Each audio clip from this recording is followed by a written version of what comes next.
The following is a presentation of the St. Louis Chess Club.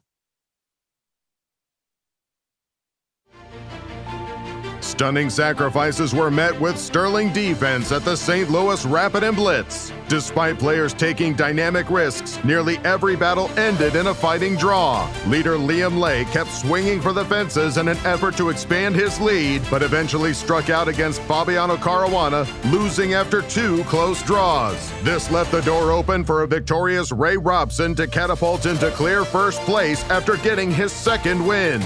With players in peak form, the margins for error are thinner than ever. Day 3 of razor-sharp chess, coming up next.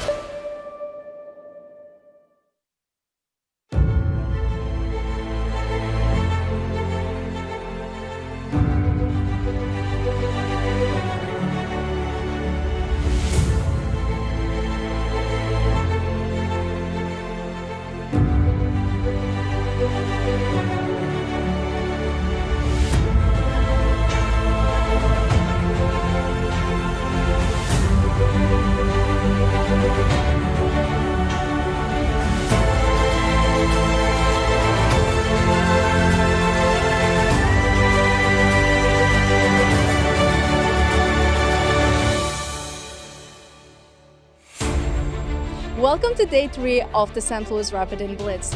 It's the last day of Rapid portion. Let's see what players have in store. Let's go to the studio and find out. Welcome to St. Louis, the home of chess in America. As the St. Louis Chess Club proudly presents St. Louis Rapid and Blitz. The final day of Rapid starts right now. Hello and welcome everyone. This is day 3 of the St. Louis Rapid and Blitz. I'm International Master Tania Sachdev. Alongside me, as always, the one and only Grandmaster Yasser Seirawan. Tania. And Grandmaster Peter Svidler. Hello. Hello indeed. Day 2 had us on the edge of our seats. It's going to be a fun day of chess. It was a dramatic day 2, as we had 2 rounds of all draws, but that third and final round of the day was really explosive.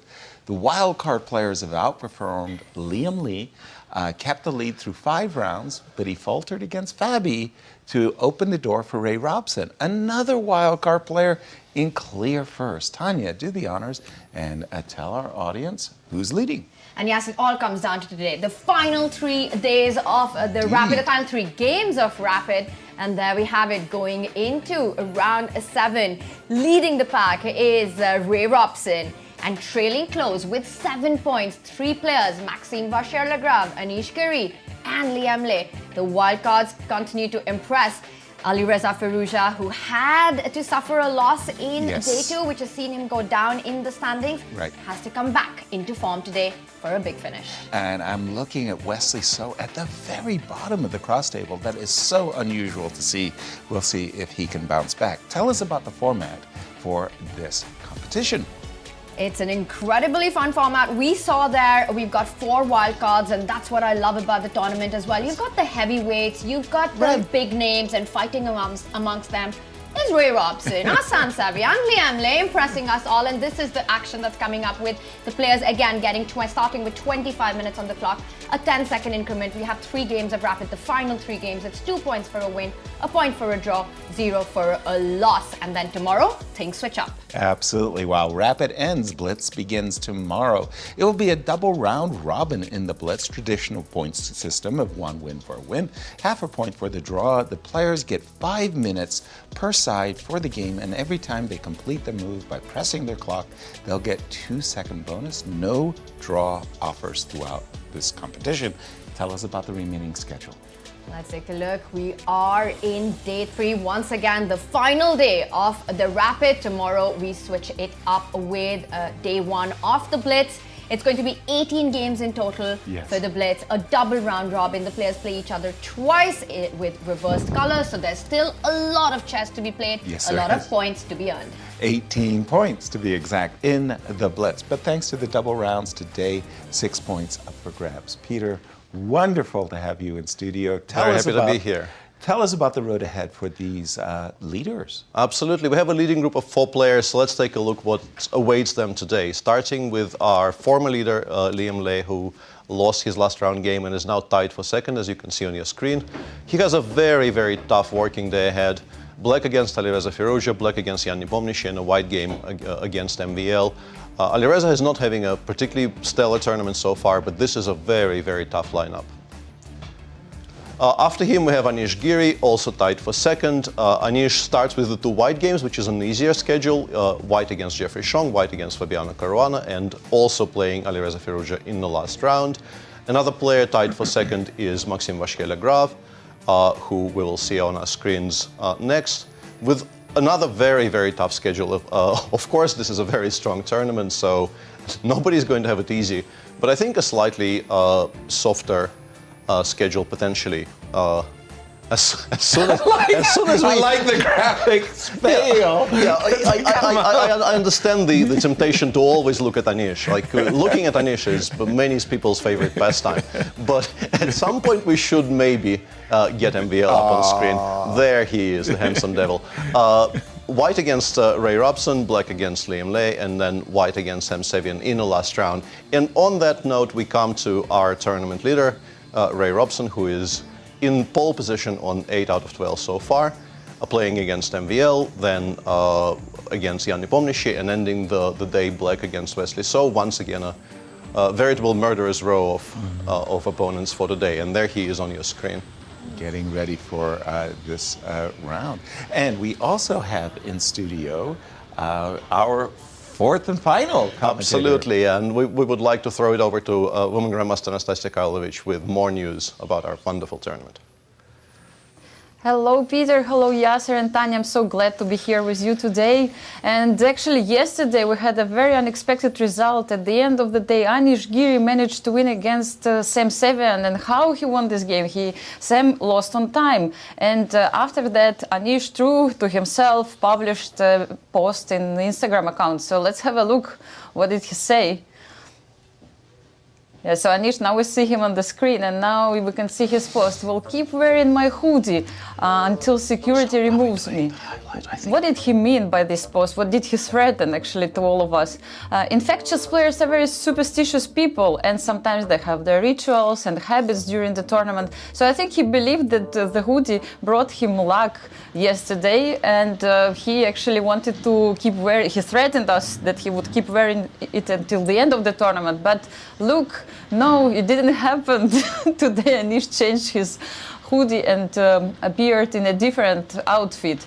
So it seems that Anish is not so superstitious as he promised to be yesterday. So with this final note, let me remind to all our viewers not to forget to subscribe to our social media accounts. Grand Chess Tour, St. Louis Chess Club are waiting for you, as well as they're waiting for Yasser Seirawan. And I think now it's time to get back to the studio, to you guys. Anastasiya, I'm your biggest fan. Come on, come on. Of course. I'm going to join. You bet.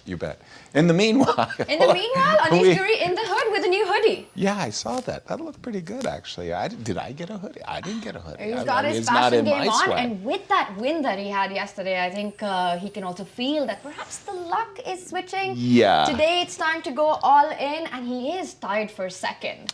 Tell us about the pairings coming up, Tania. A lot of juicy matchups Yes. on the way, Yasser. And Here we this go. is where we are. Alireza Firouzja, who had one of the most creative games that we saw in day 2, but also Against suffered a West. heartbreak, is playing a very important game against Liem. Liem currently tied for second place. Maxime Vachier-Lagrave plays the tournament leader. If we see on paper, Maxime a big favorite. If he takes down Robson, things can really switch up in our standings. Anish Giri, we saw there with a brand new hoodie, plays against Jeffery, Xiong. And then we've got Fabulous Fabi against, some stunning chess by Sam Sevian. Sam could easily be one sporting a 7-point result, but that loss on the clock yesterday, that was just a real shock. And it's so difficult to get over those moments as well, because he's the one who's pushing against the opponent. He's up an exchange against Anish Giri, Sam Sevian, and then the heartbreaking flagging that happened. But that's part of the game. That is part. The clock is the 17th piece, and Sam just somehow missed out on it, and he starts with a big game, black pieces, against the world number 2, Fabiano Caruana.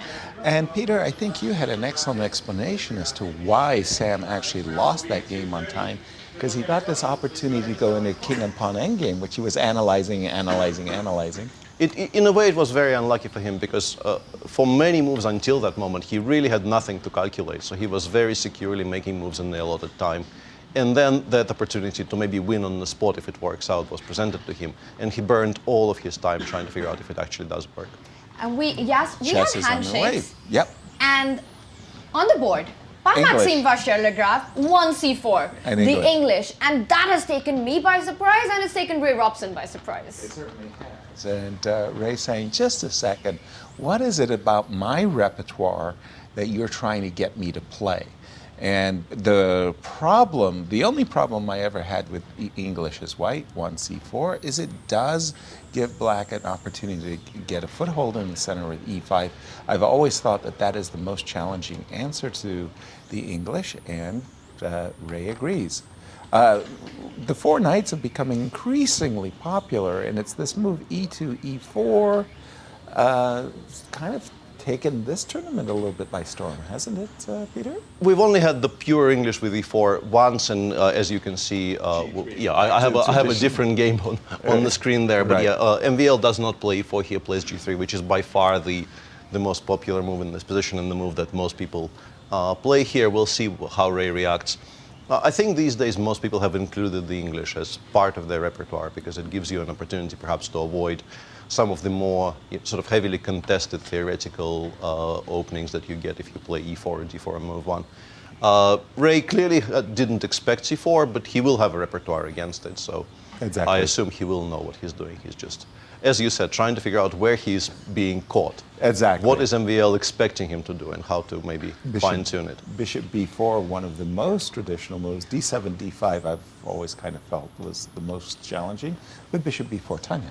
Yeah, and the reason why Ray slowed down and why we were surprised with Maxime's choice to start with the English is because we've often seen him start with the king's pawn opening and Right. sometimes with the queen's pawn opening. It feels Sure. more his style of play, Exactly. especially 1e4. He's known to be an aggressive theoretician, so this is definitely interesting to see this opening approach, trying to get Ray out of any preparation that he might have had for this one. And we see Maxime continues to blitz out the moves. He's got more time on the clock that he started with. Yeah, knight d5. I have essayed this move, so I'm not going to say it's uncommon. What's the theoretical value of this move these days, Peter?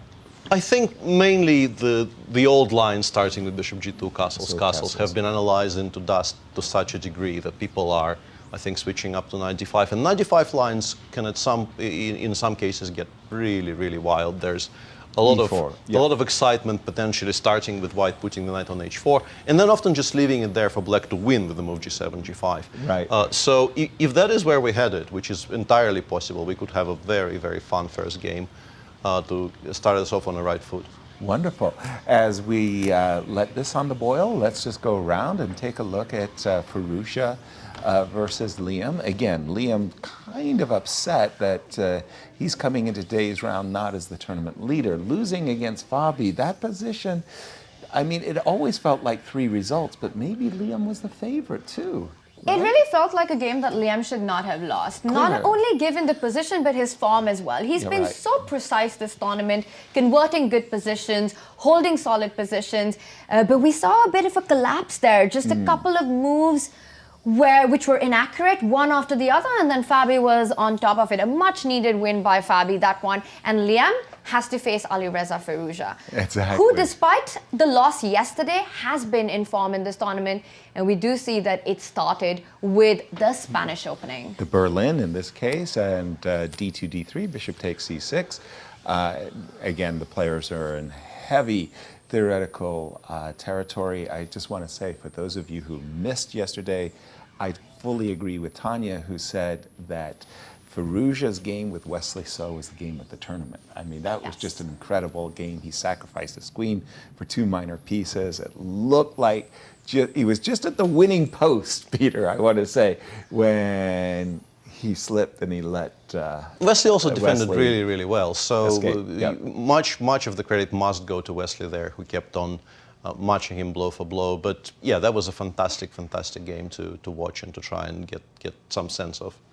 I've always felt that, just on that note about yesterday's game, Peter, what you said, a lot of credit goes to Wesley, that the most beautiful games in chess are made up when both players play to the best of their ability. Exactly. It's not about a one-sided game where you sacrifice, you attack, you win the game. And when your opponent shows some incredible resourcefulness, that's when you get a masterpiece. Exactly. That was Jim Tarjan's idea, that the brilliancy prize should have been shared. I mean, it was a creative effort of two players. Even though this position is theoretically disputed, I want to say, what's the exact winning percentages here for the players, Peter? It seems like, I'm very bad with these stats. White should probably be in slightly ahead here. This type of structure lends itself, I think, it's rather equal, but white should normally win a bit more than black. But the interesting thing here is there are 350 games that reach this position. Okay. None here. None here. None here. This is a completely fresh approach here by Alireza, which frankly, at first I had to check that I'm not mistaken, because one thing, terrible. One thing that white does not have here is a light squared bishop, and there is this bishop over on c8, which could land on h3, and normally you don't do this very much because it weakens the whole light square complex on the king side. But clearly white is intending to put the king on g2, perhaps knight h4, push for f4, and this somehow works out. Alireza clearly has not done this by a misclick. He means to play this. But still, it's a very striking new idea in a very, very well-researched position. I wanted to say, as a chess coach, if my student comes and plays g3, I give a long, long lecture. Never do that when you don't have a light square bishop. That's a remarkable move, g3. A brand new position on move number 9. Yeah, totally new approach. We saw a very creative sacrifice by Alireza on day 2, and I think this is a very creative opening approach by him. And as you're mentioning, the key point, why g3 is something that feels so anti-positional, is because white doesn't have that light squared bishop. Exactly. Put a bishop on g2 and you've got a normal position. Away you go. But this is not something you get to see every day. And again, I would say, unless you're Alireza, don't try this at home. Right. Well, we'll see how this works out for him. It sure is a confounding move. And in their head-to-head matchups, Tania, wow. Ooh. It doesn't get more level than that. It doesn't, right? 15 games to boot in rapid chess between Alireza Firouzja and Liem. 5 wins, 5 losses, 5 draws.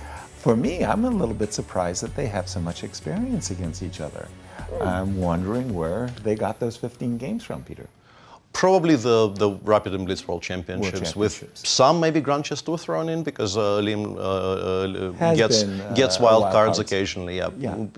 But you don't really play him as often. Alireza will not get the volume against Liem, the kind of volume he gets against the other top players. But as the screen suggests, he knows he's in for a 5. He knows he's playing somebody who is very, very capable. As we go to some of the other games, just break this down, this position for us. Both players have played a4, a5, d6. Why? Trying to jostle for space on the queen side. These are just sort of general useful moves. A5. I was a bit surprised this was the first thought that came to Liem's mind there. But just generally slightly improving your situation on the queen side is not bad. Sometimes the bishop comes out to a6. You can maybe imagine some scenarios where this bishop retreats or gets traded, and you put the bishop on b7, play c6, c5, use the long diagonal for the light square bishop. But mainly, I think these are improving moves which are also very non-committal. You perhaps don't want to play f7, f6 so early. You would like, as we mentioned, the bishop on c8 would like maybe to go to h3. Right. But the problem for black is that you cannot currently play something like knight f8 because your e5 pawn is hanging. Whoops. And the way to solve it would be to play f6. Right. But this move makes some of white's play easier because the queen is no longer so active. You feel more comfortable maybe playing knight f4, knight h4, knight f5, and so on. So players are so far unwilling to commit to any serious structural changes, and this is a way to spend a couple of tempi slightly improving your position without really telling your opponent what you're intending to do further. Balanced position, Peter? Probably, yeah. Yeah. Okay, let's continue our look around the horn. We're going to jump to Anish Giri versus Jeffery Xiong, and well, looks like dare I say it, Fischer. Okay, we do have a Najdorf on the board, but A2, A4. I don't know what this particular variation, the Najdorf, is called. Do you? I'm not sure about what the name is, but I've always really enjoyed seeing these top players play these slightly offbeat ideas in speed chess. And I think that's really instructive because it's so difficult for the opponent to find the correct response. It might not objectively be the most aggressive or the most correct option or something that is played regularly, but it just gets you out of theoretical books. And then you have to go into a think tank yourself and often burn critical amount of time, which later on comes to haunt you. So it's a really good concept of having certain openings which are different from your usual repertoire for rapid chess. Indeed, because just as you say, you don't have so much time to solve the problems that are being put in front of you like you do in classical chess. After the move e7, e5, the knight drops back to f3, and because the pawn is now on the e5, the move bishop c4 becomes that much more attractive, as we're about to see. Because, again, we do have an outpost, and, well, Anish is covering it. Rook ca, bishop, pardon me, b2, b3, queen a5 check, b4. I'm out of my depth suddenly here. Yeah, Peter. and I'm really having a bit of a senior moment here because I was absolutely certain this is my game against Alexander Grishuk from the World Cup in 2011 that I won, where I won the first game of the 4-game match with black and immediately switched to making draws with white, of course. And I wanted to say that this is a line you play to have very, very little risk. And I think Sasha, this being game 2 out of 4, chose not to, fight it very hard, and it went like this, and we traded on a6, and somewhere around here I offered a draw, and that draw was agreed. But the database disagrees with me violently and says it's not there. That game does not exist, apparently. So I'm mixing up something, but I'm not entirely sure what. Queen a5 check is an interesting option here because the trade of queens probably is completely fine for black, and b3, b4 is a very committal move because, as we've seen in the game, you now have to waste another tempo retreating with the bishop, and a6, a5 is also incredibly logical. You would very much like to spoil white's structure on the queen side. If you're allowed to take on b4 and white recaptures with a piece, it's very good for black. The question is whether we can play c3. It does not blunder that pawn because after bishop d5, queen d5, f7 is hanging, so you have no time to pick up on c3. But it's very concrete. So far, I would say, honestly, I like what Jeffery's doing. Really, really. Is it a novel approach, by the way, from Jeffery's Queen A5? I mean, as you get there's still some games. There's a game between, for instance, between Gata Kamsky and Veselin Topalov from way back in 2011. So this has been seen before, but it's reasonably rare. And another layer to this game, of course, is that Anish did a course on the Najdorf from the black side. So Jeffery is doing something that. What's your opinion on playing a player's signature opening against them? Were you a fan of that in your playing career? Or? No. I know that David Bronstein was a fan of that approach. For me, no. Why am I walking into your prep, Tanya? I'm not going to give you the position that you want to play. I'm going to try to take you out of the positions you feel comfortable in. But I know there are players that enjoy the challenge, if you will, of entering your territory. Definitely this part to it, but there's also, for instance, in my experience, when people play the Grunfeld against me, I very often would just sit there after move 3 and think, I can play 20 different things. But in my mind, all of them are fine for black. Because I, as a dyed-in-the-wool Grunfeld player, I feel like everything is fine for black in the Grunfeld. So I'm just sitting there completely unable to choose. And honestly, I think it's sometimes a pretty decent choice just to say to Anish, okay, refute your own opening here, please. And see what he does. This doesn't really look like a refutation of his own opening. I'm going to be entirely fair. I think black should be fine. I would agree with Yasser. It's quite brave to step into your opponent's territory where they've spent years studying the opening and trying to challenge them in that. But a really nice idea there by Jeffery Xiong with the queen check, provoking white to create weaknesses on the queen side, which can be targeted with the a-pawn, and then moving back. And while we have the players take a think. Let's take everyone, our audience, inside the World Chess Hall of Fame, our playing hall, where the magic happens, Yasser. Absolutely. Well, this, of course, is the third floor of the World Chess Hall of Fame. On the lower floors, the first and second floors, they have these wonderful exhibits, and they're on a floor reserved completely for them. Spectators are not allowed in. The fair play, the players have their own, I want to say, a lounge area where they have the monitors and they can see when it's their move or not. They also have a kitchen area where they can get all of the drinks, restrooms, and everything. So the hall is wide enough, large enough to accommodate as many as 16 tournament games. And these furnishings that you see, the chessboards, are especially made here from a local master craftsman. They've got that beautiful padded place so you can put your elbows. It's nice. You feel like you're in a professional setting. It's inspiring to be there and to play there. 5 boards we saw set up there, and the opening ceremony happened there as well with the players drawing of lots. So if you're in St. Louis, definitely head over to the World Chess Hall of Fame. What is your opinion about having spectators in the playing hall? Did you enjoy it when you had a crowd watching you? I loved it. I love it too.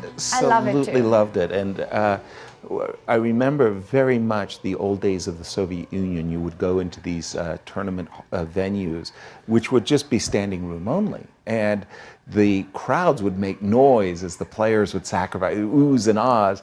And, you know, the arbiters get up and go, silence, silence. And I'm sitting there going, let the audience ooh and oohs and ahs. I love that feedback. You, Peter, do you prefer the quietude that the players have? Or? No, I regret. I think we all understand why the current rules are in place, but it's regrettable to a degree. Yes. I think it's much better to play to a live audience. You feel much more involved. Inspired, It's. I think as with all. And we are, to a degree, entertainers. Yes. You would like to see who exactly you're entertaining, hopefully.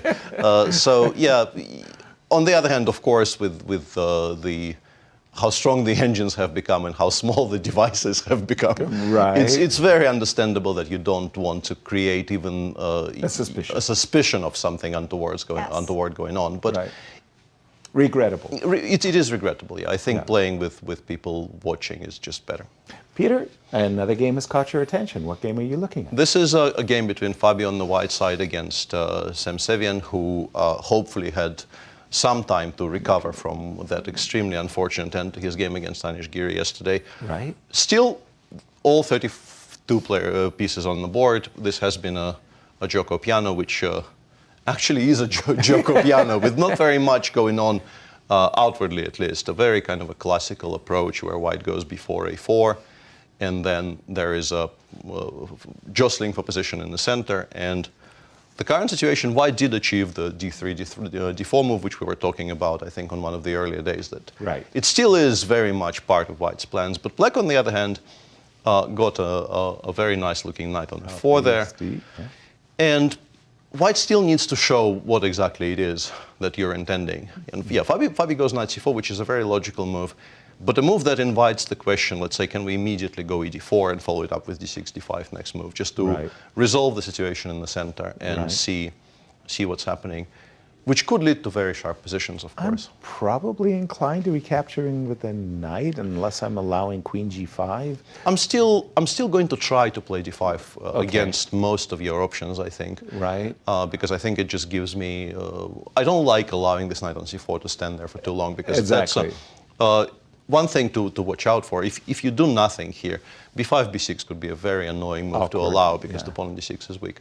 So this is why I was trying to resolve that issue immediately.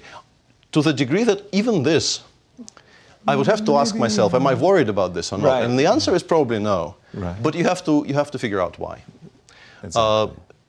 So this is what I'm expecting, but I'm not at all sure this is the only way to approach this position. Sam might have entirely different ideas. You can play something like queen f6, Right. and say, show me what you got. Yeah, if you want to play b6, it's on your head. Go for it. Eventually, the bishop will probably come out. Probably. Probably. Tanya, for me, I'm looking at this pairings and I'm saying, how is it possible that Jan and Wesley So are not vying for first? How can that not be our marquee matchup? These two great players, been in the world's top for so long. And yet there they are, they're languishing. And let's see what they have. Again, it looks like a Berlin, but it's not actually. This is a traditional Morphy defense. Ruy Lopez with a7, a6, and it's the deferred. Although I must say, it almost looks like the Alireza game with d3 and the bishop on c5. Yeah? All of these things kind of flow into each other spiritually, so to speak. And this has actually become quite fashionable, this way of playing the bishop takes 6 on move 6 variations, and very strong players have been looking into this recently, I think, with the intention of having something new to do against the Spanish. Exactly. Well, we do at least have a majority for white and the king side in the center, 4 versus 3. Majority for black on the queen side, except the pawns are double, so it's not easy to create a candidate passer. c6, c5, c4 on Wesley's agenda. He's got the 2 bishops after all, and lots of maneuvering, and somehow a little bit passive maneuvering, if you ask me, Tanya. I mean, queen went to e2, to d2, to c1. I don't see this as a success for Jan. I don't think so either. I think black should be very, very happy with the results of the opening. The big question here is whether you can actually open diagonals, in particular for the bishop on b7, which is why I've been looking at the move of 6 f5 in pretty much every single position here. The question for me is, if we play f5 immediately, perhaps white gets enough time to play c2, c4, and then the other bishop gets a bit stuck. Yeah, before this is very, very double-edged. It gives up a lot of squares for black in the center. Honestly, I don't know what the engine will say, and for now I don't even want to ask. I want to discuss it with you. Yeah, I want to discuss it with you from a purely human perspective. I think if I had this with black, I would think it's time for me to start looking for ways to be better. Exactly. I'd be overjoyed as well. Yeah, I mean, I would definitely be rooting for myself. It seems like Wesley has gone a third way. Not c4, not f5. Put the knight on d4, I assume with the intention of recapturing with the pawn. This is a bit surprising to me because it allows white this way to create a break between the black would very much like to play c7, c5, of course, and connect the pawns back again. Of course. But b4 stops that. You are left with the f5 break, which still exists. But in this position, with the bishop on b6 so completely out of play, I'm much more happy about this with white suddenly. Yeah, with b2b, I've been pining for c5, c4 for so long. Could he be? No, there would be no reason to recapture with the rook and the wild bishop. Then bishop f2, you might even lose the pawn on c5. No, that's all wrong. So a third, and how do they match up with these two players, Tanya? Let's take a look. Nepomniachtchi and Wesley So, who haven't impressed us so far in the St. Louis Rapid and Blitz, have played each other a bunch of times, but it is Wesley So who leads. And I see that has surprised you, the result between them. It's 7 wins to Jan, 12 losses against Wesley. When I think of Jan, I think of an absolutely superb blitz and rapid player. And that 12-7, I know Wesley's very good too, but I did not expect that one-sided I think that maybe flows over from their results in classical, because they have this very well-publicized, at least for people who are looking for these types of stats, they have this storied I really hate the storied history sequence of words, but I'm forced to use it now. I think Jan lost the first 4 or first 5 games he played against Wesley in classical. Wow. And if that happens to you, I think it starts influencing all other formats as well. Right. You don't recover so easily. But we do have that situation on the board with b2, b4. I want to go back to the game of Fabi for just a moment, because I think he did get in the move that you thought might be dicey, b6. And if you don't mind, I'd love to see what the engine thought about that getting in that wedge. Engine is not in love with this and just says we can now take on e5. Right. Just going back for a second, Currently, the pawn on b6 is hanging because black wants to take on c4 and then take on b6 with the queen. Clear. But d takes c5, I think, stops that altogether because if you go into this endgame, if you go into this endgame, you are probably not getting that bishop out. And Which with the means bishop, the rook doesn't and get with the out. bishop, those two pieces are just out of the game. This looks borderline lost to my eyes because really, how are you supposed to fight? Get them back into the game? So yeah, you are perhaps more or less forced to do something like this just to keep the structure less symmetrical. But this also looks incredibly dangerous. Something like queen f3 or queen g4, and it's a position which, on a bad day, might not be recoverable. Rook a d1, then the bishop might drop back to c1, finally kick out the knight on f4. The bishop on c4 is very strong.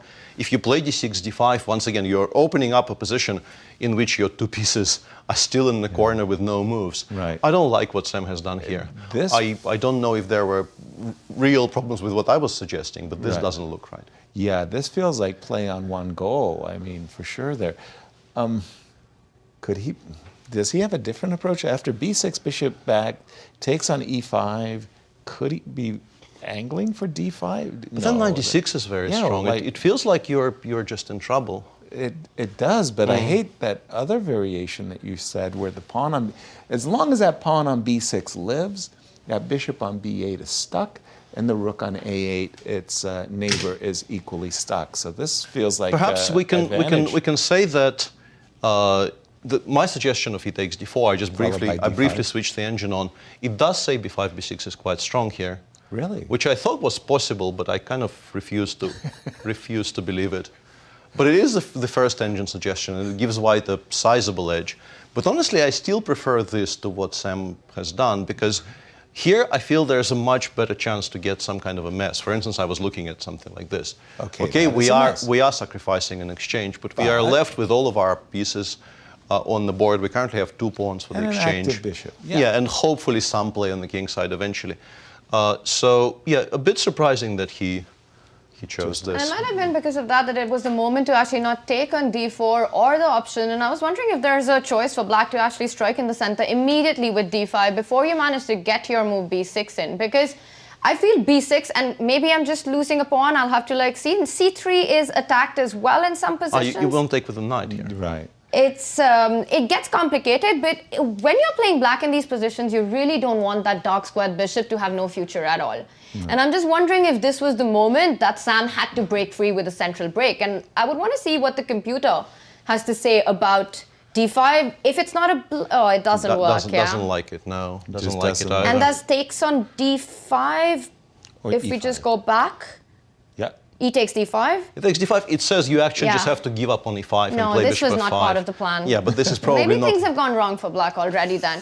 And Fabiano Caruana, he's such an expert in these kind of positions, and it looks like he's got exactly what he wanted. We've had moves. He's got the bishop pair going. Black still struggling with development. Notice that rook on a8. Notice that bishop on b8. Still far away from activity. Absolutely. This is Fabi's dream position with white, and he has a dream position in the Grand Chess Tour standings as well. He leads with that win in the Superbet Classic. And coming up next is one of the most popular chess tournaments, one of the most famous chess tournaments of the calendar. It is the Sinquefield Cup, which starts right after the St. Louis Rapid and Blitz. It will be the final event of the Grand Chess Tour Season 23 to crown the eventual winner. Yeah, we will have 2 wild cards as Wan Dingliren is not in St. Louis for this one. And let's take a look at the Grand Chess Tour standings as we're wrapping up at the 4th event, 5th event coming up. And Fabi, looking fabulous. Fabulous Fabi right at the top. And notice not just the GCT points, not just the amount of money that he's won, but the events played, because that's the key here. Right. In the Grand Chess Tour Season 23, the players have to play a total of 4 events. Fabi has played only 2, which gives him an additional 2 events, which is going to be the Rapid and Blitz and the Sinquefield Cup, which means more points to be earned. So Fabi looking good at the top, and right now looking good with the white pieces. Exactly. I'm just looking at the game of Fabi versus Sam for a moment, because it's not a tactic that you're often seeing. Fabi is enjoying a very nice position. Again, we're talking about the rook on a8, the bishop on b8 as being laggards. You want to get rid of this knight. So you're attracted to the move queen f3, attacking the knight, as well as queen g4. And the move queen g4 actually falls for a very unusual tactic. You don't see that tactic very often, right? It took me a few seconds, but it's a really nice idea that you're pointing at. Exactly. Knight takes g2. Where does that come from? And when you see a queen and a king lined up on the same file, that's when your spidey senses have to go off. Exactly. You have to start Alarm. looking for these kind of motives. Exactly, and no matter how you recapture, whether it be with the queen and or with the king, rook g5 comes and, well, pins the queen to the king. What's caught your attention, Peter? I'm looking through all the games and just trying to see if something dramatic happened anywhere. And this is the game between Anish and Jeffery, and I think Jeffery is just completely fine. Yep. I was somewhat shocked. Somewhere around here, we left it after a5. After a5. Yeah, and Anish played queen d2, ab queen takes before. My initial reaction was this has to be a bit better for black. Such a wonderful knight on c5. Looks fantastic. The engine actually prefers this for white a little bit. Wow. Which was very unexpected to my eyes. Counterintuitive for sure. But the game very much equalized by this point. Engine. Because Jeffery correctly, I think, just traded the b7 pawn for the a5 pawn. Exactly. And what we have on the board now should be very, very level. Yeah. Of course, if you can imagine the white on f3 being teleported over to d5, it takes a knight from f3 to d5 famously if it's a diagonal, two square diagonal move for the knight takes 4 moves. Yes. So that's probably not going to happen. You have to Not you have instantly. To, at least not very quickly. Yeah. Right. But if it got on d5, I mean, white is just Then it's clearly good night. dominating. Yeah, good Black night has to versus- really struggle for the rest of the game. That would be good, but it's not going to happen. And in fact, the pawn on c4 is somewhat vulnerable because, as is very often the case, the moment you move the knight away from the f3 square, it opens up a very, very important square for the bishop on f6, and you could be in a bit of trouble here with white. So Anish will have to perhaps take a bit of care in the next, I don't know, 5 moves, but I expect this to be around equal for the remainder of the game. From this current position, if you go queen c8, rook a4 for just a moment, one of the unusual parts about this specific position is the move d6, d5. You're not supposed to be able to play that move, right? I've got the Maroczy bind designed to stop it, and once you get d5, That's you've the equalized. dream. I mean, I feel like once you get d5, you've gotten rid of your big weakness on d6. Exactly. Notice how d5 is not a big outpost anymore, and in fact, black can start playing for a little bit. Yes. White will be the one who'll start fighting, trying to get that draw in, the bailout in as quickly as possible. It will probably be a draw. MVL versus Ray Robson. Let's go to our tournament leader and see how Ray is doing. He's being tested with the black pieces. When we left it with knight d5. And then the question is, would Ray take up the gauntlet with e4? He did. And after knight h4, castles, a3, bishop c5, bishop g2.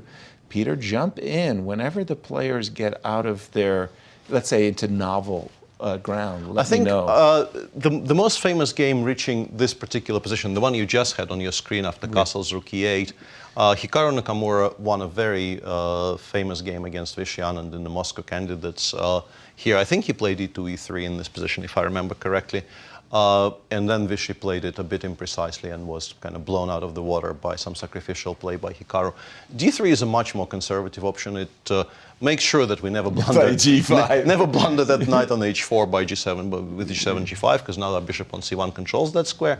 But it gives black a very easy way out to develop his pieces. So this is what happened, and this is the current position. You would assume white recaptures with the pawn because you normally want to at least have that structural advantage, a little bit of an advantage on the queen side with the backward pawn on c7, perhaps being a target of some pressure later in the game. But black has very decent piece activity. The pawn on e2, as you can see, had to be somewhat awkwardly defended by the move rook a2. Exactly. I don't think this is bad for black at all. I think this is perfectly fine. You can play a7, a5, for instance. Ask the question about the queen side structure. If you want to play b5, I would very much like to win another tempo by playing queen d7, and then think about playing bishop h3, trade away the bishop on g2. I think this is fine for black. I think Ray has absolutely no reason to be unhappy with the results of the opening here. Okay. Well, an experiment by MBL didn't bring him the desired advantage, Tanya. And sometimes it does, sometimes it doesn't. But the one experiment When it that works, feels you're a like genius. you're a genius. And I think the one player who's happy with his experiment could probably be Wesley So. Last we left that game, we were a bit critical about the decision to jump with the knight to d4 and allow Jan Nepomniachtchi to get the position that he wants. b4. But the way the game has progressed, and if we just catch up, let's do an action replay, and we left it here. b4 was played here. And as we'll see, the game progressed.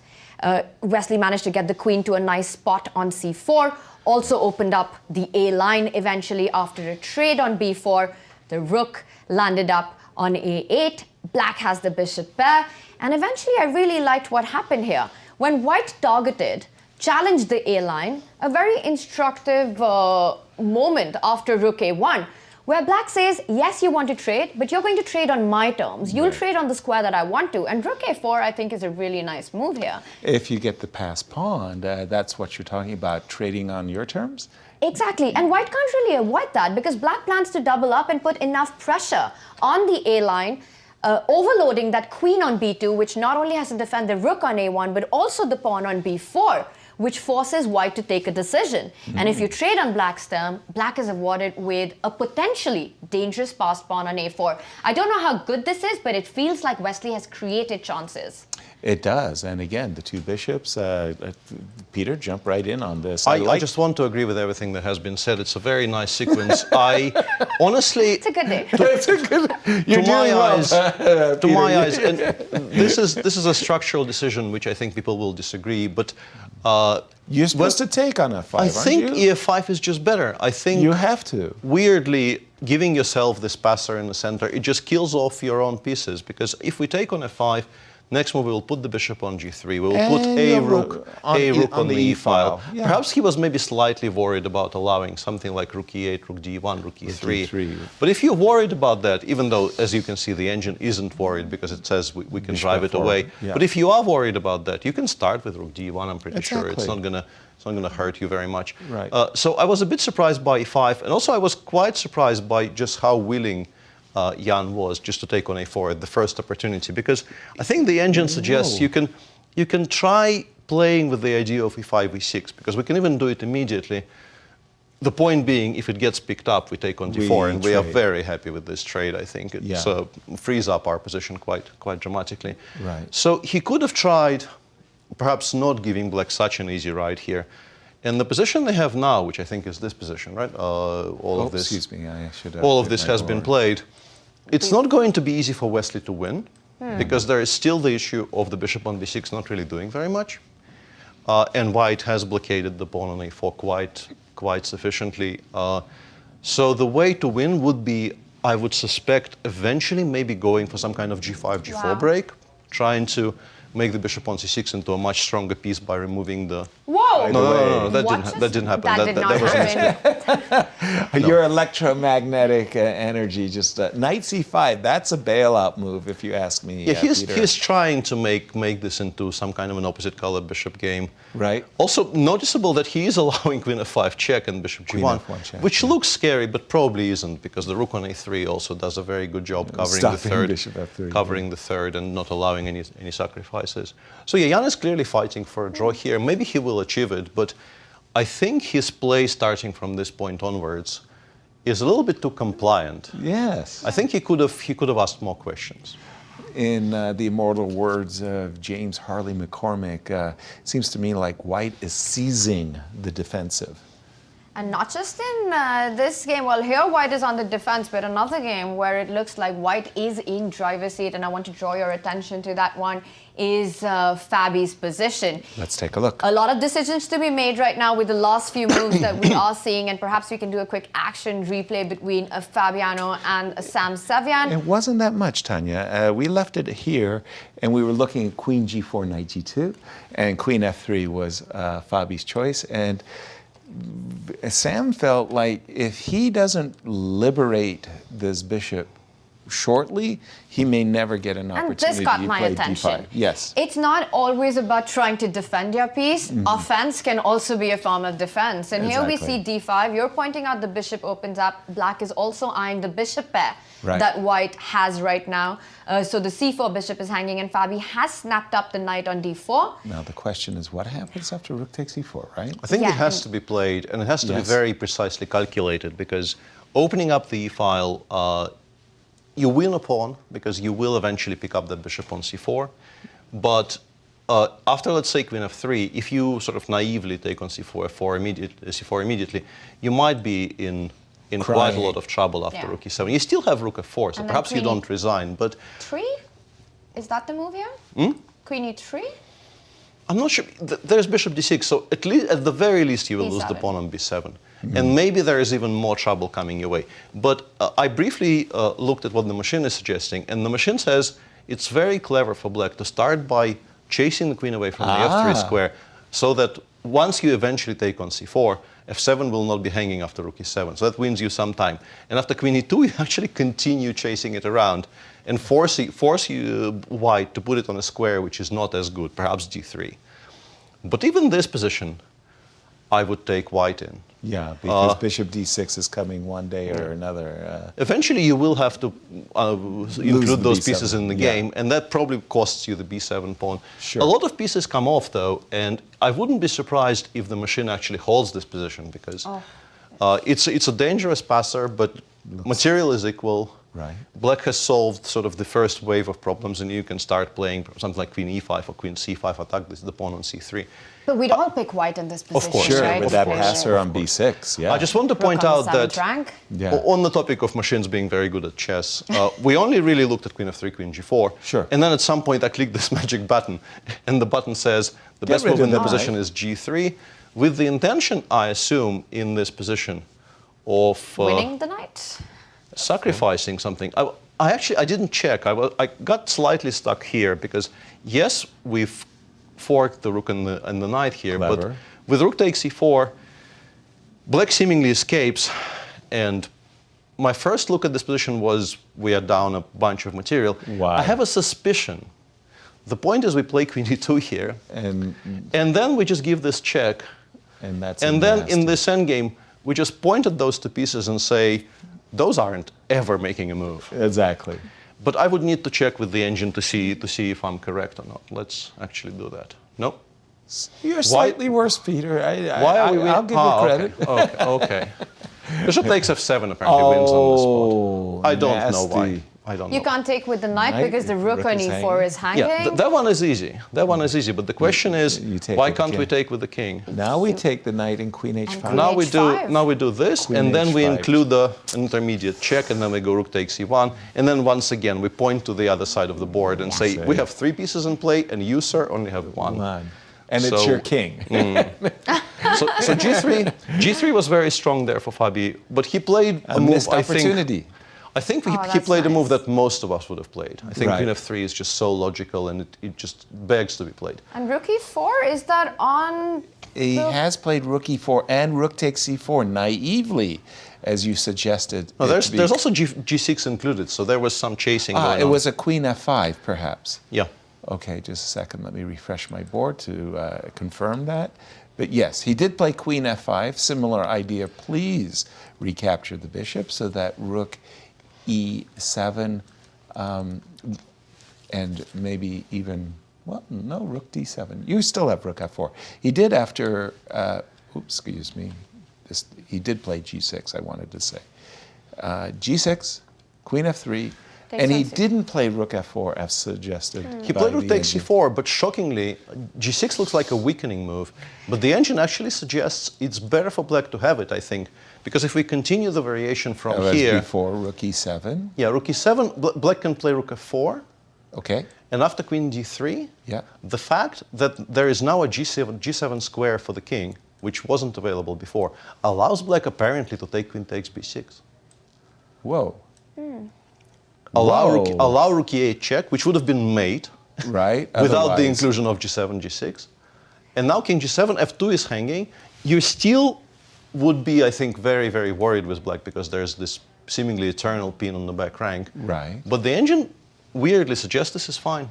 And maybe it is because you've also got these ideas of rook e4, trying to trade off the rooks, get some pressure off, and always watch out for threats at bishop h2 check at some moment, so you can't really maintain your rook on the last rank. Right. And it's really interesting how this move g6 has changed so much in the position, giving black these additional opportunities.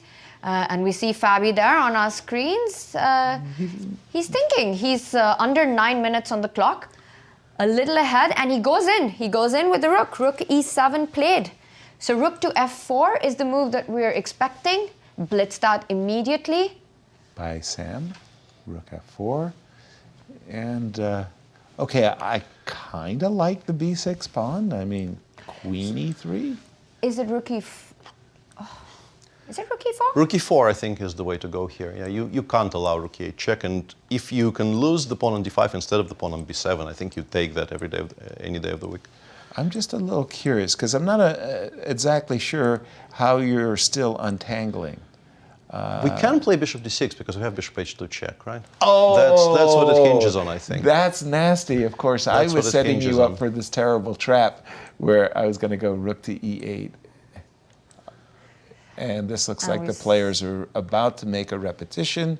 Just in and time a to draw. catch it. And there we have A four-time handshakes. repetition. Yes. Our First first result of the day. Anish Giri, Jeffery Xiong ends in a draw. A relatively peaceful game. Yeah. I think both players have nothing to complain and to be pleased with the start of the day. Yeah, but somehow in addition to theory too, queen a5 check and queen d8. Interesting A opening. nice debut, I want to say, for Black Peter. Yeah, I think it's a good start of the day for Jeffery, who's had a bit of a nondescript event so far, and Black against a renowned theoretician such as Anish, in Anish's own opening, so to speak, is a very good result. So Little that's pat on the back there. 6 draws for Anish so far? And No, he won that. One win. One win against One win and Sam 6 on draws, right? time, an exchange down. Yes. He's had winning positions. Let's Yes, be he fair to has. Anish.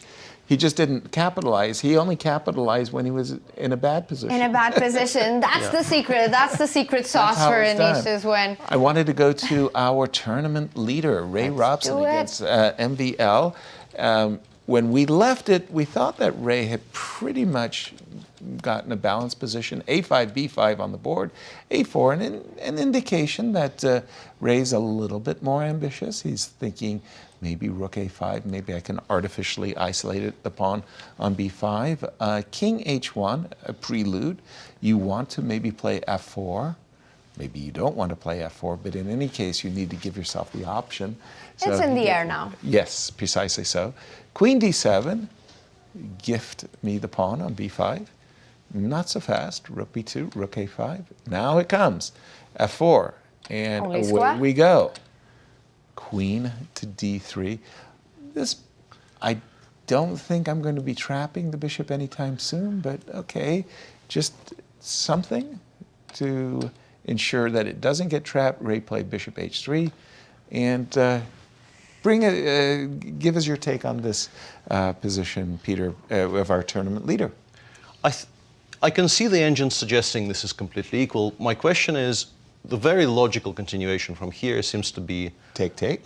massive trades on e4. I will eventually be able to do that. And then the capture on b5. And at first I thought there was just a very easy perpetual with the recapture on b5 and queen e6 check. But after king f8, I will be able to play queen e8 if you play queen c8 check. And I don't see an immediate draw for white here. It might still be salvageable, but I am not so sure this is a good choice. Yeah. So what I'm wondering is maybe we're supposed to play something like rook e2 here, but that also doesn't look very clear. Oh no, queen f5 drops the rook. Maybe this is but then Easy to miss. queen f7 maybe. Yeah, give me the pawn on D5. This apparently is a draw because white can play queen e6. None of this is obvious at all because I would suggest that in practical terms, if I didn't know this was a draw, I would think I might be losing here. Just straight up winning losing. is black. Yeah, exactly. Because black is a pawn up, And the e-pawn will be very safely blockaded. As you can see, the evaluation instantly goes from 0-0s to -2.5. so e7 is a debt. So the reason it's equal, I suspect, is we play bishop b2, and we will be taking bishop takes g7 check next move. So that restores the material balance, because let's imagine like rook b3, we will take on g7. And now the material balance is restored, and we can also start pushing our own trump. Whoops, that's not what I intended to do. Yeah, h4 with ideas. Yeah. Of course, we have rook e3. I mean, that's actually ultra sharp. It and is. And the triple O's is completely misleading.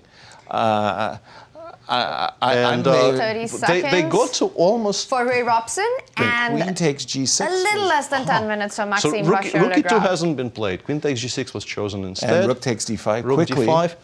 Yeah, Ray continuing to choose the most principled options and playing really well, because I think you'd be tempted to think rook e2 is winning, because Correct. how are you stopping rook f8, rook e8 check? But there is rook f5. Switching to defense just in time, and All these lines that we're pointing out, it looks like Ray Robson has a real chance to actually try and trick Maxime Vachier-Lagrave in a position where he can be a little ambitious. But what I'm scared about is his clock situation right now. 30 seconds, yeah. 33 seconds against 9 minutes in a position where you will still have to play extremely precisely. Exactly. This And is still a very, very sharp position. For me, I'm looking at a tactic here. Please fall for it. I want to play the move bishop to b2. So I really desperately want you to defend the pawn on g7, and now to introduce... Nicely done. Yeah, a knockout shot. Bishop takes g7, rook takes g7, rook e8, and I do win your queen for rook and bishop. So how is Ray... Well, asked and answered. Queen c6 check. Best move in the position, by the way, King king h3, h3. and he will go back, I suspect, creating a lot of discovered check threats. You mean queen d7? Queen d7, yeah. I'm far still as going back. And that's really nice, because if you give a check on the back rank, black retreats with a rook with a counter check on white's king on h3. It's like those commercials they make. On the board. Queen d7. How is Ray Robson so precise a play? How many times in this tournament we've seen him play on seconds and play the absolute best moves? I don't know how he does it. Tanya, you're really, wow. But here I've got to ask the question. Why is g4 Can not I- winning? Yeah, exactly. Why is g4 not winning? I'm so Exactly. far a bit confused. Apparently it loses, because after rook f4, bishop takes g7. Bishop takes g7 isn't made. We can just take on g7, and we still have rook f8 there. Yes, in this case, bishop takes g7. The rook is not in the way. Queen takes g7, as you said, Peter. Rook e8 check, rook f8. And everything holds together. Perfectly. So the way for Maxime to continue here playing for a win would be to go forward with the king, maybe, just to play king h3, h4. Wow. But I have to say that g4 can be a very tempting option here. Truly. Because you're looking at all these ideas of bishop takes pawn, and it rook takes a lot of class to realize that bishop takes pawn is actually not checkmate. Exactly. So, of course, Maxime, and they've repeated it. He is repeating, and this is the second time. King g2 would be a draw on the spot. But king h4, good general, leads his army to victory. Is he going to do it, Yasser? That's the big question. But Does Maxime want to play for a win in this position? But Peter, if you do play king h4, what's the engine's eval? Zeros. Zeros. Because? Well, you have to drop back to f8 now, because now bishop takes g7 with there rook is on a f5 genuine hanging threat. is a threat. Genuine threat. White, in response, doesn't have an immediate threat, but you can improve another one of your pieces by playing rook e6. With And idea now of f5, it looks perhaps? incredibly threatening, but the engine is very sanguine about it. Cold-blooded. Yeah, c6 apparently is fine. Even a very slow move like bishop 6, b6, c5 is somehow fine. I would not be very eager to play this on 10 seconds with black. I would be And I very, think that very could be worried. the thing that tempts Maxime to continue the game with king h4. But this one is over. Fabiano Caruana, Sam Sevian ends in a peaceful result. And the big question, will Maxime and the tournament leader end the same way? This is the moment. He hasn't decided yet. Yeah. When your opponent's playing on seconds, it's so tempting to continue with Truly. king h4. But king h4 on its own is such a brave move to play. The queen's on the board, the rook's on the board, and here you are marching up with the king. Well, I'll leave it to the historians to talk about my courageous play, but I do. He doesn't do it. That is a draw. And And that's it, he claims. yes. Ray Robson claims I he's think going to that's say a queen clever- c6. Handshakes? Yes. I'm just stunned that. And look at that. I think they're analyzing the exact line that we're talking about. King h4. Sitting on the board right now, such a complicated position with the rook stepping onto e8. Yeah. And MVL making the universal hand gesture for I have no idea what's going on there, chose not to do it. Let's jump to two of our remaining games. We've got Nepo and Wesley So. Let me just interrupt myself because Jan is winning now. Yeah, is Wesley's king not just like in terrible duress? And the reason you're pausing is because at first you notice black's pawn on a2. Wesley Right. has this pawn which is one step away. White's got this king on h4. We were talking about kings on h4. Well, on this game it's happened. That king can't be saved. But again, opposite color bishop. And it is all about the attack. Notice how black's bishop, the light squared bishop, can't get to white's king.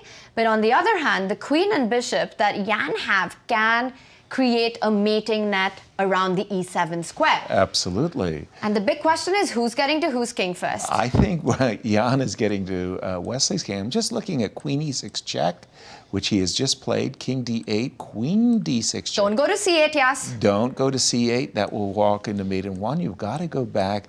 Now I can consider the move bishop f6. And again, I'm looking at mating ideas on the dark squares. Again, the king on h4 is perfectly placed. Perfectly placed. And bishop f6, the move you want to make with black is queen to e2, stop that mate. But notice how the queen also needs to defend the bishop on c6. Exactly. So bishop f6, as you were just pointing out, it's a dual problem.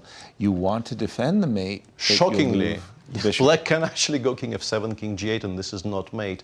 I want to attract our viewers' attention also to the clocks. Big because moment here. to the clocks, Jan has 11 minutes against a minute for Wesley. 11 to 1. Yeah. But are we surprised about Jan having 11 minutes? No. But That's Jan doing Jan things. Yeah. But you just said king f7 King and you f7, king dance? g8 apparently holds. Wow. Amazing. Is that the only way to hold the position, Peter? It might be, I think, because checks achieve nothing at all. Starting with queen f2 check only improves white's position because you will get your king over to h6 where it's completely safe, and then black will actually be in even more of a mating net. Because you have three pieces attacking the king king f7, now. The king, bishop, f7 and the played, queen. yeah. Fantastic, fantastic play by Wesley, finding the absolute best play here. We saw he was a Houdini escaping against Firouzja. Oh my God, that king on f5 was it? Wow, that was just remarkable. Queen e7 check, king g8, and it's sort of like you cast your net, Peter, but the king is not.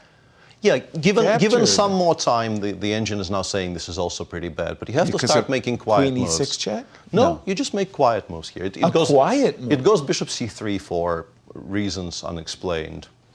Bishop c3. Tell me why I'm doing bishop c3 a quiet I move. cannot. I refuse. So if I do a quiet move, just help me out here. Now queen e8 probably is mate, right? You can't allow queen e8. Queen e8. And, So there is an idea. Okay, and he gives a check, the most natural looking move on the board. It's such a human move to go queen e6, king comes back to f8. Yeah, refresh my board for a moment. So the idea, once again, is after queen e7 check, king g8, quiet move and say, it's your turn, mister. What are you going to do? I have a suspicion it's basically black maybe has every single piece on the best possible square. Okay. And passing the move over to Wesley makes him make very, very uncomfortable choices here. Peter, I have a question. Now, in these positions, the general feeling is if the queens are off the board, it should be a draw. But can in some positions, with that bishop on c3, is queen g5 and actually threatening to go into an opposite color bishop where you either end up winning the h5 pawn or the f5 pawn? And maybe we can just quickly show that, Yasser, with queen e7, king g8. The point I'm trying to make is it's obviously more tempting to keep the queens on the board. But does black need to be careful about queen g5 trades and one of the pawns falling off? It will have to be a very, very specific situation because I think after the queen trade, black probably will have enough tempi to protect at least one of those two. So, and if you only lose one of the f5, h5 pair, you probably don't lose. You hold. Yeah. Yeah, bishops of opposite color. So white needs to keep the queens on the board. Yeah, you have to play for mate. But I think it's the problem is we can maybe play for mate successfully. Queen e6 check, queen takes f5 is on the agenda. By the way, queen takes f5 immediately. Let me just let me refresh my board to get the current position. This is what he's played, yeah. And actually, why not? I'm a pawn grabber. You're a pawn grabber. You love it, and you're also threatening some checks with the bishop. The queen and the king lined up. I am. I mean, there's a discovery, and queen came. He played bishop to He e8. played bishop Yasser. e8, which I don't really like. I think the engine was suggesting queen d5 was required. Required. And it was seemingly holding on. Once again, the depth may need to be increased for a conclusive answer there. This apparently is now back to being very, very bad for black, even though I hesitate to even tell you what the first line is. I would start with the discovered check, bishop d4 check, just to cover the f2 square. Very nice. Yeah, and then try to get my queen on the business square of h8. I think it doesn't like allowing bishop f7, the engine. But he's done bishop d4. Yeah, It's this a is a very very, human- very human move. Yeah. It's Exactly. still winning, but there were some very machine-like suggestions there, which seemed to be By the stronger. way, bishop Bishop f7, the idea of retreating with the bishop to guard the king. blocking. And now queen c5 check wins by force, I assume, because you will actually you will be able You to peel. can't go to g8. Yeah, you will peel the black king out And of the. he's Only done the square. queen Out of c5 the check, because if he had gone the other way, then we quickly check, Check. and skewer the queen. Yes. So king e8 box, and again, it's 11 minutes to 1 minute still, right? Yeah, Jan should be able to figure this out. Is this queen c8? Queen Bishop c8 followed by c5? bishop c5 followed by queen h8 check, and eventually And you win the queen. you win the bishop with checks. At least Or, the yeah, bishop or with the checks. bishop, yes. You win with the bishop with checks. Queen You h8 is guys the key are check. human calculators. You're just like, I can't even put the moves on fast enough. Queen h8 check. Tell me. Getting have to to- bishop c5 is easy, but is queen h8 the most precise check? Will he find this one? I think it's fine because king g6. I think you lose to bishop d4, H5. maybe even bishop d4. Or queen h5 also looks very good though. Yeah. But I very much like this idea of making a quiet Oh, move here bishop and d4 is saying, lovely. okay, please make a move in response, sir. I don't want to. I will refuse. And queen g7 is a big threat. So he gives the first right check, queen c8 on the board, Yes, he does. bishop c5 to follow. King Jan, e7, yeah. Jan is going to find this. Oh, yes. I think so, and this will make him feel a lot more cheerful about the tournament because it really has been a very disappointing first couple of days for Yes, but the Jan. nightmare continues for Wesley then. Exactly. Exactly. Bishop c5, is it on the board or No, Jan has that's- slowed down? That's our guess. And the fact that he has slowed down is actually a very good sign, I think, in general. Him not blitzing moves out in this position shows that he knows he's very close, Does and it? he knows he doesn't want to spoil it. And this is the moment, queen h8, and he plays it instantly. Yes. This one, he had worked out. So you have to run towards the center not to get mated, and then just to show our viewers, king e6, we give a check from e5. And a check, e7. a check from d6 first, I think, is more precise. King f5 play. I suspect this is just mate now after king f5. Queen e5. Yeah, queen e5, and now bishop d4 apparently is like mate in 8. My screen says. He's reaching out for the bishop and he plays it. Peter knows Jan well. Bishop d4. Ideas of f5, Queen G7. And look at that king on h4 just chilling. No checks available. No checks. The safest king on the board, and it's handshakes. And well done, because we thought that Wesley actually had the upper hand in this one. We have one remaining game. What's going on between Alireza and Liem? Was a pretty sharp night end game, but it no longer is all that sharp, I would say. I think this has to be very, very level. White with the outside passer on the H file probably has the famous Theoretical moral advantage, right? The fabled moral advantage, but it should be a draw. Yeah. It should. And I very much like the engine suggestion of playing 96 c8 here, just to try to remove the entire queen side. Right. And I think it's really interesting what you said about this outside passed pawn for the newer chess audience, because in a king pawn ending, imagine if the knights are off the board and you have a pawn on a flank. The further away it's from the center, the more of a strength it is, because it forces your opponent's king towards the flank while your own king can go ahead in the center and grab the pawns closer. Exactly. And knight endings are very close to king pawn endings. So Exactly. having an outside passer, which in this case is the h pawn, gives white that slight edge. But you're saying it's not going to be enough because black has a lot of activity, firstly, on the queen side already. And look at that king on f5, a very active king and a knight at the center. One of the problems that white has is maybe if this pawn were, for example, on a2, the fact that it's on a4, black can liquidate the queen side by forcing knight c8 to b6. And if I'm forced to take, well, who has the outside passer after all? Exactly. And that's why the engine is actually going triple O's. By the way, the move knight c8 isn't intuitively obvious. You're kind of thinking c5, c4. You're thinking which could still hold, but it's maybe slightly less clean. But finding backward moves in endgames is tricky. It's tricky. So. Are so difficult. Retreating knight moves especially are more difficult. Yeah.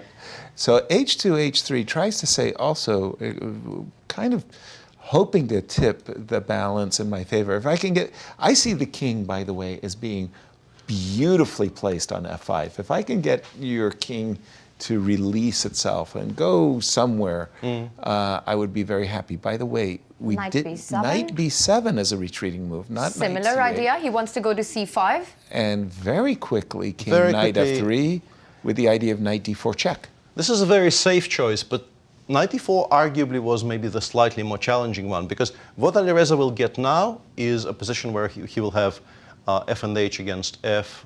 Basically, the entire queen side will disappear in very, very short order. And and white will have an extra pawn on the king side, but 2 pawns against 1 and knight ending 2 against 1 generally is a very comfortable draw. But you were about to suggest knight e4 as a way of keeping... Trying to dominate that knight on b7. Yeah, that was why maybe knight c8 was more accurate, knight c8 to b6. The move knight b7 actually invited knight e4, stopping knight c5. This did not happen. Alireza did play knight f3, and we are now up to date with the players. And c6, c5. I actually thought he was going to go knight c5. I was pretty sure he was going to go knight c5, but he's being greedy, and I quite like this this kind of greed. Why subject yourself to suffering in a slightly worse endgame when you can play a position with equal material? I'm seeing the knight as being a bit dominated, though, Peter. And Are we sure this is equal? King f5 and then c4. King f5 and then start offloading material. King f3 played. Yeah, but now you can play c4, I think, pretty safely. Uh-huh. And That's give yourself fair. the c5 square for the knight. And yeah, I don't really see how you lose this with black. And Liem's reaching for the c-pawn. By the way, is time clock's a factor in this one, Tania? It's, I think it's very close. It's a 30-second advantage for Liem, and it's a position where the ideas are very clear. So I don't believe the clock will be the biggest factor here. Right. The moves are not that difficult. It's not that complex. And also it feels like only moves to be played to really try. So c4, king e3, you can jump in with your knight to c5, and white will start attacking black's pawns in return. Knight You can start d6. with a Once check again, on you can d6. go knight d6 check and Grab c4 and attack a5. And then we're going to get that ending that you talked about. H and f pawn versus f6 pawn. 2 versus 1, and they've cleaned up the queen side. Yeah. It's possible to lose this, but you have to commit some very, very Egregious. If the knights are Egregious traded, that's mistake. lost. If you're able to get in a check in most cases, in probably any 99.9%. Yeah, any forks where the knights are traded, definitely winning for white. Black's idea is very, very clear. He would just love to sacrifice the knight for the 2 pawns. But it's really important that the 2 pawns are separated, so it might not be that easy to sacrifice the knight for both pawns. Exactly. And if one pawn, and also there's no pawn trade, that's very obvious. Right. Because what black really wants to do is get rid of one set of pawns and then sacrifice the knight for the remaining pawns. And by the way, king h5 is a nice move, very much so, to try to cozy up to this h3 pawn. If we imagine white's king on pardon me, I wanted to put white in a position where he had to defend the h-pawn, and double duty, you get to play knight takes f4, draw the king away, and then That's go a king nice h5. tactic, and maybe you can show that, Yasser. Yeah, we so can play like- some helpful moves. Like, we'll just play some moves for the moment, and we'll get a situation where we get this. And this is how you And sacrifice this is the how knight. you sacrifice the knight for the 2 pawns. And of course, as you see our score of the 2 players, we see why this game is so critical for Firouzja. A victory would allow him to catapult, leapfrog, if you will, over Liem with a win. But only a win. With a draw, Liem keeps a lead over Firouzja. Let me just refresh my board, as we only have one decisive result thus far. One decisive result, it was Jan Nepomniachtchi winning against Wesley So. So for Wesley, it's really not been a good event, and Not he's at got all. to get himself going in the Blitz. That's his big hope now. But for Jan, a crucial win to try to get the tempo going. And we see the f5 pawn will fall now, And it without has. any sacrifice. And a And little the bit players of will make a draw. Yeah, we saw that with the players. There's kind of an agreement there that this is now ending in a draw, and we see there the king will march forward. It will be a king versus king. And it was. Impressive save by Liem. Again, Liem's coming into this event as the wild card. He's going up against the tournament Grand Chess Tour champion of 2022, Alireza, and black pieces. That was a big test, and he answered it superbly.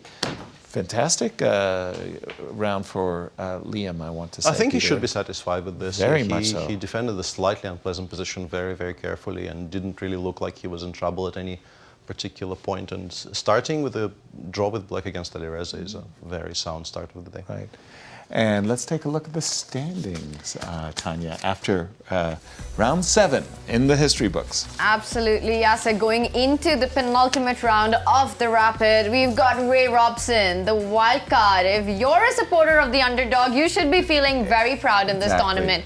With heavyweights playing, it is Ray Robson with 9 points, just 2 games remaining. Maxime, Vachier-Lagrave, Anish Giri, Liem tied for second position. Alireza Firouzja, Fabi, and Jan. Jan has sneaked his way up the leaderboard. A little bit there, yeah. That's that was 7 a nice points. victory, yeah. And Wesley struggling. We've come to that point in the show where we'd like to talk about what's happening with our friends at Q Boutique, and they have this sports hat. St. Louis Chess Club sports hat. Stay sporty in the sun. Wait a minute. Are we going to fall winter? Never mind. Stay sporty in the sun with these classic baseball caps. 100% polyester with adjustable Velcro strap across the back, available in multiple colors, and one size fits most. Notice they didn't say all, fits most. Represent the St. Louis Chess Club in style. Available at QBoutiqueSTL.com. And as we go on break, Anastasiya caught up with Jan and had a nice little interview. Hope you enjoy it. We'll see you on the other side of the break.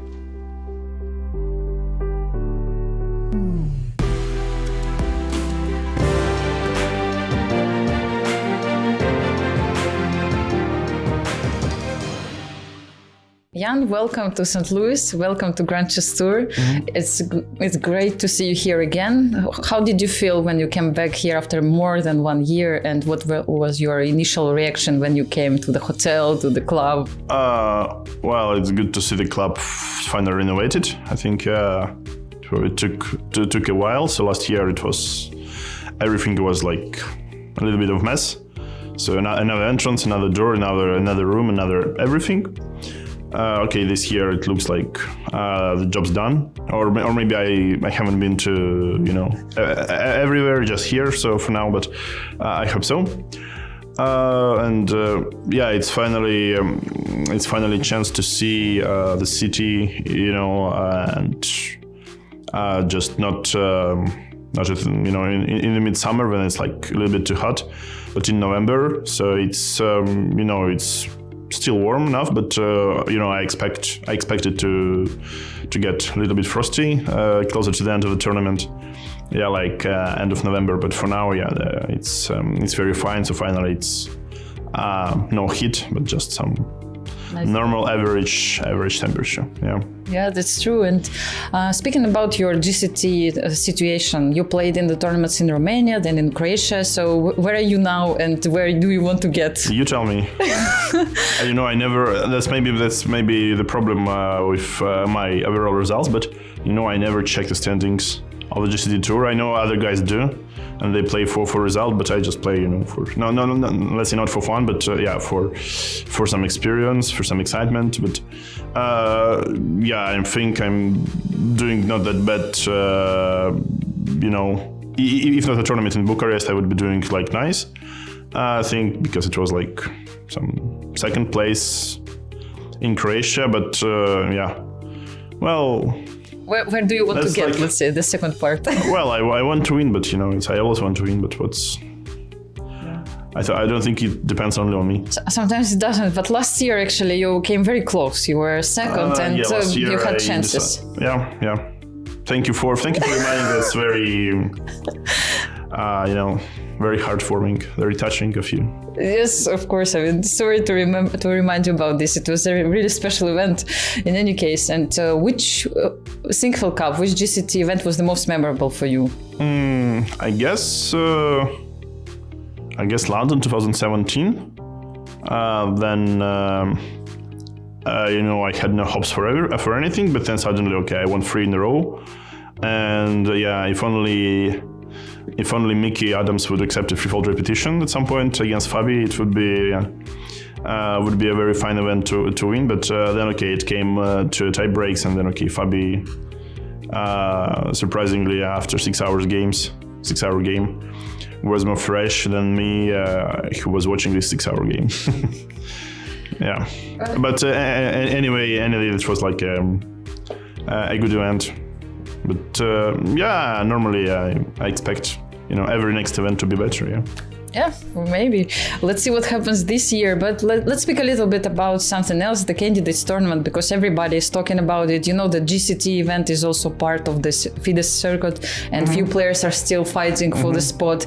So But I'm not fighting for the spot, so I don't care that much. you are not. Yes, I know you are there already. Yeah. But I think you would keep an eye on the others. And in general, what do you think about the field already? I mean, we know some names. And whom do you prefer to see in the candidates tournament from those who are playing here? It's Wesley, Anish, and I think Alireza are still fighting. I don't know. It's I guess any of these trio is like quite a formidable opponent. So it's you never know until the tournament starts who is like in a good shape, who is like is not so well prepared. Yeah, so we'll see. But for the current situation, I think Anish and Anish is on the second place after They 5. have slightly better chances, yeah, than Wesley. Wesley is on the third place. Yeah, Wesley, but Wesley is still in the competition, yeah, and you know, when the tournament is important, he always, you know, tries to show his best. So okay, let's see. Let's grab some popcorn.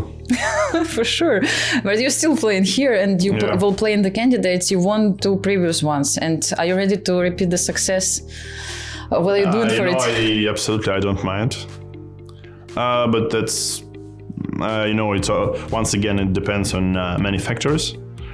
Yeah, so first of all, who's playing, when is the tournament, where is the tournament? Yeah, so it's, will I make it to Canada? Yeah, like getting my visa or not? So also, That's all about it. Also quite a question, yeah, to be honest. So yeah, you know, let's see, but I guess, you know, playing a couple of matches leaves you with some nice amount of preparation, but anyway, even having like this, you know, big luggage, you still have to, you know, to work and to prepare. So Yeah, there's always something to prepare for. Yeah.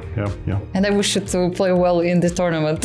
So all the best of luck for you, Jan. Muchas gracias. Thank you for the interview. Thank you. The 2023 Grand Chess Tour reaches its epic conclusion with its 5th world-class event, the 2023 Sinkfield Cup. It's back to classical chess with frontrunners settling in for the final push to the finish line. However, 2 of America's finest stand in their way. Joining the fray is wildcards who will try to cash in on the opportunity while making things as difficult as possible for hopeful tour players. Who can win the illustrious cup, and will it be enough for them to emerge as the 2023 Grand Chess Tour champion? Follow the St. Louis Chess Club's Twitch and YouTube channels to tune into live coverage of the 2023 Sinkfield Cup, November 21st to December 1st to find out.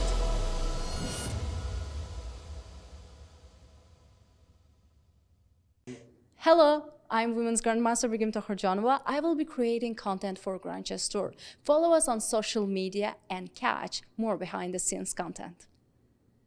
The St. Louis Chess Club is the premier chess facility in the United States. We bring the educational benefits of chess to thousands of students across the St. Louis area. We also promote chess at the highest levels, hosting all levels of the U.S. championships, as well as high-profile tournaments that attract the world's best players. Become a member and enjoy perks such as free classes and lectures, weekly tournaments, and so much more. Visit stlouischessclub.org to claim your membership today.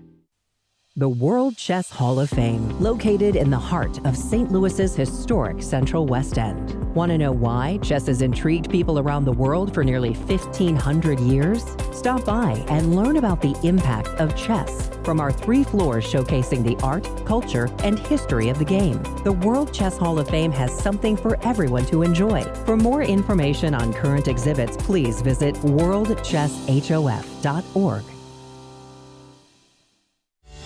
St. Louis, the chess capital of the United States. It also plays host to an award-winning shop dedicated to chess merchandise, all-occasion gifts, and plenty more. At Q Boutique, you can shop both in-store and online. From quirky greeting cards to luxury chess sets, there is something for everyone at Q Boutique. Enjoy a shopping experience like no other. Make sure to check out QBoutiqueSTL.com for a wide variety of gifts for everyone to enjoy. The St. Louis Chess Club Scholastic Program brings the educational value of chess to kids in schools across the St. Louis area. Active in over 100 schools throughout the St. Louis City and County, the St. Louis Chess Club has been able to reach over 85,000 students in both in-school and after-school programs. We view chess as a valuable educational tool. Learn more about our scholastic programming by visiting stlouischessclub.org/education. Hello, I'm Women's Grandmaster Riem Tokhirjanova. I will take you behind the scenes of the Grand Chess Tour. Follow us on social media and don't miss out on players' interviews and more content from the playing hall. The St. Louis Chess Club is the premier chess facility in the United States and is among the best in the world. Thanks to co-founders Dr. Jeannie Cairns Sinkfield and Rex Sinkfield, the St. Louis Chess Club is a non-profit organization committed to promoting the game of chess locally and internationally. We bring the educational benefits of chess to thousands of students across the St. Louis area, promoting cognitive development, critical thinking, concentration, and analytical skills. The St. Louis Chess Club welcomes chess lovers of any age and skill level to come and enjoy the game of chess. We also promote chess at the highest levels, hosting all levels of the U.S. championships and the American Cup, as well as high-profile tournaments that attract the world's best players, including the prestigious Sinkfield Cup, Cairns Cup, and many more. All tournaments can be streamed via our YouTube and Twitch channels that also include over 2,000 chess lectures for anyone to enjoy. Become a member and enjoy perks such as free classes and lectures, weekly tournaments, merchandise discounts, and so much more. Visit stlouischessclub.org to claim your membership today.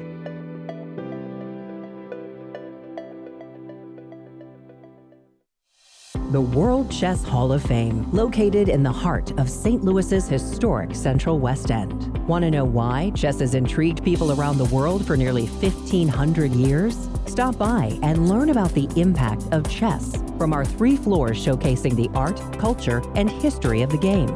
Landmarked by the world's largest chess piece sitting outside our front door, the World Chess Hall of Fame has something for everyone to enjoy, including various exhibitions, monthly concerts, and much more. Whether you are a beginner or a professional, there is something for everyone to learn here at the World Chess Hall of Fame. Enjoy free admission to our rotating exhibitions in our galleries and sign up for chess events, family-friendly programming, and art classes. And don't forget to stop by our award-winning gift shop, Q Boutique, and shop a wide selection of chess-related merchandise. For more information on current exhibits, please visit worldchesshof.org.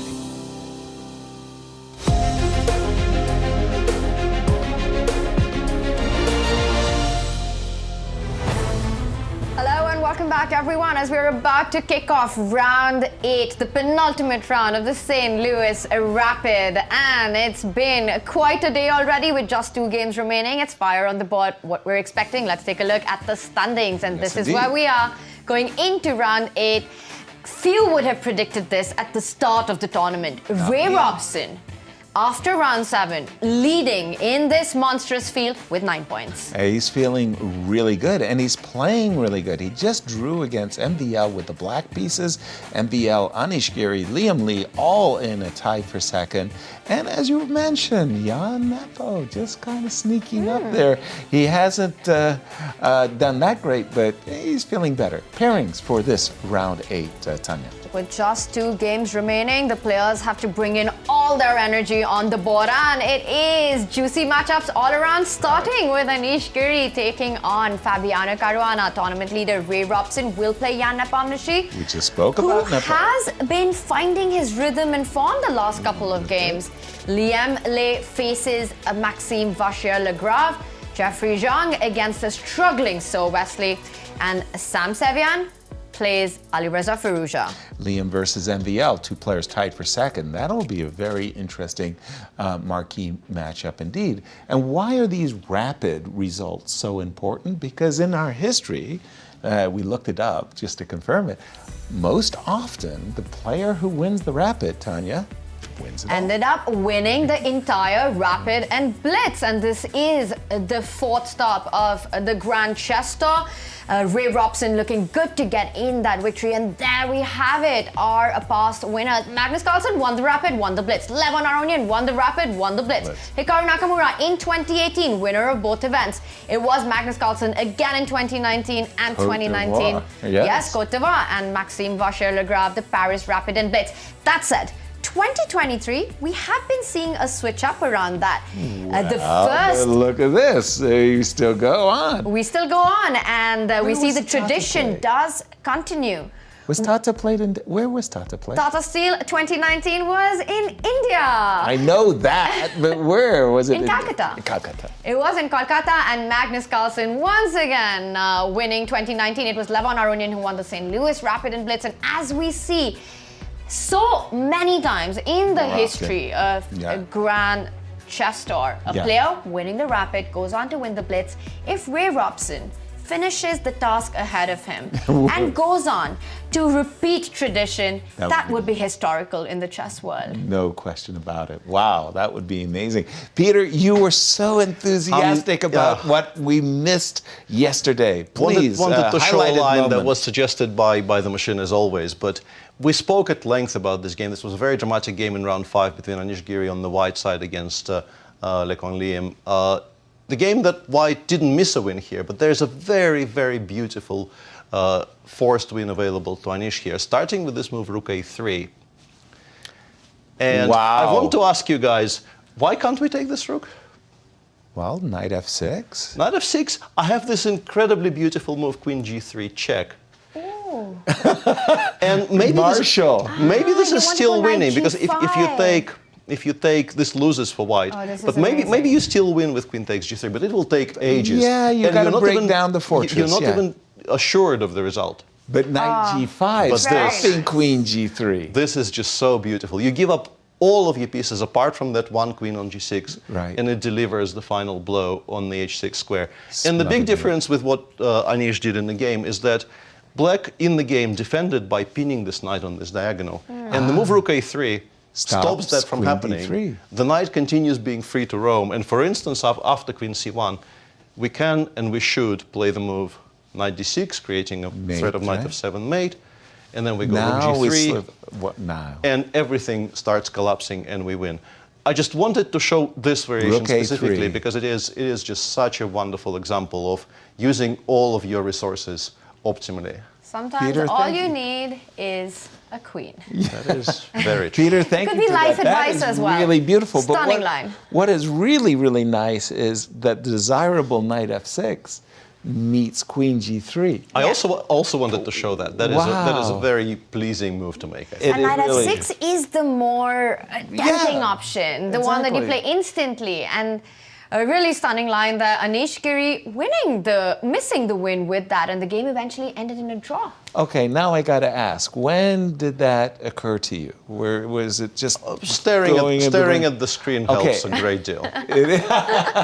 So that was actually in real time then. I claim no credit. The first line suggested this to me, but it kept on telling me Rook A3, and I was sort of ignoring it, and then I thought, hang on a second, why can't I take? Right. And then it dawned that Knight G5. I don't believe that Anish missed Knight F6, Queen G3. I think Rook A3, that on the radar is very difficult unless it's pointed out. Unless you either see an eval bar shoot up and you know that there's something specific in this position, or as Peter's showing us, but Rook A3 just doesn't come to a human mind.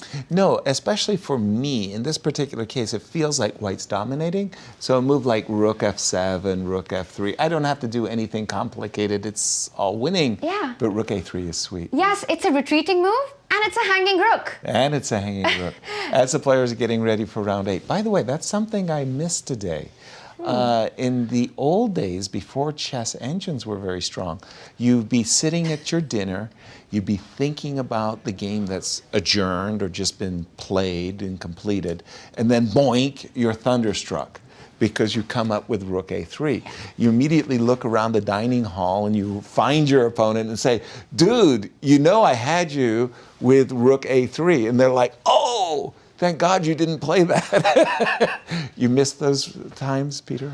To a degree, yeah. It's very disappointing that these days you exit, just go to the engine. Exit the playing hall, you pick up your phone from the log box where you had to leave it, and you switch it on, and it tells you just how stupid you were throughout the entire game. And it's not the most pleasant feeling in the world.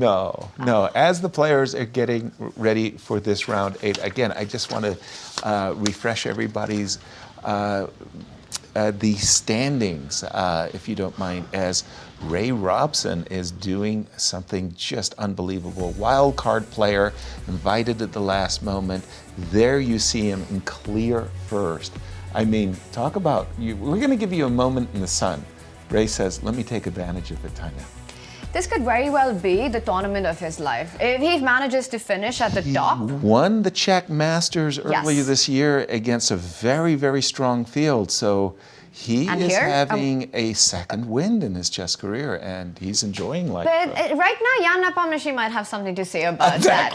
It's still 2 games to be played. Firstly, that, and secondly, I would like to second win. How old is he exactly?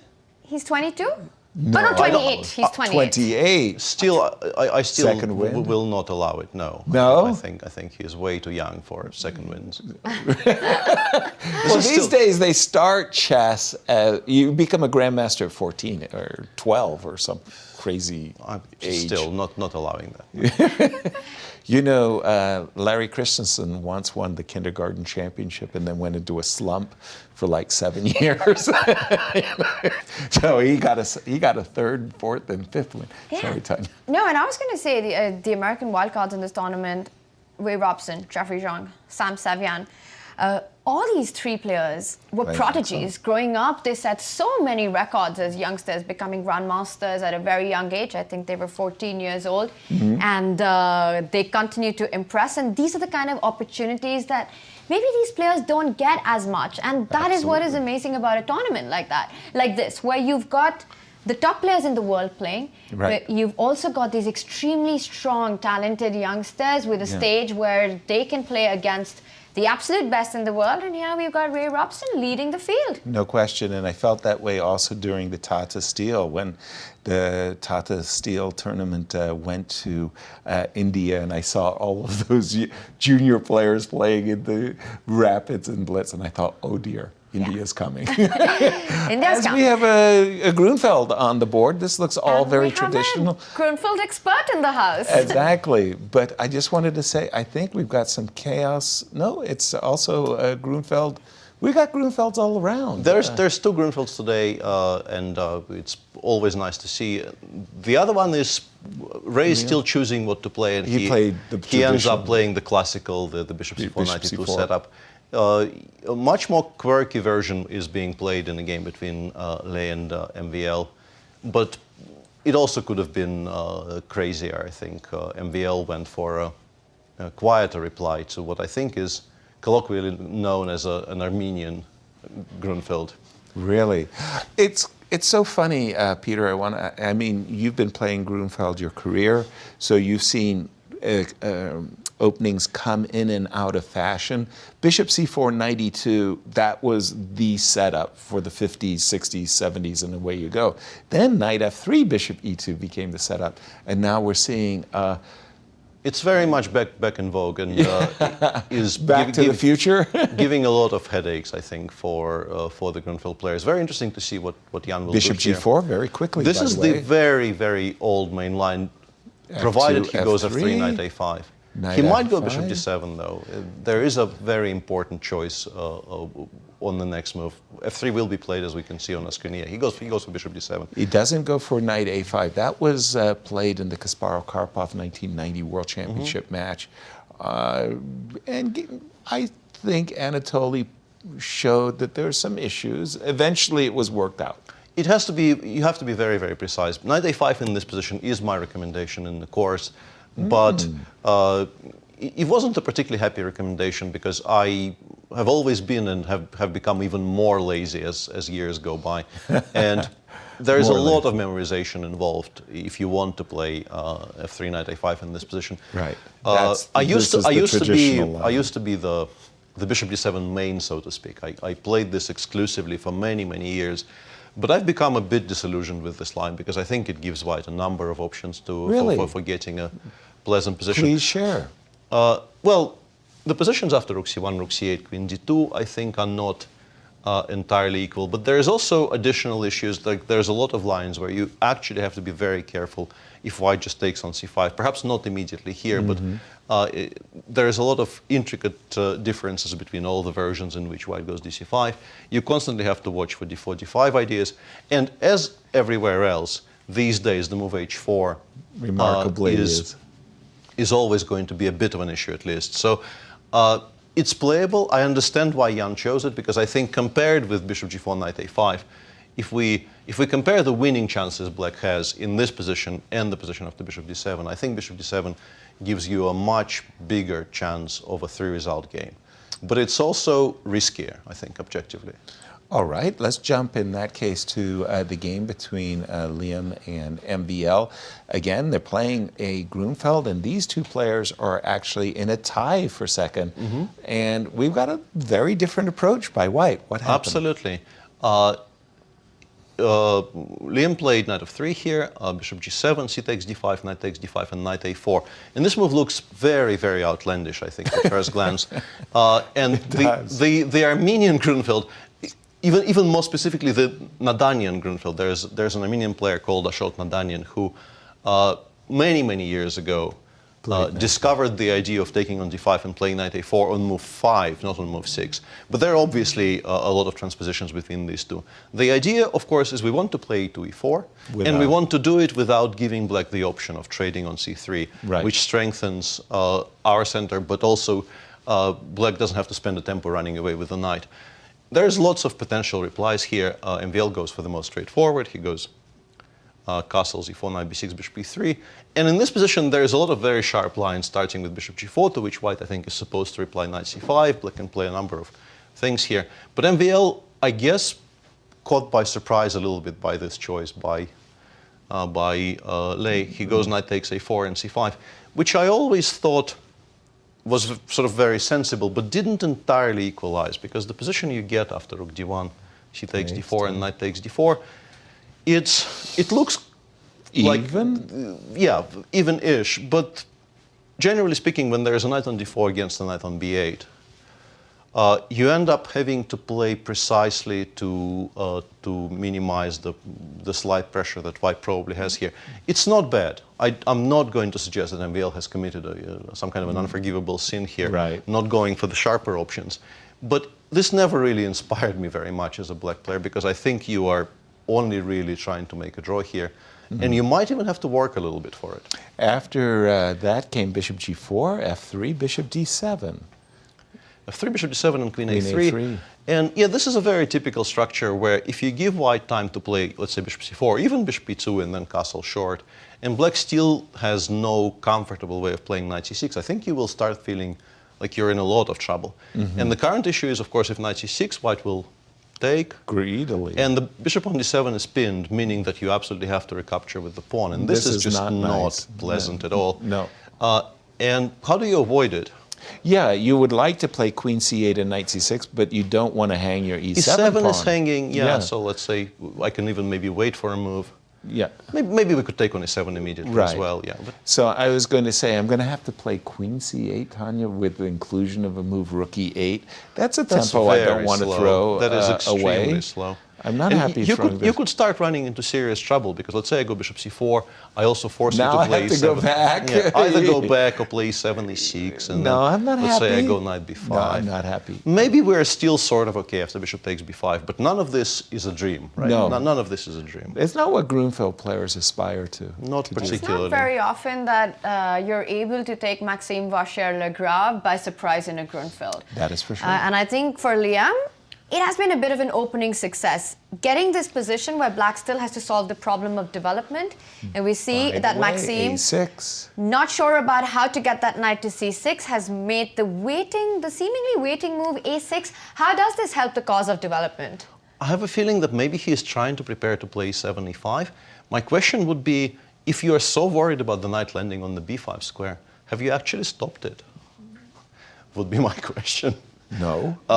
And yeah, my current answer is no. I don't really understand. No. I guess his point is he will You play would knight go c6. knight to d4. Now the knight is hanging. Really yes, hang. it's a very nice square, but this is also a very nice square. Yes. And this is suddenly becoming a much more Grunfeld manageable proposition. dynamic. But the bigger problem is, what if white says, no, I'm not going to let you have any fun at all, and just goes knight b3? And then after you've And accomplished yeah, you have knight to worry c6, about knight c5, castle. you have to worry about queen d6. And also you've killed off your own pride and joy. The bishop on g7 is no longer playing. Bishop This e2. is going to be... The question, the gauntlet is taken up once again. And again, these two players tied in second place. Big It's game. a pivotal game. Whoever comes out of this one, Victor, is really A happy man going into the last Yes, indeed. game of the Rapid. Let's go around the horn a little bit. We're going to go to the game of Anish and Fabi. This looks like a position I've actually seen very recently for some reason. It's a position that I played Joker. very recently in the Did Isle you? of Man. Yes. How'd The you idea do? of a5, a4. A5, A4? I really like Were it you with black. on the black side? Yes, I was black. So why did you want your pawn on A4, Tanya? So the idea here is that, of course, white has the option to stop that by pushing the a pawn themselves, which they can do with a4, which leads to very different kind of positions as well in different Exactly. clans. But here, if white rushes with the other plan of rerouting the knight to g3, what black he wants to did. do is create counterplay on the queen side. So you are at some point threatening to go a3. Okay. Even if it means sacrificing a pawn, because taking on a3 just destroys the pawn structure. On the other hand, the other plan of a5, a4, of course the a3 idea is a bit more obvious, is this move bishop d7. Knight a5, as you're pointing out, is now a big threat with the b5 square under control, the a4 pawn defended. And sometimes we also see a really interesting queen maneuver. The queen from d8 can come to b8, can come to a7 and start targeting the f2 pawn. And these are the different plans that black has to try to create play on the queen side with this a5 pawn expansion. Nice.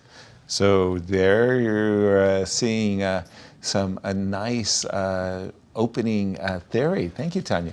And what's their head-to-head?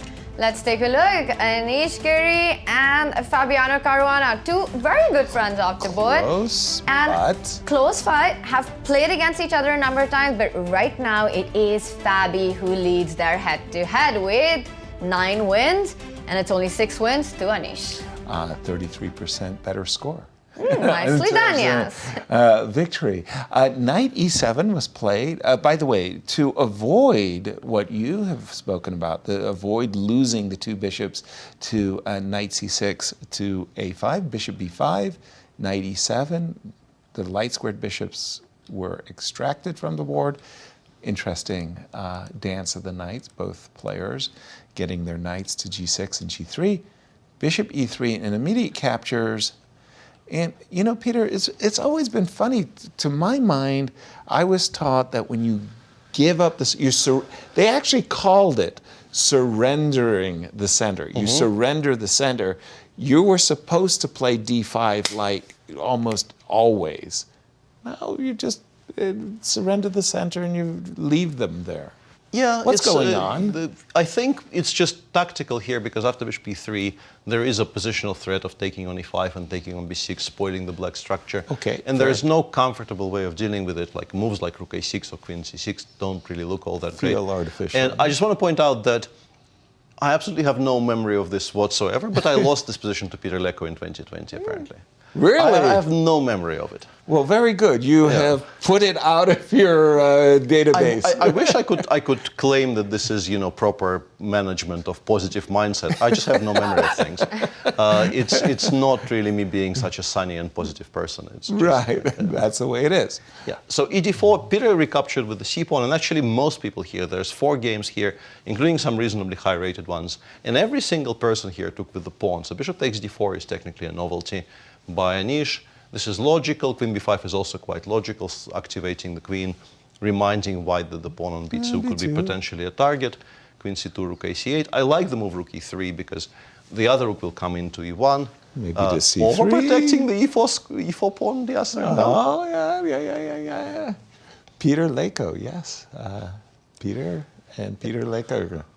And our Peter, yes. And both Peters, yeah. Yeah, Peter Leko. So apparently you just put that game out of your mind. But I'm trying to remember which event that was. Maybe something online. 2020 probably was something online. Probably which is online, yeah. Which is why it's not as indelibly etched into my brain. But if I'm looking at this position, etched, yeah.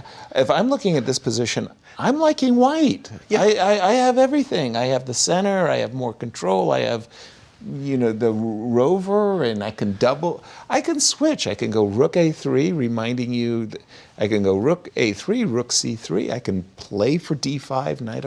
Come on, what is white do? What is black doing? Why is black happy? I don't know if he is. I think the suggestion here for black would be my position is still solid, apart from the slightly extended pawn on a4. Okay. I present no targets to play against. We can play something like c7, c6 here, because I would be a little bit worried about allowing d5, knight d4, maybe switching it over to f5. Okay. Because you can actually imagine white launching an attack on the king side if you allow it. And then let's say after the move c7, c6, you ask white, how are you making progress here? But it also kind of invites knight f5. We've weakened the pawn on d6 a little bit. So I would be very, very happy here with white. I would know my advantage is not huge, but I also know that I am by far the more comfortable of the 2 players here. So. Absolutely.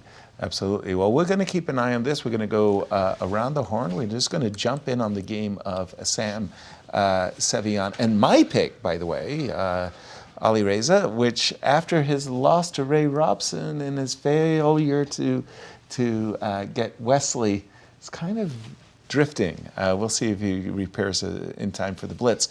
What do we got here? Tanya, did you keep an eye on her? Yes, it is a brayer. It is a brayer. We got the Spanish, which was answered by the brayer by black, which involves retreating the knight to b8 to reroute it. And this is the position, the current position, where we see a lot of dark square targets for that black knight to jump into. White, on the other hand, is playing against the bishops that black has. That bishop on f8 right now out of the game, the bishop on b7 blocked as well. But I feel that, and I don't know what your thinking is, but I think Alireza should be pleased with this opening outcome. The knights are jumping into the game. The b file is there to try to take control of. I'm kind of liking, I wouldn't say that black is better, but it feels to me that black has solved a lot of the opening problems out of the brayer, which gives very little space to black. It's one of those positions where, don't forget, I do have a central clamp, right? Like if I can, maintain that for life, maybe your pieces suffer a little bit asphyxiation. Like, okay, I'm going to make a move, bishop d2. Yeah? And you play a move like knight c5. It does look at first blush that you do have things, right? Okay, I go knight g4. Now, I'm just going to do something badly, right? Takes. Unless, this is what I really want to say. As long as I keep my center intact for a long time, your pieces might get cramped. There is g4, g5. So maybe both players are happy. I don't know. I guess it's really important for black to find targets on that c4 pawn, as you were pointing out. Instead, once your knight moves from e3, get the rook onto the c file or the b file. Okay. Yes, but black needs to find counterplay on the queen side. Peter, what is your take in this position? Who is more pleased out of the opening? I think Alireza... Break the tie. Yeah, Alireza, I think, should be quite happy because I think it definitely was his choice to go for this. And I wanted to start with a little bit of a memory of mine, and we've just established I have none whatsoever. But Challenge. but still, I seem to remember when Alireza just started appearing in these very, very strong tournaments, he at some point lost a game to Magnus, where Magnus went for the structure with the black pieces. That's right. And outplayed him comprehensively. And it looked like he really understood where pieces belonged. He really understood the long-term plans. And Alireza was just shuffling, and his position just continued. Yes. It was a Vaikanze. And I think so. One of the earlier Vaikanze tournaments, where Alireza lost this with white very, very comprehensively, as you said. And it's interesting to see now, and it feels really weird, right, to say that Alireza is an elder statesman in this game, because he's older than Sam. No, he's 20, no, Alireza? Is it? How old is Sam? I think 22 or 23. Yeah. But close, very close, yes. I actually meant my You're doing brain. great, Peter. Yeah, You're on a roll, baby. We're not going to stop you. I meant the correct thing, but I said the wrong thing. Right. Alireza is the elder statesman because he is he is the stronger and the more established player. Right. So he is now the examiner, saying, I understand the structure better than you do. I will be doing the Magnus job here. I will be outplaying you from what, to begin with, is a slightly worse position, frankly. I played a lot of this with both colors. Yeah. If white does their job well, it's not that much fun for black. But it presents you with a very good opportunity to play for a win eventually, because the position is extremely complex. Okay, double-edged position. You say white slightly better. I noticed that there's no master games, which suggests to me somebody made a novelty. Where and when? Somewhere. Somewhere it I'm very happened. surprised this is already new, supposedly, because there have to be games.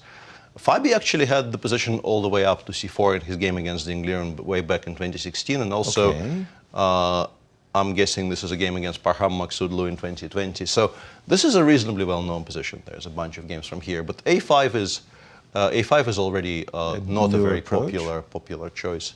Okay. But all of these positions sort of flow into each other. And by the way, bishop b2 on the board. I'm a bit surprised by this. I don't know why that bishop should occupy that particular diagonal, because it's hitting in the pawn on e5, which will be very difficult to shift. I would much rather put it on either g2 or e3, maybe. Exactly. All right, we'll keep our eye on this. And for Alireza, I think it's really important to get these kind of positions where it's still a rich middle game. It's a game for all three results. And playing with the black pieces, you try to find your play on the queen side, you try to find your targets, given the tournament situation and the tour situation.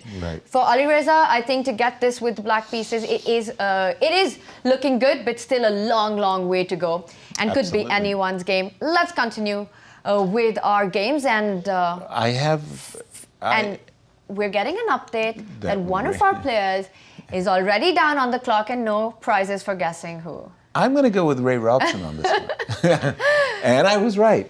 Check it out. The Grunfeld defense, and you mentioned that after the move bishop d7, rook b1, rook c8, white is enjoying his space. And check this move out, h2, h4. Aggressive Ray. Would you like a pawn?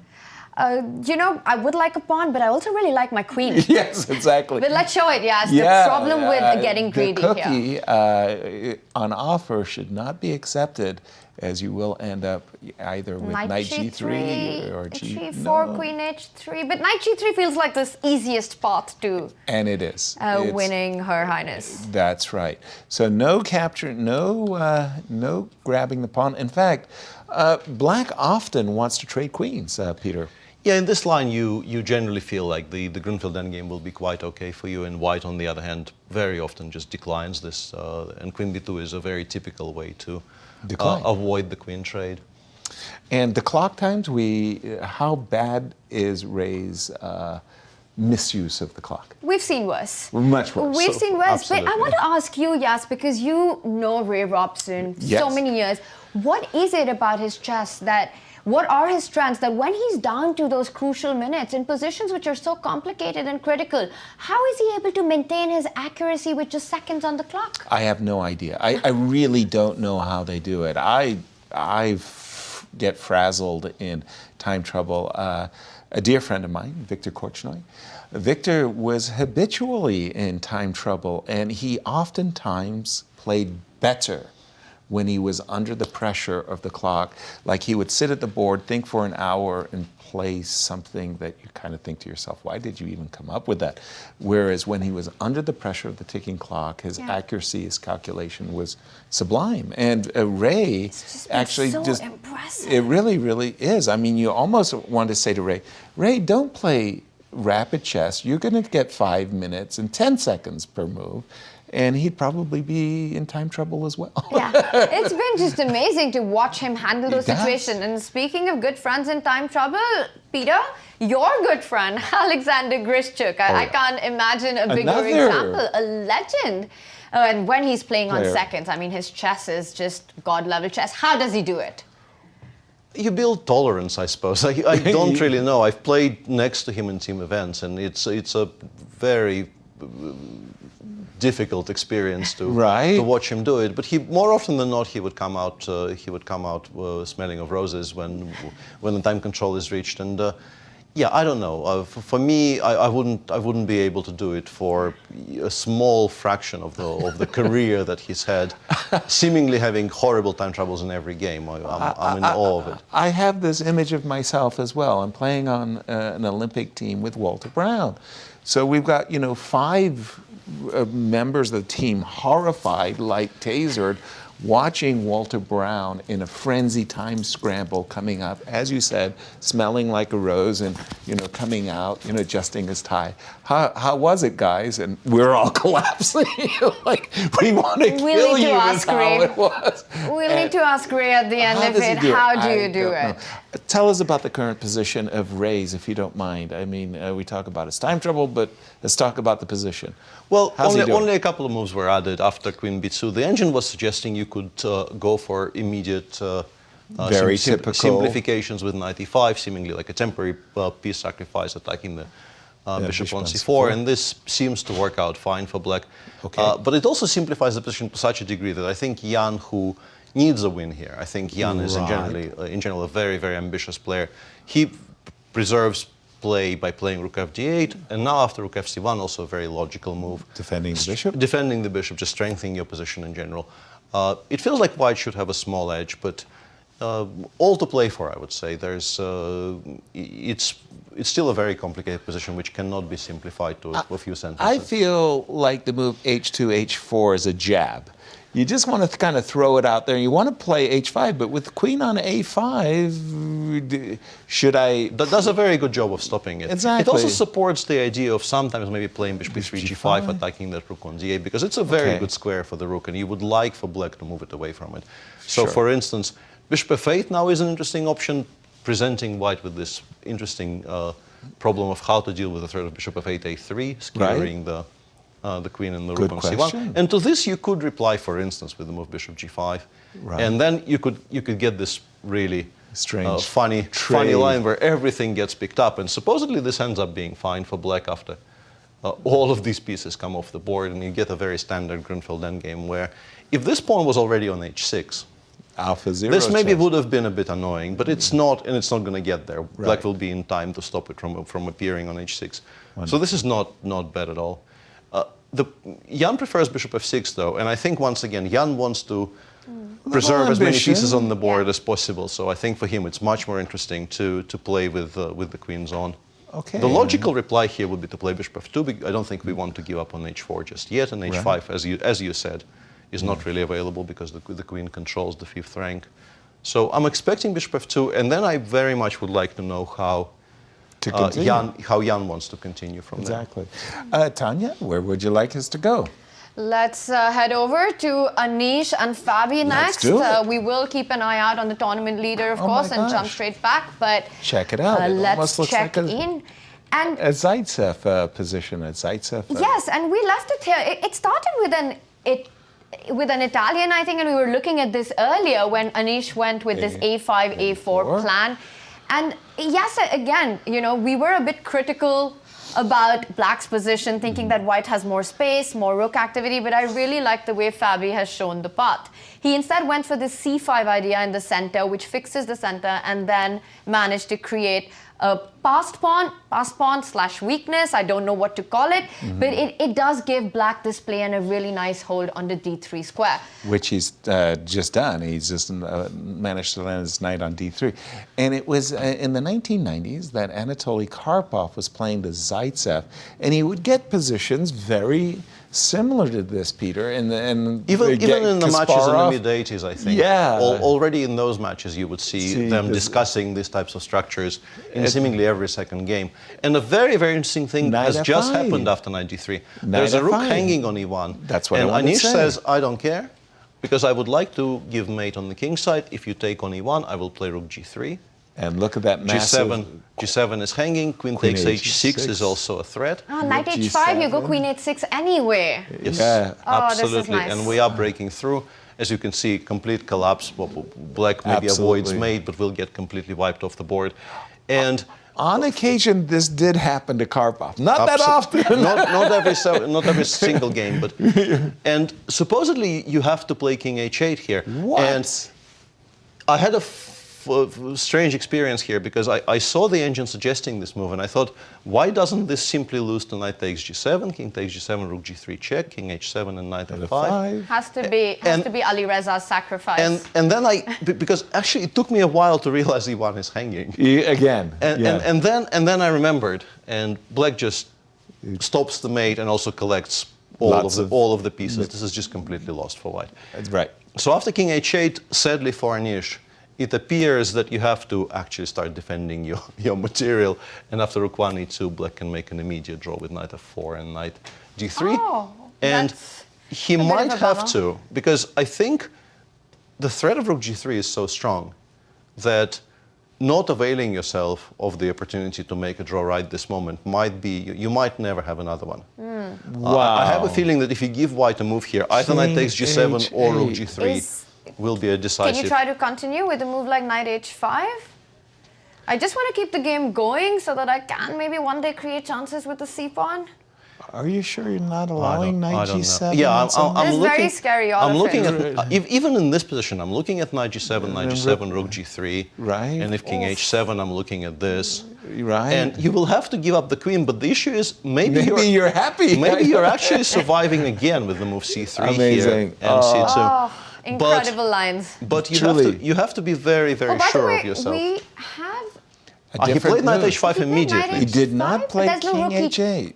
Yeah, he didn't play king h8, and he went knight h5 directly. And the whole queen side, by the way, has just somehow been magically cleansed. But knight h5 really, I'm looking at, that's a foul move. Come on. What? I like knight h5. What? What? It takes control of the g3 square. Wait a minute, that's all wrong. Okay, what do you do if I go queen d1? Don't ask me these questions, but Queen all right, d1. let's take a look. Where's your knight going? So I'm scared to take on e1. I will admit that. Knight takes rook. You want to take your knight, and then you're coming on rook g3. Correct. That is a very interesting option, actually. Yeah, right? I like this. Shall we cheat?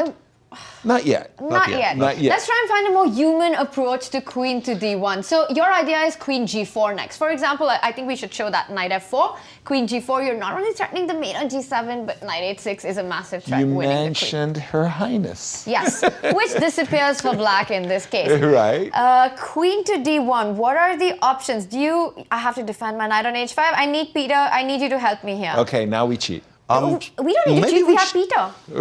Yes, that's cheating. Now that the queen is not controlling the h6, I'm wondering if I can afford to play knight f6, and maybe rook g3 is no longer mate, but no, it is. It's still mate. Queen d1, well done.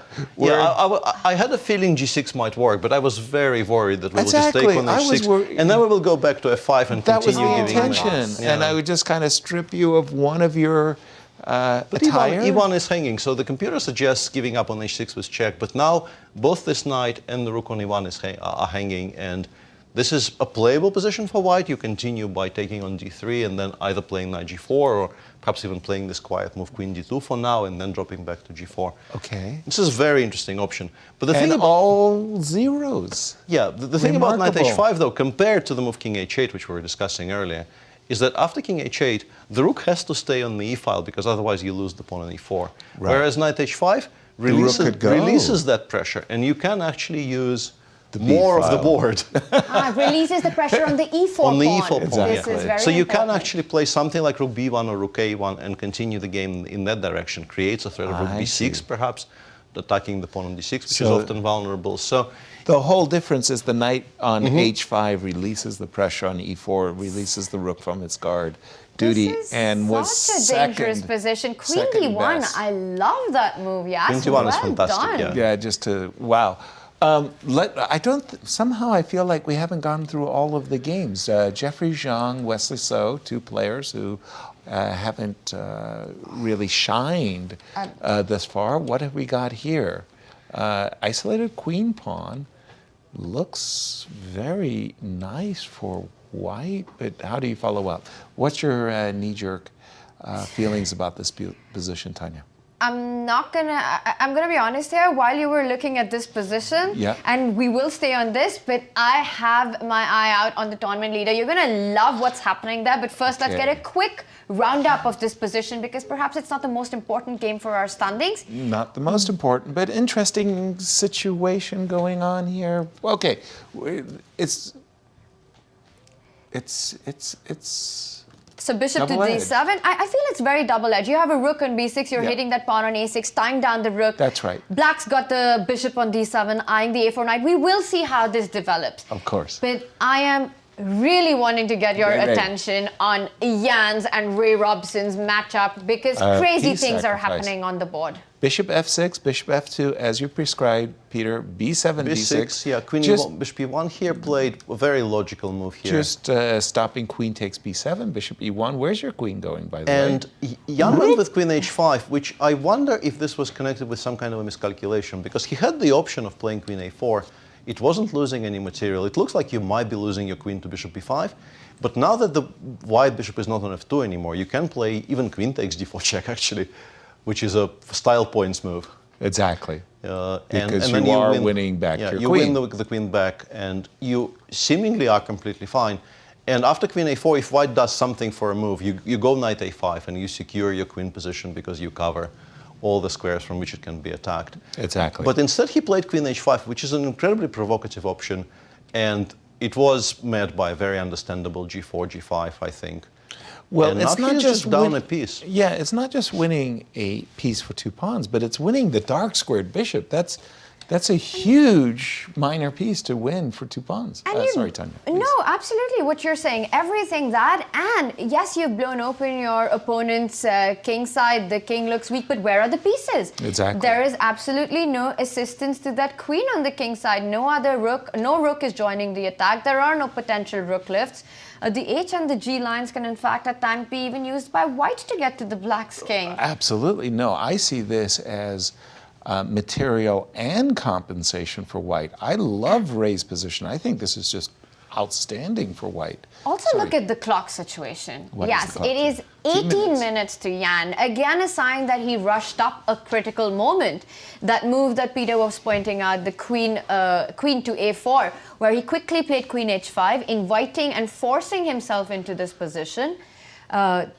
Less than 18 minutes. He started thinking now, but it might be too late to take that pause. Wow. Well, I'm seeing a little coffee house chess here by Jan. He's just throwing caution to the wind, Peter. I don't like it at all for black. Yeah, that seemed a little too gambly to my eyes, and Yeah. in particular because there were really good off ramps, alternatives. Yeah. off ramps available. Yeah. Queen a4 is a pretty decent option here, and yes, you have to calculate, but these are not very difficult calculations. And we're being told that queen h5 didn't really take him all that much time to play. And honestly, this position just looks horrible. Horrible. The way maybe that he thought he can continue here is the move b6, b5, trying to disrupt the coordination of the white pieces. But regrettably, you can even play bishop d3, which I think is really rubbing salt into the wounds. point being that if you win that bishop, Your queen is still trapped. It costs you a full queen on that square. So, and if you don't play b5, if you give white time to play something like king g1, f2, you're not going to be able to attack anything even. Wow. You're just down a piece, and white has a very, very secure conversion in front of him. Her Highness is having a hard time in this particular game. I want to go back to the game of Fabi for a moment, because Anish Giri is apparently gone for that variation that you talked about, Peter, which was sacrificing the exchange on d3, winning the pawn on h6, and just having tremendous compensation for the exchange. Take us to the current position, if you don't mind. The interesting point there came a few moves earlier where after knight h5, Anish has gone for something we did not really discuss properly. Directly. Because he gave up this exchange immediately without waiting for any further provocation. He just took on d3 twice. And in response, Fabi just gave up on h6, also with more or less no additional reason. Something like king h7 is is definitely at least an option, but he just played g6 and then king h7. Perhaps his intention was to meet knight g4 with f5, but Anish, as in the variation we were discussing earlier, Anish goes queen d2 for now. Right. And now knight g4 is a massive, massive threat, because it will immediately create the idea of the queen coming to h6 with a check. This looks very unpleasant for black. You know, these are the type of positions that machines hold, and you just shake your head like in despair. Yeah. But humans collapse in these positions. Knight g4, queen h6 is just such a huge and even knight easy... h5 might be a very strong threat, because once the queen lands on h6, you can invest a lot of material into landing your queen on h6 and be quite happy about it. You're not even up materially. It's a rook for a knight and 2 pawns. 2 pawns. And your king is weak. I don't even believe that the machines would be happy, and I see our evaluation there. It gives a big advantage to white here. Exactly. The weak black king, and also there are tactics, right? After your knight goes back to g4 in these positions, we see our board there. The queen jumping into h6 has a really nasty idea. It's not just a check. You're actually threatening, and maybe we can show that. Rook c5. Take it away, Tanya. Yeah, knight and g4. let's make a move like rook to c8 here. Okay. Doubling up. I was thinking doubling up, but all right, just to show the idea. Queen h6. Check. Yes. Gotta go back. And maybe there are other options, but the one that strikes me as the simplest is simply grab the knight. Get rid of the defender, knight jumps onto f6, and this endgame has got to be winning for white. It's just gone, yeah. Queen takes h5 reminds me of the queen takes f5 by Alireza from yesterday. That is indeed the Wesley, big threat. if you missed that game, please go back and have a look. Any queen f5 ever on from now is the Alireza move officially. Exactly. There are issues that Fabi is facing. How does a computer deal with this knight g4? The engine goes rook c4, and after knight g4 goes king g8 preventively to by attacking the knight on d4 to make it harder for white to play queen h6 and to continue the attack.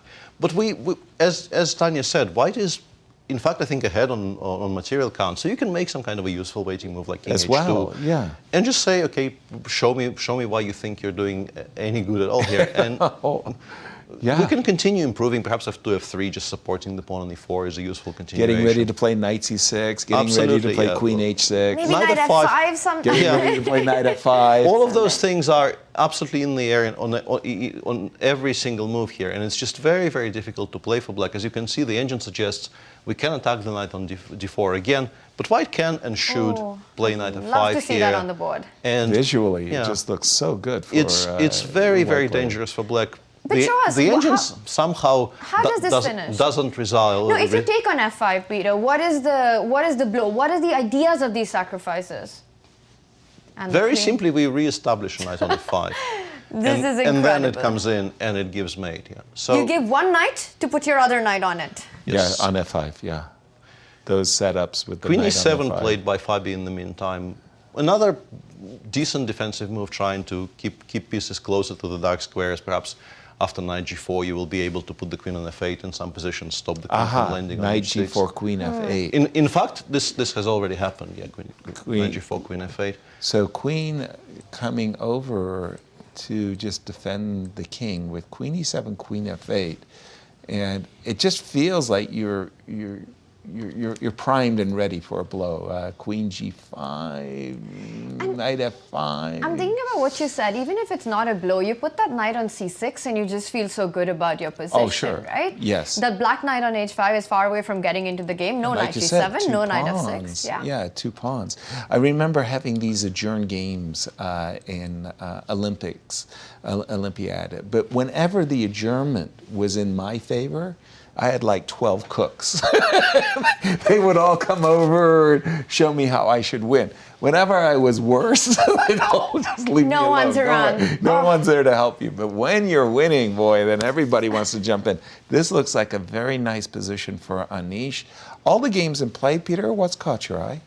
I'm not sure where to go. I want to slightly give my opinion on the game we didn't really discuss properly, and I no longer really have to give my opinion here. It's pretty clearly going to be a fairly equal game. But even in the position that you were discussing, you said your initial reaction was that white is doing really well. But honestly, with the bishops as active as they are, the bishop on G7 in particular, supporting the D4, D5, D4 break whenever these knights are traded, with Queen A3 coming in, my impression was that actually white needs to be quite careful here. I felt that if anyone is in any danger of being worse here, it was more white than black, even though, of course, equality is the more likely outcome. And the decision by Jeffery to go rook b6, b1 here, I think is an indication of what he thought about this position as well, because he felt that keeping things under control, leaving the b6 square for the knight perhaps to land on is the way to go. And then some trades happened. And yeah, this should even out. Okay. You normally expect G5 and D4 somehow to get traded and the draw too. Has Alireza shown himself to be the professor versus Sam Sevian, saying, I got some lessons from Magnus Carlsen, let me show you what I've learned. And the players have reached an imbalance of 2 bishops, but a very, I want to say, nice outpost for this knight on c5. And we've caught up to the players. How does the computer like this? Pretty even? Pretty even according to the engine. But I think it's easier to play for black because I think, for instance, the plan of playing e5, e4 here and then trying to trade the dark squared bishops along the long diagonal, and leaving yourself with this knight on c5 against this bishop on c2. Right. If you manage to do all that without losing any material in the process, I think you will be extremely happy.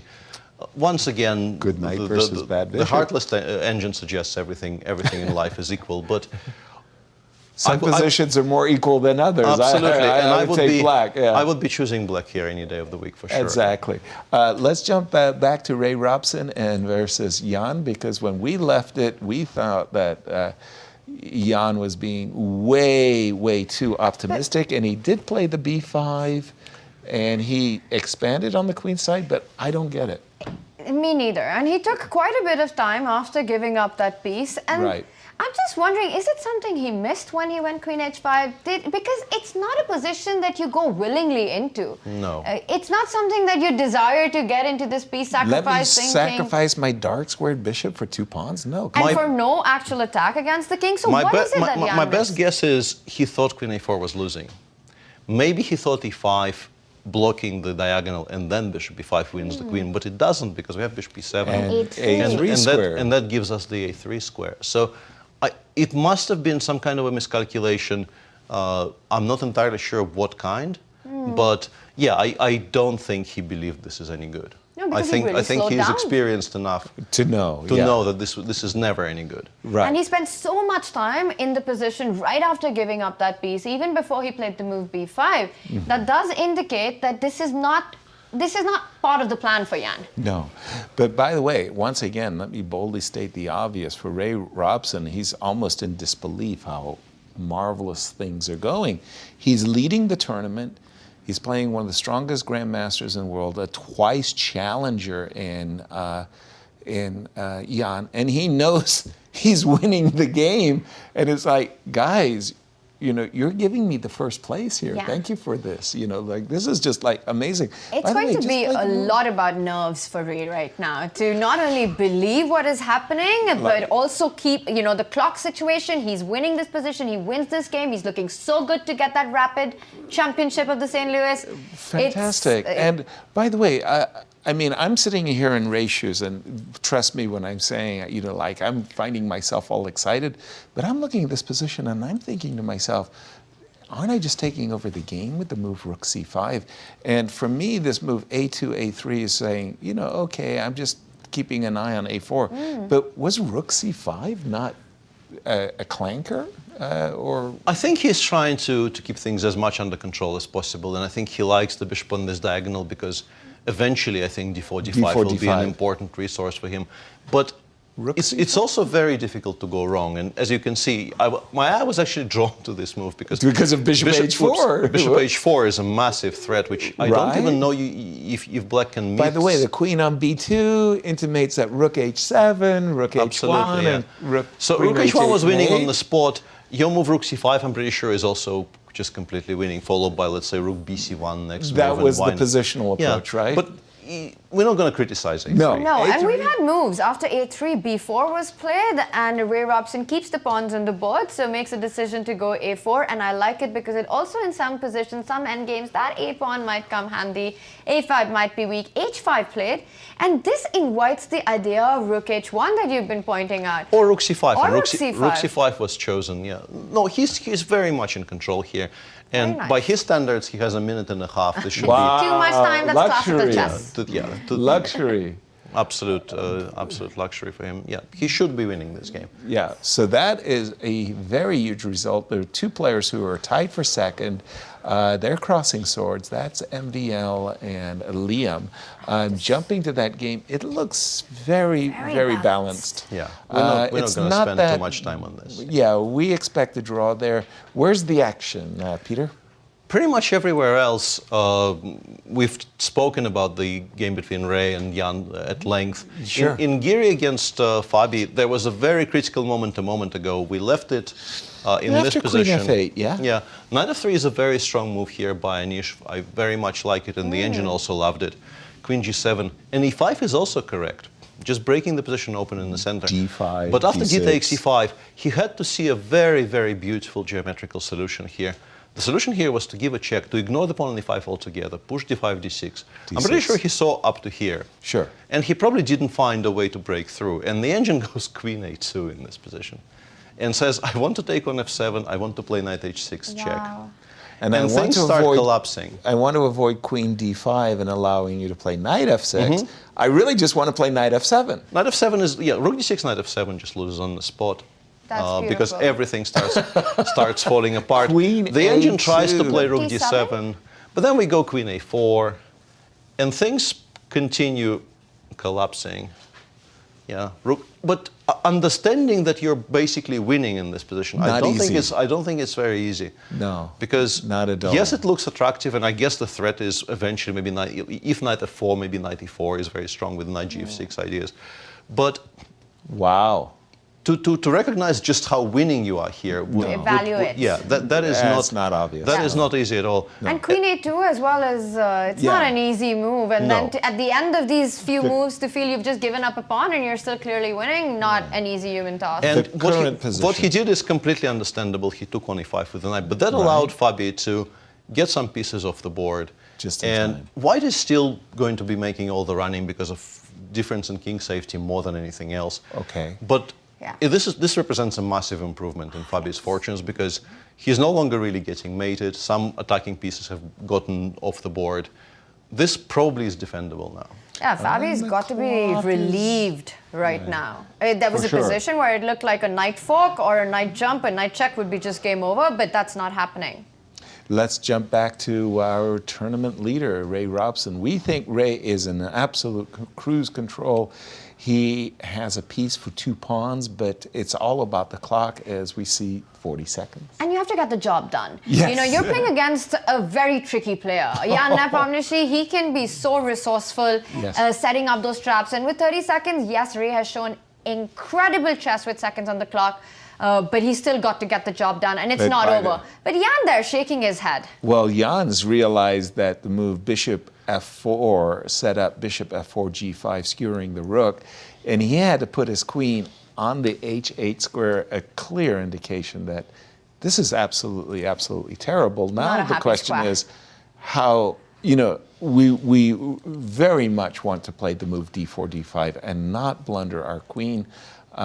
Raise down to 20 seconds, touching the 20-second mark now. Rook and it's h1. Did Rook we like this h1. move, It's Peter? perfectly fine. Yeah, the pawn on h4 now is a very legitimate target. The pawn on h4 Yeah, with the threat of target, bishop g5 is very strong. Rook takes h4 is on raise h1. If he wins this game, Tanya, oh my gosh. that would give him a 3-point lead.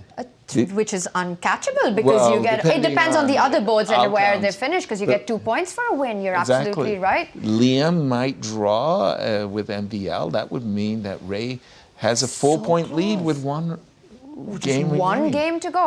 Wow. And he's so close to it. And this felt like a bit of a gift from Jan. True. Walking into that queen h5, giving up that piece, exactly what you're hoping and dreaming for. And as we've seen before, history says it, tradition says it in the St. Louis Rapid and Blitz, you win the Rapid. You win the tournament. You win the tournament. I gotta tell you, I don't think the bookies will agree because you've got one formidable Alireza Firouzja as the #1 rated Blitz player in the world, ahead of Magnus Carlsen. Yes. That says something. So, I mean, Ray's got all the work cut out for him, but he's enjoying life.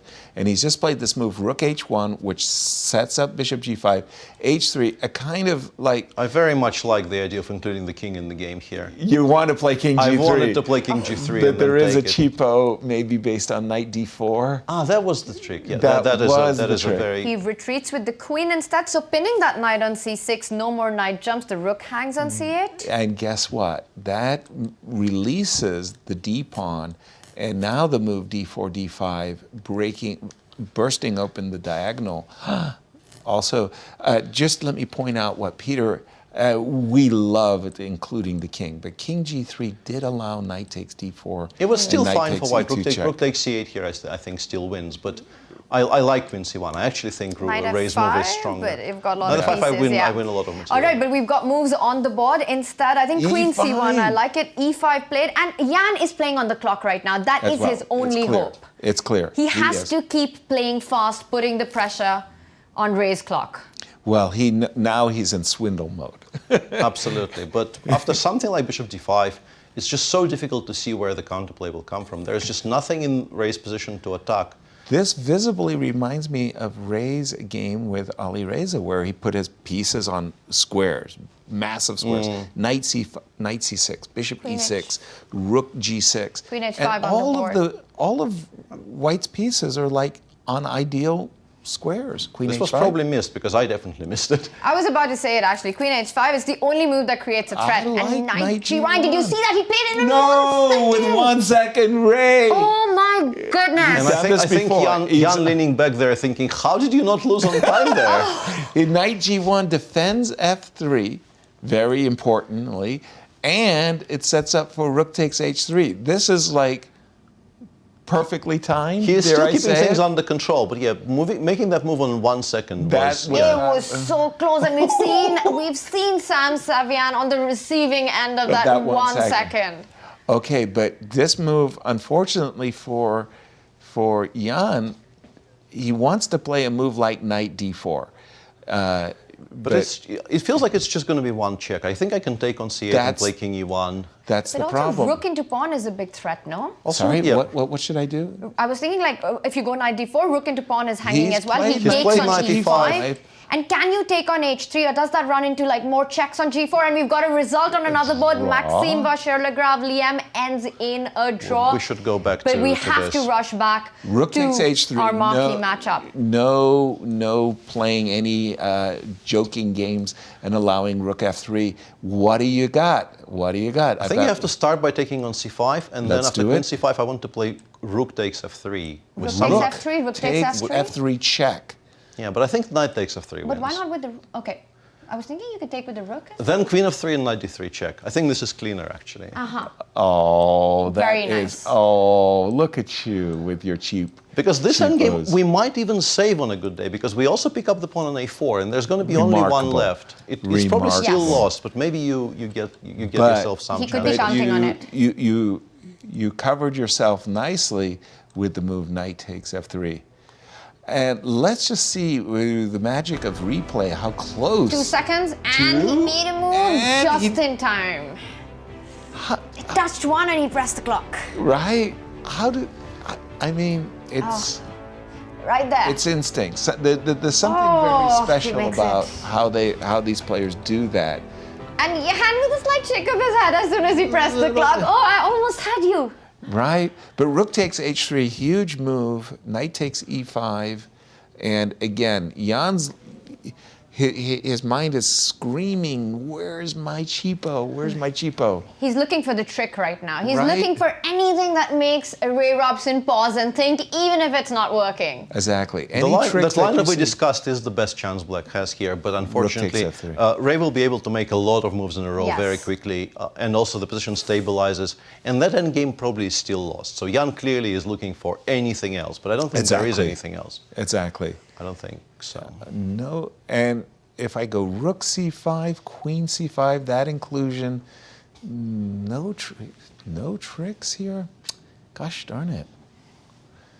Rook takes rook, queen takes rook, and then rook takes pawn is the best possible way for Black ahead, but even that falls short Exactly. in the lines that we've just been discussing. Yeah. And Jan, it's really just important for him to find something that doesn't give these forcing options to white. And look at this, rook c3, trying to keep all the trickeries. He's trying to muddy the waters. Unfortunately for Jan, his own queen is trapped. Knight e3 is a big even threat, go rook though. takes c8. He does it, rook takes rook on the board. And with rook takes c8, we're threatening to take a bishop with check and then to take the queen. So does Black have time to jump in with the knight? Knight He d3 does it, check. it's a fork. We But can go now- king g3 even, there are no checks. King g3 looks G3, best. Yeah. King g3 looks best. And Ray making the time. He's moving. I He's- think he's just seconds away from actually a victory right now. Exactly. And what a victory it will be. I mean, his moment in the sun is really outstanding. And Jan, I think, is realizing that he's running out of Cheapos. all the tricks that were possible. I mean, what can you say? He was down to a second, and here you go. Knight takes f4. Let's throw in Rook some takes more. c8 and Comes then in queen with a takes check. f4 and Rook takes e8. Check is done, and queen Simply takes takes f4. the knight, and we have got handshakes. Ray Robson does it. He takes the win against Jan Nepomniachtchi. Wow. Unbelievable. Just tip your hat, and he made it with 1 second to go.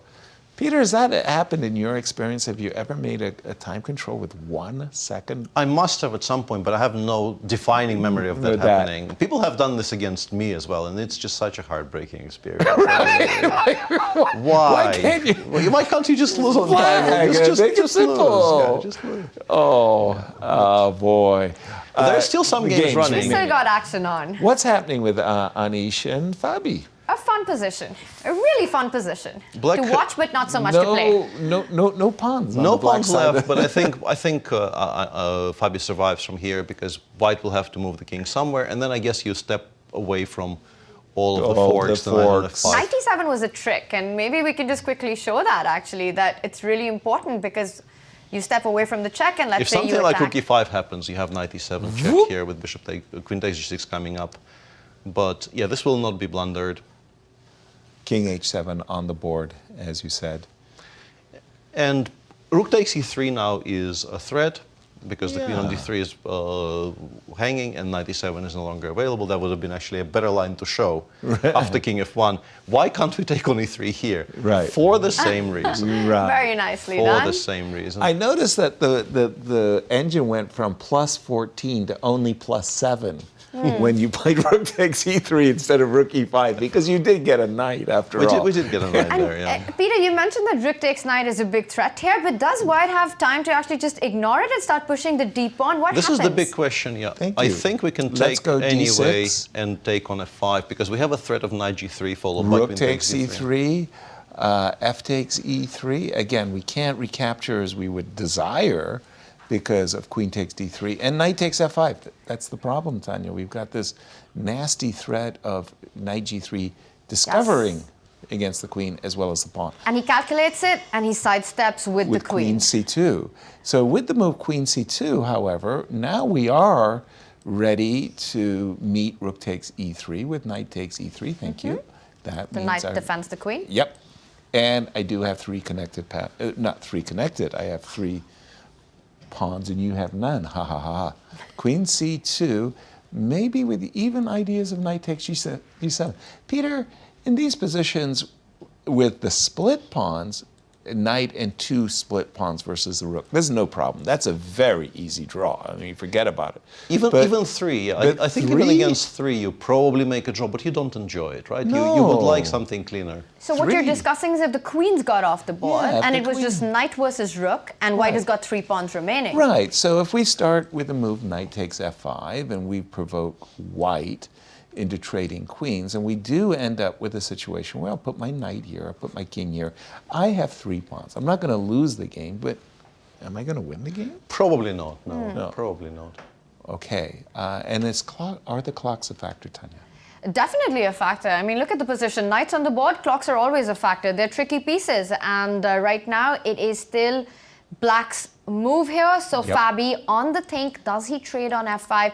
And if he does take on f5, white, can you actually avoid the queen trade? Is knight f5 an option there? I think it is, because again, your king has no guard, and I could break the pin. I was asking rook f, Knight takes f5, knight takes f5. I think it leads to the same, because after rook f8, queen c7 check, rook f7 exactly. Correct. doesn't work at all. So you will have to go Pity. knight e3 anyway. So rook, yeah, and rook f8 means I don't have time to move my knight, so I will end up. We have a different Queen decision. A6, No check. endgame right now. Fabi says he wants to fight against Anish's exposed king instead. Starts with a check. But this Wow. also exposes Black's king. I know, H7. That it queen does. on c2 lined up. Yeah, I mean, that is not the first move that would have come to my mind. Leaving this diagonal. You know, yes, I think what Yes. he wants is that if you step up with the king to the g file, then maybe he just comes back with another check on g6. Okay, but now the question is, isn't it helpful? Aren't you helping me by keeping an extra pair of knights on the board? And he's Yes. played king g2. And the queen comes back, we G6 might be check. seeing this. We might see knight g3. Now, again, in a straight, he's reaching for out. his knight. In a straight, knight and 3 pawns versus the rook, I'm kind of with you there, Peter. I think we're going to see a draw.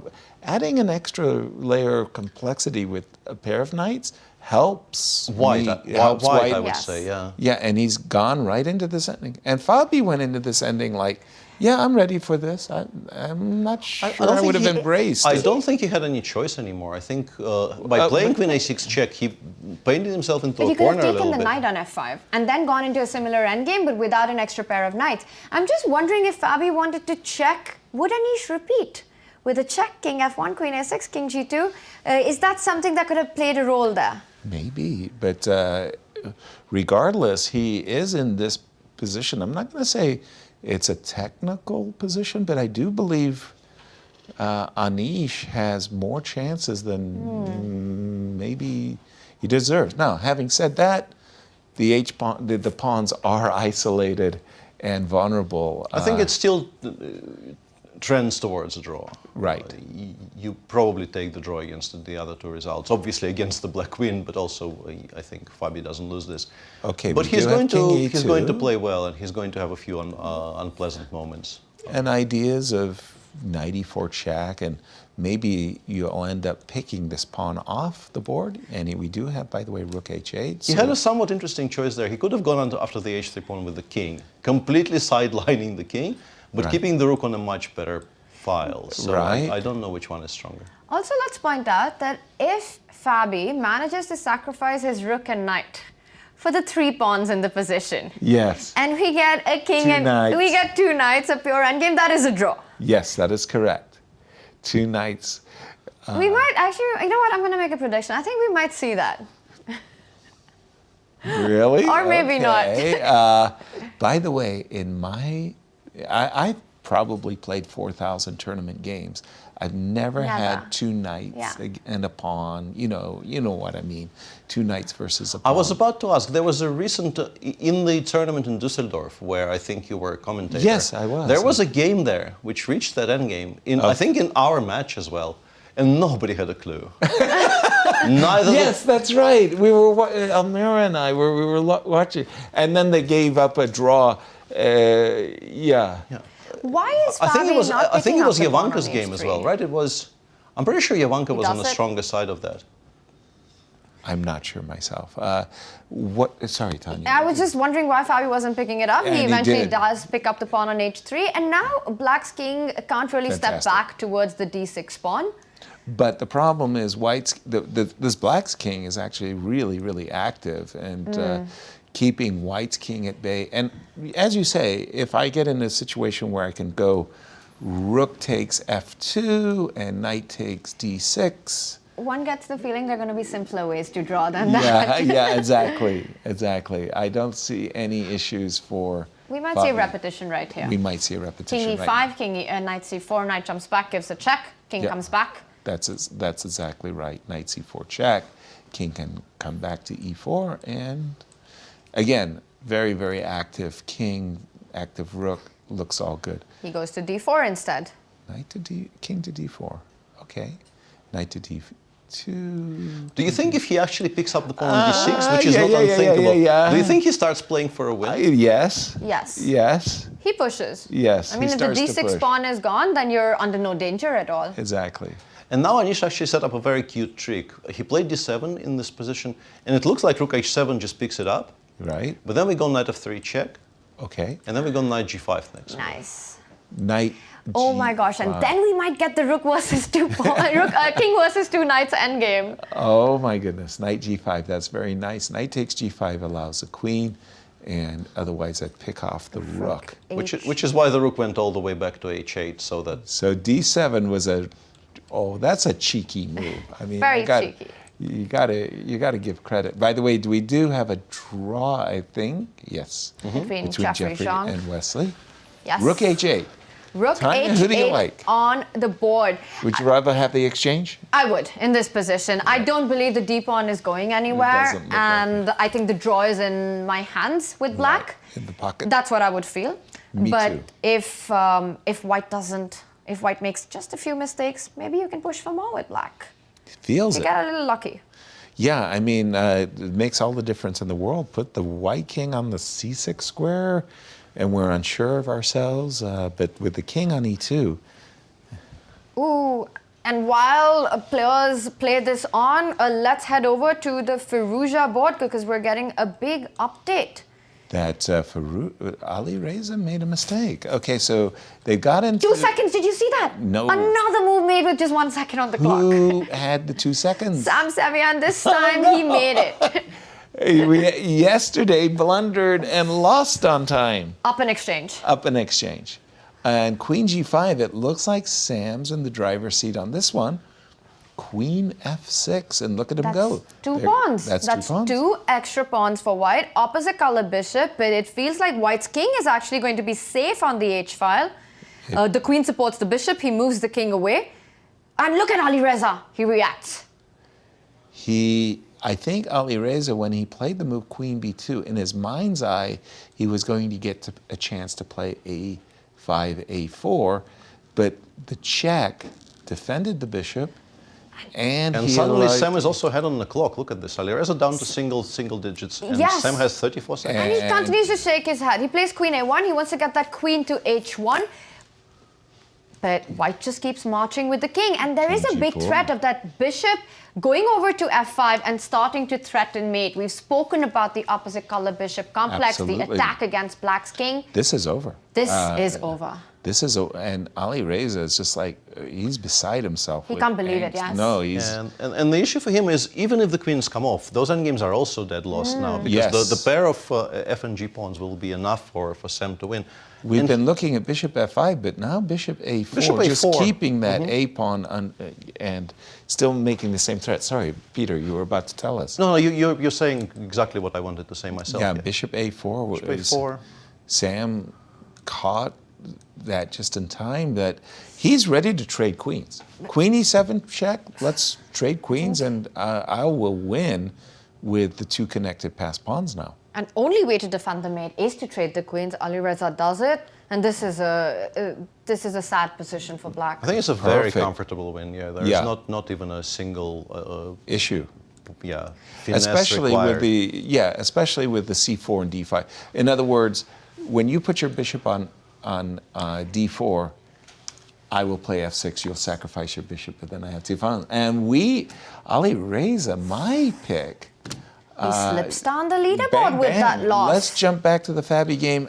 And are we seeing Fabi saying, well, he won. He got into this ending. It was 3 pawns versus rook and knight. Now it's down to 1. He snaps up the d pawn, and this is what we were talking about. Is there a scenario where Fabi suddenly starts becoming Yes. ambitious? Yes, yes. And have And we arrived now- there? Yes, we have. And again, because the presence of the knights especially gives now advantage for Fabi if you're playing for a win. Obviously, the game should still be drawn, but I would prefer the exchange. I completely agree with you on that, Well, yes. And yeah. I think it comes down to that cheeky move that we were talking about, d7, which was such a nice trick to put, but it also made the d pawn more vulnerable. That's right. Which eventually Fabi went on to pick up. And we just seen him move knight before. Now that looks a little off-putting because what is this knight is coming to both. I was about to say I can go check, and that puts the kibosh on knight c6. It doesn't put the kibosh on knight c2. So he does threaten both knight c6 and knight c2, and the king Unpinning himself. is about to advance. Yes, king e5. So if one pair of knights gets traded off, for example, a move like knight c6, that's a draw on the spot. And even Yes. without the f-pawn, that's a draw. Yes, that's correct. So if Fabi is ambitious, he has to keep the knights on the board now. That's correct. The as well. tables have turned. We were talking about Fabi Absolutely, not no keeping. question. You don't win these, but percentage-wise, Peter? There's no harm in trying for at least a while, but it's very, very difficult to see how he makes any progress because I think Anish is doing the right thing, not breaking the coordination he has currently established. And it's just, yeah, the king just goes forward now. Yeah, f6, g5, closer to the pawn, connecting all of his pieces very, very comfortably. G5 is a very nice square for this king, I think. Knight to d5, check, king to g5. As you say, I see knight f6 check as being a threat. If I'm white, I want to trade the pair of knights because then I feel And you can do it now. He's allowed it. you can do it. So And that's a draw for. I will take that opportunity with glee. Is he going to go rook f8, rook f5? Pretty sure he will, yeah. And it happens. Very nice. Professionally done. Professionally done. But what a victory for Ray Robson. We are singing his praises, Tanya. That This was an amazing game. That he just took. amazing game. He just took Nepo, twice challenger, right out. Yeah. And he nearly lost the game at the same time. He was this close to losing. Tanya, This was Come on. the moment right here. It 4 comes seconds. down. Look at the clock. 3 seconds. And just 2 now, seconds. he And that makes was the it. move. He's reached for it and he pressed, and Jan looked at that clock. Jan knew that 11 seconds and he's like, you, SOB. Yes, you person. You person. You person. None of his direct competitors won in this round, so that actually establishes a very nice cushion. buffer. Yeah. He's a full game ahead of He's his going to tie competition. for first regardless of the... Ensured he's the tie for first, and if he draws his last game, he wins the Rapid. Yep. And goes into And here's the our Blitz standings. a very happy man. Very Here we nice. are. He actually has a 2-point lead, which means that he at least ties for first, regardless, discussed, as you yeah. said, Peter, regardless of what happens in the final round. And for that to happen, either Maxime, Anish, or Liem have to win their game. And this is where we stand. Ray Robson on the brink of one of the biggest victories of his chess career. No question. Can he get the task done? Well, we're going to find out for our third and final round. And in the meanwhile, as we go on break, we asked the players what they thought about the time controls, and these were their answers. We'll see you on the other side of the break.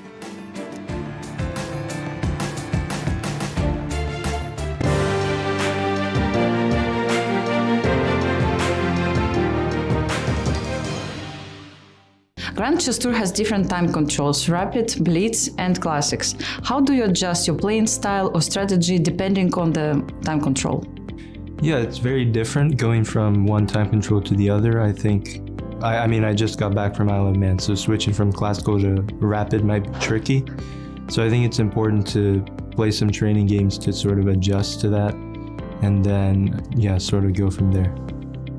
So yeah, I really enjoy playing Rapid and Blitz. It's much shorter than Classical and a lot less stressful. Usually you have more fun playing. I think the main difference is when there's less time on the clock, you can take more risks because the opponent doesn't have much time to punish you. So I think that's basically how most people play. They play a lot more aggressive, more tactical games than usual. And that's probably what I'll try to do as well. Yeah, by now I'm used to this mix of time control. So, I try to know what I do best, and I play fast and put pressure. So, of course, that's obviously easier both in Rapid and in Blitz. Somehow I've been struggling in the Blitz in the last few tournaments I've played. I've been doing better in the Rapid. That didn't used to be the case, but I prepared specifically for the Blitz as well. Because I feel this first tournament will be important. I like the format because you play all kind of chess, and adjusting to it is kind of easy because the tournaments are a bit like longer. Like, for instance, one is in June, one is in July, so you can adjust slowly. But in general, I'm a big fan of the format. You play all kind of chess, and you will see who's the best at the end. Yeah, this is definitely a challenge to do. Not only for the players, I think it's fun to try some different things, but also probably for the people watching. It's interesting to see some Blitz and some Rapid, and because they all have their own peculiarities. So, and we see some guys who are more, let's say, more motivated for some time control or for others because they enjoy it more. So it'll definitely be interesting to see. Yeah, I mean, it takes a while to get used to it, definitely. I think it's a very different game between speed chess and classical. I guess as I heard from another player, you just gotta keep improving on chess, try to play your own game, try to play better. And what you turn in classical will hopefully move itself to Rapid and Blitz. Yeah, I'm very bad at adjusting my style. Usually I'm always one step behind. So after I finish the Rapid tournament, I figure out how to play the Rapid, and then it's already Blitz and I'm too slow. And then I'm just in the mood for the Blitz, and then comes the Classical, and I'm kind of too fast again. So I'm always a step behind, but I'll try. I don't think really, this sort of adjustment works at all. It's just about your condition. If it's good, it's good. If it's not, then Alice. Well, for me here, it's just Rapid and Blitz, so I guess I don't have to adjust that much, although there's still some adjustment between Rapid and Blitz. I think for me, Blitz is easier because I play Blitz way more often, even just casually. Rapid is difficult, I think. Somehow it's in between Classic and Blitz, and those are the two that I play more commonly. So for me, it's difficult to adjust, so I think the only way is to just play more games and practice more. So lately I have been practicing this quite a bit. I play some Title Tuesdays, something online. Rapid I have not been playing that much, mainly Champion Chess Tour events, and also in Bill in July this year I played some Rapid there, and as well as World Cup. But I'm very excited to see how I will do because I haven't played such a strong tournament in Rapid and Blitz for a long time.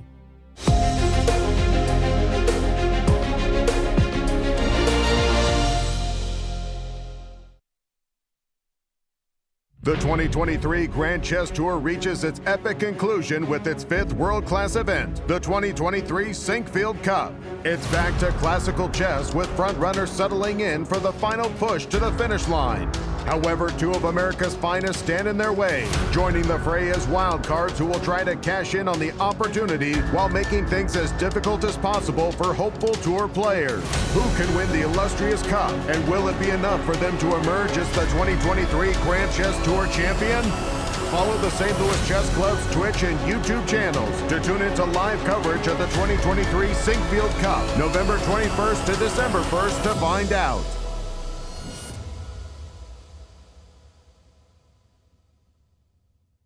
Hello, I'm Women's Grandmaster Begim Tokhorjanova. I will be creating content for Grand Chess Tour. Follow us on social media and catch more behind-the-scenes content.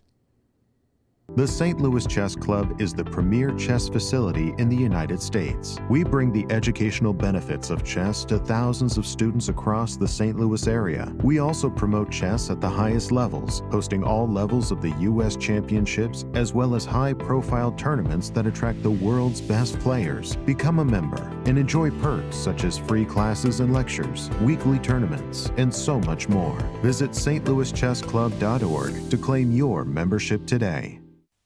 The World Chess Hall of Fame, located in the heart of St. Louis's historic Central West End. Want to know why chess has intrigued people around the world for nearly 1,500 years? Stop by and learn about the impact of chess from our 3 floors showcasing the art, culture, and history of the game. The World Chess Hall of Fame has something for everyone to enjoy. For more information on current exhibits, please visit worldchesshof.org.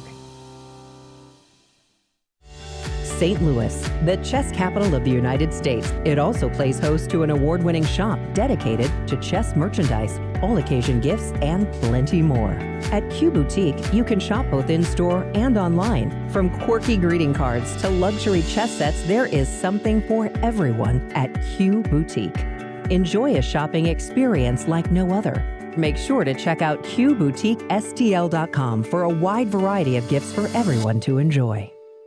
The St. Louis Chess Club Scholastic Program brings the educational value of chess to kids and schools across the St. Louis area. Active in over 100 schools throughout the St. Louis City and County, the St. Louis Chess Club has been able to reach over 85,000 students in both in-school and after-school programs. We view chess as a valuable educational tool. Learn more about our scholastic programming by visiting stlouischessclub.org/education.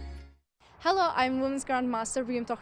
I will take you behind the scenes of the Grand Chess Tour. Follow us on social media and don't miss out on players' interviews and more content from the playing hall.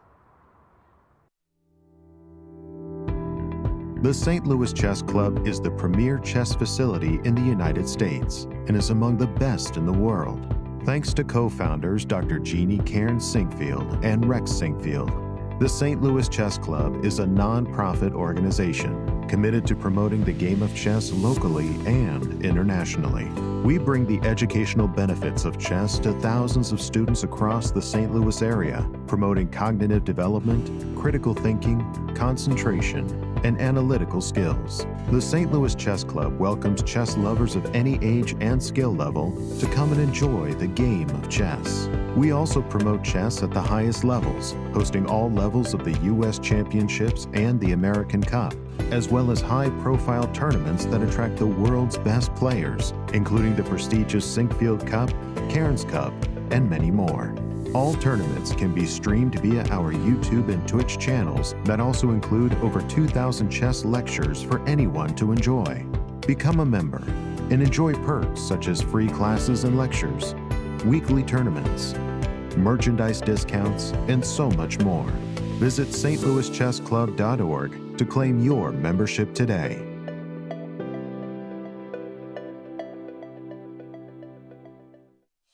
The World Chess Hall of Fame, located in the heart of St. Louis's historic Central West End. Want to know why chess has intrigued people around the world for nearly 1,500 years? Stop by and learn about the impact of chess from our 3 floors showcasing the art, culture, and history of the game. Landmarked by the world's largest chess piece sitting outside our front door, the World Chess Hall of Fame has something for everyone to enjoy, including various exhibitions, monthly concerts, and much more. Whether you are a beginner or a professional, there is something for everyone to learn here at the World Chess Hall of Fame. Enjoy free admission to our rotating exhibitions in our galleries and sign up for chess events, family-friendly programming, and art classes. And don't forget to stop by our award-winning gift shop, Q Boutique, and shop a wide selection of chess-related merchandise. For more information on current exhibits, please visit worldchesshof.org. St. Louis, the chess capital of the United States, boasts the world-class St. Louis Chess Club and the World Chess Hall of Fame. It also plays host to an award-winning shop dedicated to chess merchandise, all-occasion gifts, and plenty more. At Q Boutique, you can shop both in-store and online for chess merchandise, autograph collectibles, chess campus souvenirs, and much, much more. From quirky greeting cards to luxury chess sets, there is something for everyone at Q Boutique. And all purchases go right to benefiting new exhibitions and programs at the World Chess Hall of Fame, dedicated to exploring chess and its immense impact on art and culture. Located on the first floor of the World Chess Hall of Fame, enjoy a shopping experience like no other and become everyone's favorite gift giver. If you can shop in store, make sure to check out QBoutiqueSTL.com for a wide variety of gifts for everyone to enjoy. The St. Louis Chess Club Scholastic Program brings the educational value of chess to kids and schools across the St. Louis area. Active in over 100 schools throughout the St. Louis City and County, the St. Louis Chess Club has been able to reach over 85,000 students in both in-school and after-school programs. We created the Select Chess Training Program and the Junior Select Chess Training Program in order to elevate the skill level in students across the St. Louis area. These students receive professional training from Grandmaster Firouzja. Other programs include Chess Cops, a partnership with the St. Louis Police Department, looking to improve relationships between at-risk kids and police officers in the St. Louis area, with over 600 students playing chess over the board since 2019. The St. Louis Chess Club has also created a Chess Merit Badge for the Scouts BSA, quickly becoming one of the most popular badges, with more than 250,000 Scouts earning the badge since 2011. Students of chess can also pick up a copy of Read and Write Chess. Thanks to club co-founder Dr. Jeannie Karen Sinkfield, anyone can learn how to understand chess notation in no time. We view chess as a valuable educational tool. Learn more about our scholastic programming by visiting stlouischessclub.org/education.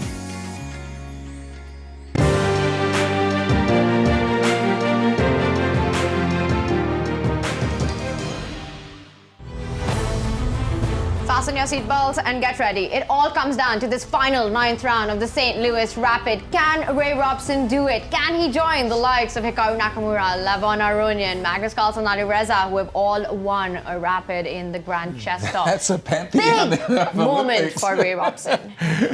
But let's take a look at the standings. Tanya, wow. He has I'm just looking at just that. That's amazing fabulous. stuff. He has 11 points on the leaderboard, 1 round to go.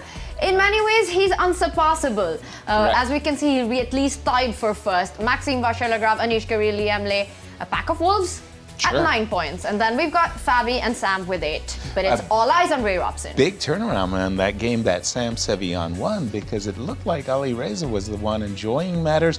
Tell us about the pairings for this, the 9th and final round. Is the final round, and Wesley So struggling in the event. True. He plays against the tournament leader. Oh. Is this a dream pairing for Ray Robson in the last round, Peter? I would say so, because I think Wesley will be thinking about tomorrow, thinking about restarting from the Blitz. Exactly. Rapid clearly has not gone well for him at all. And he generally doesn't play spoiler all that well. I think he is very content with just putting his thoughts and his hopes on the Blitz event. I'm looking at Nepo versus Liem, Firouzja, Giri, and MVL Sevian as a big fight for the 2nd, 3rd, 4th places as we get ready, and the clocks have started. 1, E2, E4, very disconsolate looking Wesley So. Did you notice the head shake? Yeah, right after E4? on move 1. I mean, it's a bit early in the day. I just played E2, E4, and I'm not happy with my decision. Like what? I think right now Wesley is not happy with a lot of decisions. It has been a tournament that he wants to put behind him, and as Peter said, move on, look ahead at the Blitz. But for Ray Robson, it all comes down to this one. He is. It's the game of a very important game of his chess career, and he starts with the Berlin. Let's point out that he only needs a draw. If this game ends in a draw, Ray Robson wins the Rapid. Absolutely. And these two, for those of you who don't know, have a wonderful history between them. They were both Webster University alumni, And even more than that, they were roommates. So I said, well, what do you guys do? They said, well, we don't really go to school. We really only play Blitz like 14 hours a day against each other. So they know each other really well. Very well. And, very, very, I'm just thinking, right? Wesley has had a dismal tournament so far. It's something he wants to forget. Right. Ray Robson needs only a draw to become champion of the Rapid. Right. What are the chances of this one ending in a quick draw? And no draw offers, thank God for that. No. In terms of finding a variation that ends it in a draw, pretty high. Again, because Wesley is the one with the white pieces and he probably wants to force it. Now, having said that, there is a danger that you become too complacent, that you're thinking to yourself, I'm Ray Robson, I know my opponent is having a bad tournament, probably wants to get past it. And you don't give Wesley a game, Peter, that he's going to be interested in playing, right? I think that was my thinking originally, but then I saw how Wesley reacted to the proposed Berlin. Right. And I have a feeling he does want to spoil Ray's tournament if possible, because normally you castle and go rookie one. The way not to have a game here would be to castle, play rookie one, something that Wesley has done a bunch of times in his life. And we're not even talking about the queen d4, queen e4. No. Play this, play a completely risk-free position, which you probably won't win either. Exactly. Instead of which, he played d3, took on c6, and also played bishop g5 here, which is one of the more fashionable ways of treating this position, and one of the more, I think, ambitious ways of treating this position. So, looks like Wesley actually wants to win a game of chess, which is very welcome developments. For everybody apart from Ray Robson. Maybe Ray Robson. Yeah. And again, big fights for second place. Sam Sevian, boy, talk about a roller coaster ride that he's been having. He's essaying this very, well, at one time, this became a very topical line in the Open Rui. And it was, I worked with Victor Korchnoi. He liked to play the Open Rui. And we looked at this positions at many, many hours, and I really just felt out of my depth. And I just didn't understand them, Peter. Sorry, before we deep dive, I have to ask the burning question. Are you team Ruy Lopez or team Spanish? Ruy Lopez. I generally, all my life it has been Spanish, but I'm kind of teaching myself to switch between them at will for no particular reason. You? It's Spanish for me, but let's get into the position now. You didn't read the 1500s, Ruy Lopez book? Also, we used to call it the Spanish torture. That was a very popular way of reading. Very apt as well, because the opening does feel like that. So is it the Italian or is it the... Italian's the gioco piano. It's a gioco piano for you. And what about you, Peter? Italian or gioco piano? Italian. Italian all the way. What's wrong with you people? About this particular line, again, it was very topical at one time. This is very, very central, and there's a lot of incredibly sharp variations here. Right. I've never really looked at it properly for the amount of time required to get a handle on it, but I remember we played a match against Azerbaijan in the European Team Championship in 2015, and I was playing against Shahryar Mamedov on board one.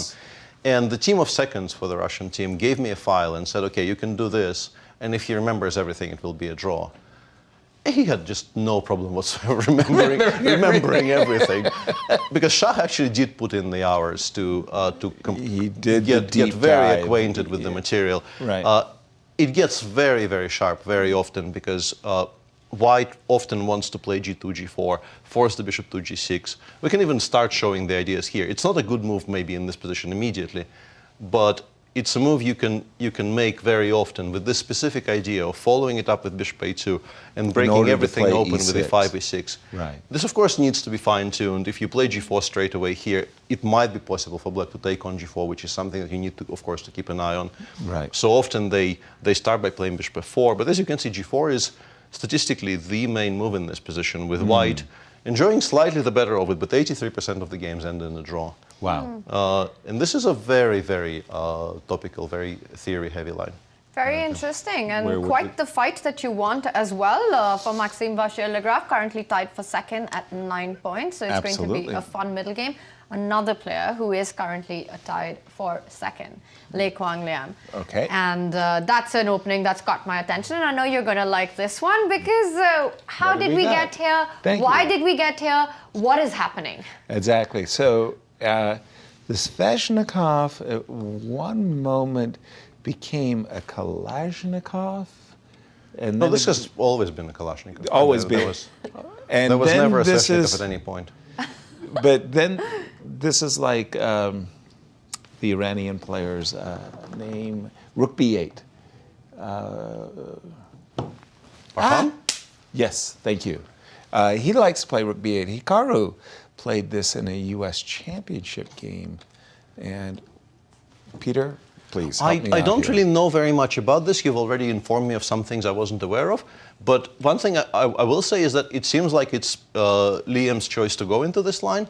But Jan so far hasn't really gotten below 25 minutes yet. So he clearly has some idea. Or perhaps he is so tilted by the game he just lost to Ray Robson. Which is a danger? Which has been known to happen, that he just trusts his hand.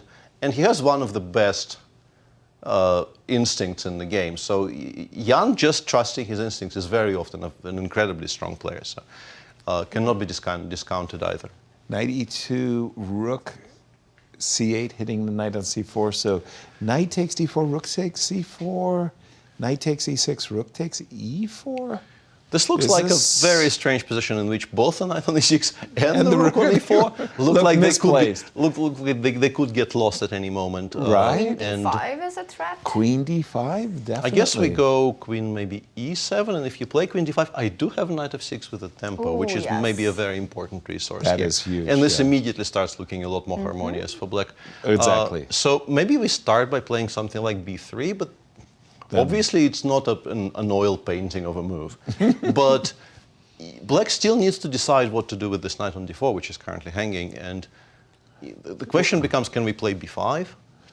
You can try playing b5, knight takes d4, b takes c4. And if knight e6, once again, we can try pretending that the knight doesn't come back. Trapped, yeah. And honestly, maybe it doesn't come back. It doesn't come back. It's very possible it doesn't come back. You can play queen g4 and knight queen g7? g4 and queen h3. Oh, knight g7, there's king f7. Yeah, let's show that. That's a very beautiful spot. Knight g7 looks very, very clever, hitting the rook on c8 and giving a check. But unfortunately for white, this move protects everything, and the knight on g7 is lost. Pointless trying to get clever with Peter. Yeah, I know, it doesn't work. You can try queen h3, and currently the knight is still alive, but this looks like a very unclear position, which could very easily be very good for black. Exactly. And Tanya, how do these players match up in the head-to-head? Let's take a look. And, well, they haven't played each other that much, but that's a total of 13 games, if I got the math right, and complete domination by Jan Nepomniachtchi with 7 wins, only 1 loss to Liem, and 5 draws. So psychologically, a big upper hand for Jan. And I think we did see the move B2, He played b3, and I also briefly checked what the engine was saying. We got the first line correct. This entire line ending with queen h3 apparently is correct. Wow.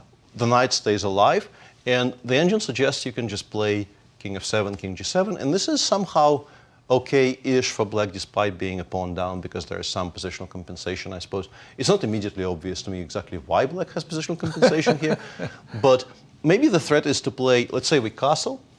Right. Black can play h6. And if you go back, now you're trapped. Now you will no longer have squares. Right. So the knight has to drop back, and black perhaps picks up on e4 and says, yes, my king is a bit soft, but I have won the pawn back. I will drop the knight back to f6 and have a playable position. Fair. So b3 is critical, has already been played. And now the question is, how well does Liem know this stuff? Clearly a little less than Jan, given their clock situation, but already a really interesting moment on the board, and we see moves coming in. We do have b5, knight takes d4, and they are... To be honest, on 22 minutes, I would suggest Liem is just remembering. There's no way you do these things this quickly if you've never seen them before. Exactly. I think he is trying to remember what the files say. So will he take on e6 here while Liem has a thing? Should we continue? Absolutely. Let's do it. I'm going to apologize. While Jan has a think how to play, let's continue continue with our tour of the positions that we have. Now there's another player who's fighting for a third place, fighting for the second place, tied for second, and that is the board of Anish Giri and Alireza Firouzja. He just drew, well, I want to say a fascinating game with Fabiano that did seem to have back and forth moments, but it did feel like Anish was really the one pressing. Now this looks like a Queen's Gambit Tarrasch, which it in fact is, and it was really, I want to say, Sasha Grishuk that made this move c5, c4 popular. And at one time, my predecessors looked at that and said, garbage. But he brought hang on a second. I'm just trying. This is a Tarrasch with an extra tempo for black, by the way, because with h6. We just assumed it was a Tarrasch. That's a Tarrasch. But let's show actually how they got here, because it began as a reti with knight f3 and c4. Right. And then in this position where this is a very important current position in opening theory, where after castles, white is at a crossroads, because you can obviously go d2, d4 and play absolute mainline Catalan. People have also been trying to play queen c2 here, and the position after queen c2, d4 in particular is now very, very topical. There's a lot of top-level games starting from here. And this move d2, d3, which is what Alireza Firouzja ended up playing against Anish, is also sort of becoming an option for white. It's clearly not the most ambitious option in the world, because black can just develop normally, and we've played d3 instead of d4. But it lets you get a game. But what Alireza did afterwards is very, very surprising to me, because he met c5 with the immediate cd5, ed5, and d4. So it's a tempo down. It's just a full-blown tempo down Tarrasch, saying Tarrasch is just such a bad opening. I'm going to give you 2 moves in a row here. Nice. This should not lead to particularly good outcomes, right? Because normally in this position, white would be playing bishop g5. Right. Instead, Anish started by playing h6. Alireza played bishop b3, c4, and knight e5. Bishop b4 followed.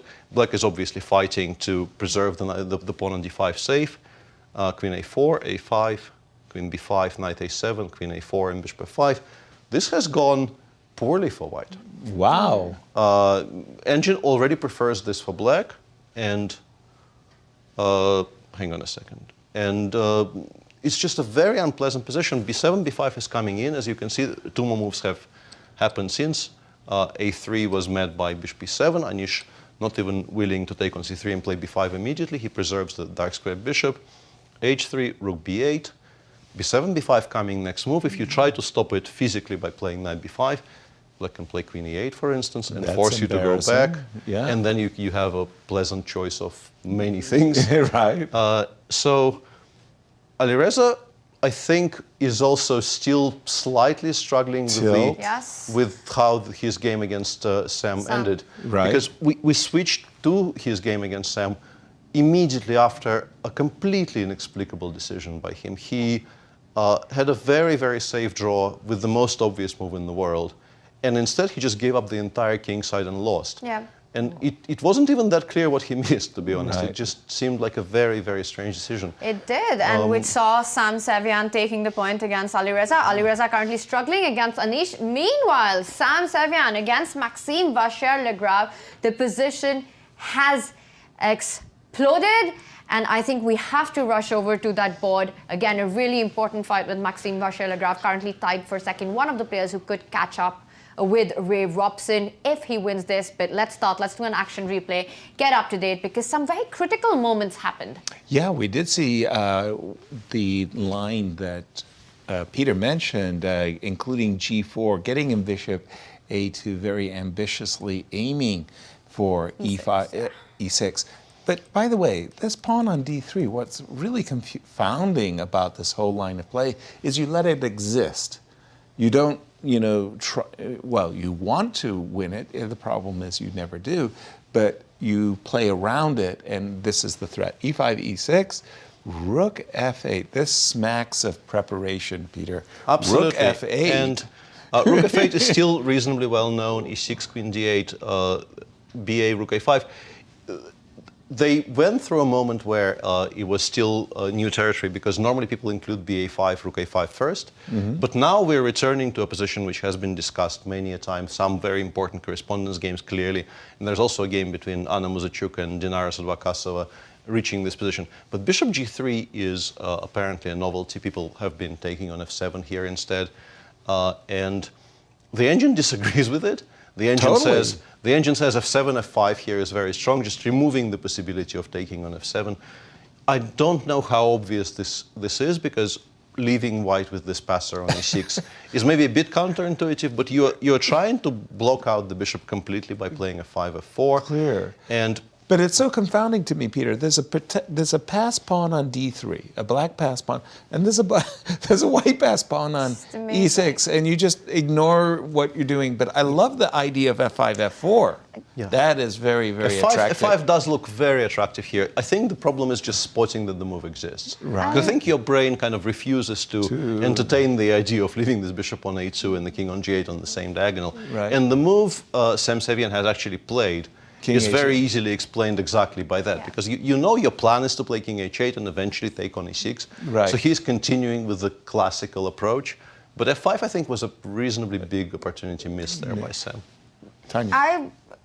With my limited knowledge of black in this position, but I have a little bit, I would also be very tempted to think about sacrifices on a2. Rook takes bishop, give up that exchange and capture that pawn on e6. I want to open up, and I'm sure the computer is just going to laugh at this and say, No. Completely playable. Doesn't laugh. I love the queen on d5. Playable. Let me laugh. The computer likes it. So this is something I think that That's white a also great has bishop. to watch out in these positions. Even after king to h8, rook takes bishop is always in the air, unless white takes an immediate decision with taking on f7. I agree, but I love this. And by the way, I mean, again, after move king h8, what is white aspiring for, Peter? It's not obvious to me. He did capture, by the way, on f7. And we're actually back in heavy correspondence territory. There's a lot of very high-rated correspondence game reaching this position, So all from the last 5 years. I'm assuming if I play bishop f7, rook a1, because I want to get your queen over there to a1. 6 games reached this position, all 6 black played h7, h6. Of course. Of course, yeah. Of course. Because apparently white has no way to improve, and you can spend an additional tempo on something, and then you will be taking on f7 at some point in the future. It's useful. Yeah, and let's say bishop e6, we will trade on a1. Okay. And we will get the same position, but we've played h7, h6, which should generally be a beneficial thing for us. Right. And the pawn on d3 is still alive. Yes. But that is usually the case in these openings, right? Like you said, I think, Yasser, you put it really well, that white just ends up playing around this pawn. Exactly. Any endgame where heavy pieces are traded off, that pawn on d3, which actually looks really nice, is a glaring weakness. And often just drops off in an endgame. So for black, it's really important to keep the tension and keep the counterplay in the middle game, to try to look for dynamic opportunities. And we will keep an eye out on that. Is it time to check in with our tournament leader? Yes. Absolutely. Let's do that. Wesley So and Ray Robson. That is a very un-Berlin looking like Berlin to me. Un-Berlin Say that like 3 Berlin times to me. I'm not sure, but you know what I mean. I know what you mean. This is a very sharp position. The pawn on e5 is hanging. There's no... I mean, you can play bishop d6, but I don't think you particularly want to. No, then you start to worry that d3, d4 at a certain moment might be From a tactical viewpoint, you can currently play long castles, because that also creates this X-ray along the d-file, meaning that we will have bishop takes e4 here. Gotcha. So white most likely will reply to long castles by playing queen e2. And now you do have to think about protecting the pawn on e5. I think the suggestion would be to maybe include bishop before check, to ask white to either lose the right to castle or to play c2, c3, which softens up a little bit of the central structure, and then drop back to d6. And we get a kind of a weird position where black is quite healthy, and I would be maybe even preferring black if the bishop wasn't on g6. Right. This bishop on g6 Put needs it on to be... c8, yeah, then just life is king good. b8, bishop c8, you pick black here maybe even. Right. I remember But the this game of is, Fabiano and Alireza, right? I mean, very, very... From round 1. Where Fabi had castled kingside, got himself into trouble. Now, in these positions, though, Peter, don't you say... I'm white, I'm very clever, I'm going to play a4, b4, b5, and not tell you where I'm putting my king? Or just play king f1 and keep it there. Yeah, right. Be a little cagey. Very, very possibly. I think if we're going this side, we're actually not castling. I think we are legitimately going king f1, king g2. Right. Because that makes us much better prepared for the eventual h6, h5. The rook is already on h1, so we are much readier for the eventual potential opening of the h-file. But I think it's very possible just to keep it on e1 and not touch it for now. Right. You can also play bishop g3, provoke knight g7, maybe play knight h4, put it on f5. Also seems very playable. I'm liking Wesley's position here. Yeah. Ray Robson, for those of you joining us late, shame on you. He's leading the tournament, but how did he get here? He did it by being undefeated. He did it in style. Yes. And this has been his performance so far. Let's remind everyone it's 2 points for a win, a point for a draw, and 0 for a loss. And look at that scoreline. You see no zeros at all. He is undefeated. Right. And that's quite the achievement with the field of players that we have here. The only player to have won 3 games. Yeah. Yes. It looked quiet because the 2 draws and win and 2 draws and Liem was doing so incredibly well. But it was that 6th round that really catapulted him. Liem, well, I don't want to say collapsed. Fabi actually played a very, very nice game, but Fabi won against Liem, knocked him out at first. Ray said, excuse me guys, I want to win a 2nd game. And here we are. And how many people at the start of this tournament would have bet Andre winning this with this field? Not ourselves. Not ourselves. We had our picks and we went with some very safe options. I thought I went with a safe one. We're talking about the best players in the world. That's right. And Ray Robson just on quite the streak right now. Right. He has played, well, I figured it out. It's the most un-Berlin that I have seen, with a position that feels like it should be fine for Ray, with the black pieces. But were you ready for Peter's readier? He's readier. I'm readiest now with all of that. But we have another board that has been set up. And In the meantime, what happened? I think originally my assessment was correct, but this was a very, very important detail that I missed. The availability of the move b2, b4 here for Alireza made his position very playable. Takes, knight c6 happened. He played g3, g4 here. And Anish seems to have miscalculated quite badly because just dropping the bishop back here was completely playable. But he chose to play bishop takes b4, thinking that he's attacking the knight on c3. If white takes, the rook will re-protect the bishop on b4. Life is good. Probably missing the move knight a2, I would suspect. Because after knight a2, suddenly your bishop is hanging, this bishop is also hanging. You can play rook a8. And this results in a long line starting with knight c6, rook a4, we take on d8. The bishop probably drops back. Now we can take on b7. And you can pin the knight on a2 and force white to take on b4. So your position is not entirely lost because you do have this passer on c4, which needs to be controlled somehow. Right. But white does have 2 light pieces for a rook. Not even a rook and a pawn, just a pure 2 light pieces against the rook, which should give white a reasonably safe advantage. By the way, that was a very forcing line, Peter. It was is. like capture, capture, capture, capture. You mean takes. That's the one. That's the one. Yeah. Takes.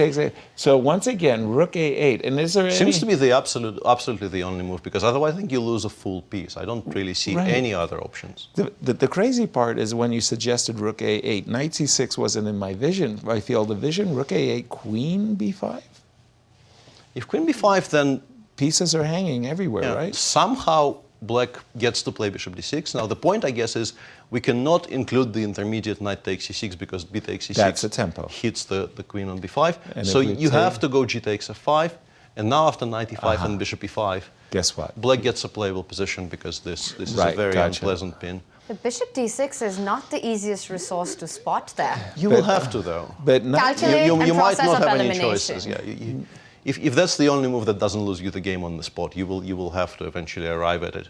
So once again, knight takes c6, rook takes a4, knight takes d8, bishop had to drop.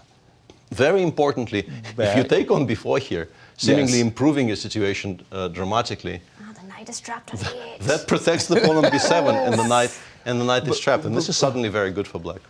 Sorry, continue right here. Rook a8. I mean, I'm still trying to get my mind around this very unusual position. I'm not sure. I guess it's the just knight is trapped. Yeah, unpinning that knight will be so difficult, and the c pawn is already so far down the board. It will be on c2, protected by the bishop on g6 as well. Are we too slow with rook d6, rook b6, rook d6? Maybe not. No. I think C3 is really nice, but I'm just wondering, is it too slow to actually try and win the piece? Once your rook gets to D6, then I go knight takes B7. I might be able to stop it though. Oh, that's mean. I might be able to stop it and put the bishop on C7. Actually, I wanted to Yas had a encourage really her to nice play idea. rook D6. Yeah, let's. He wanted to trick me. Let's do that instead. I would never, Tanya, not on air. Not on air. Never. You didn't just do that. Not in a million years. And how do they match up? Really interesting middle game, lots of tactics, and this is their head-to-head so far in Rapid Chess. 25 games totally, and it is in total, and it is Alireza Firouzja who leads with 10 wins to 5 losses. The World Blitz #1, a good lifetime score so far.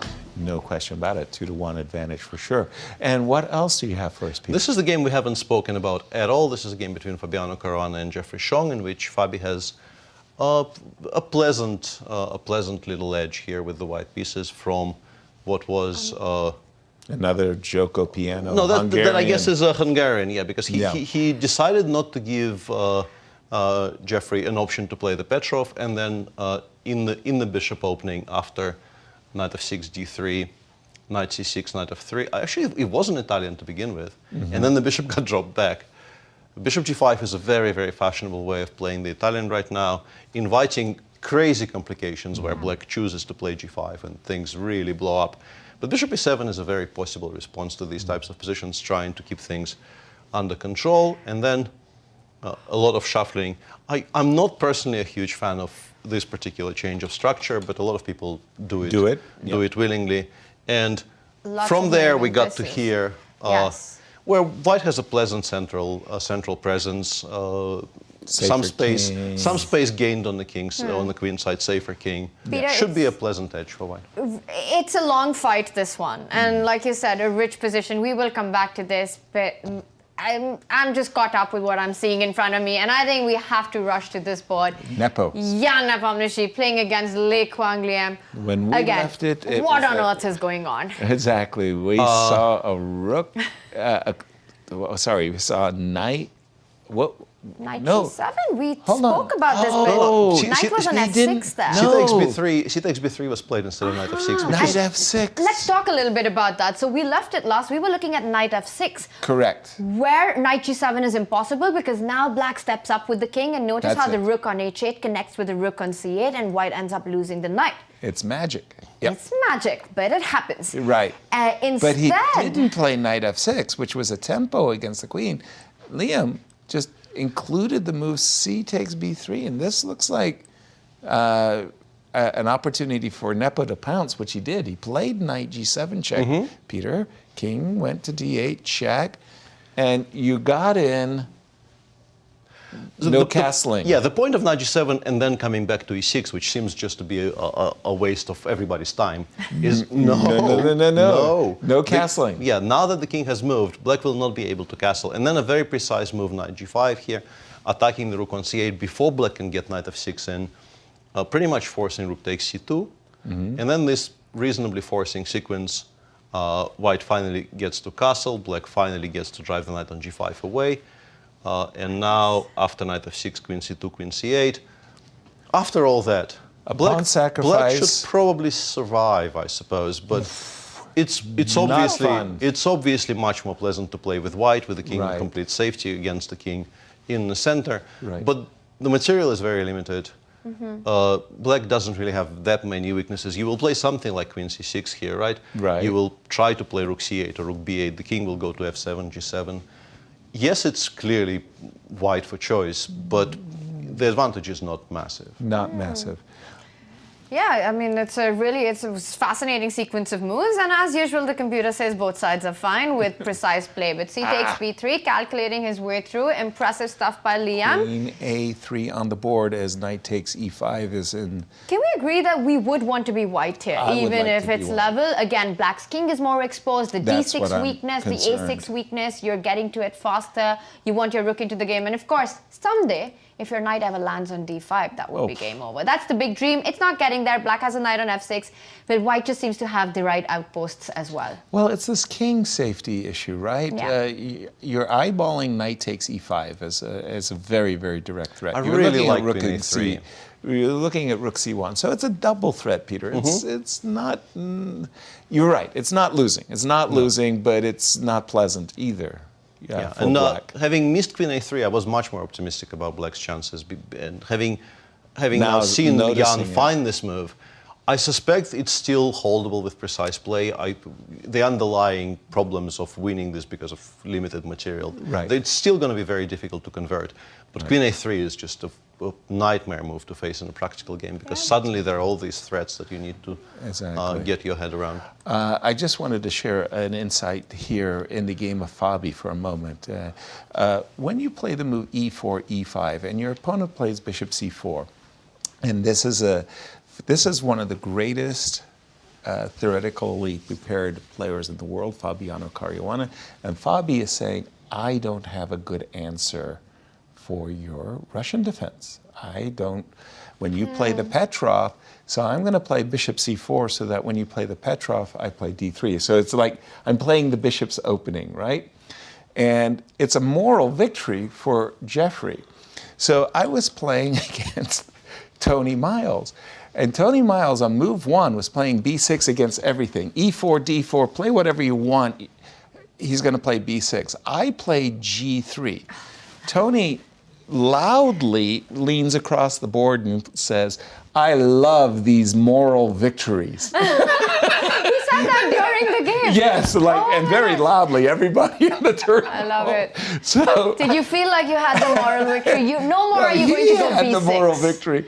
So I'm waiting for Jeffery to lean across the board and say to Fabiano, I love these moral victories. The fact that you don't allow my Petrov means you're scared of it. So where's the action, Peter? Let's take a look at some of the boards. The open Spanish. The pawn on d3 is still alive. It's still there. I'm beginning to think maybe black is a bit better.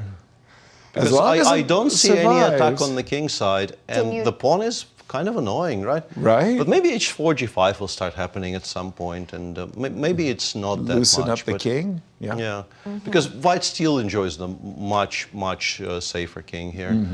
In the game between Wesley and Ray, we are in for a long, grindy game, I think, because they both castled queenside, and it seems like nothing much will be happening in the immediate future. Let's check in on this. Rook a8 has been found by Anish Giri out of necessity, and now I think Alireza is trying to figure out if knight takes e6 is the best he has, or if perhaps something like knight 6 has there we been go. played. So I think we will now very, very quickly get to the position we were discussing. After knight d8, Anish takes. Yes. Yeah, Anish will play bishop somewhere. I don't know if there is any argument for playing something like bishop c2 instead of bishop g6. I suspect no. I think g6 is just a very good square. Exactly. So I'm expecting bishop g6 to happen, and then we will arrive at that position with the pieces against the rook. I will remind our viewers how we're likely to get there.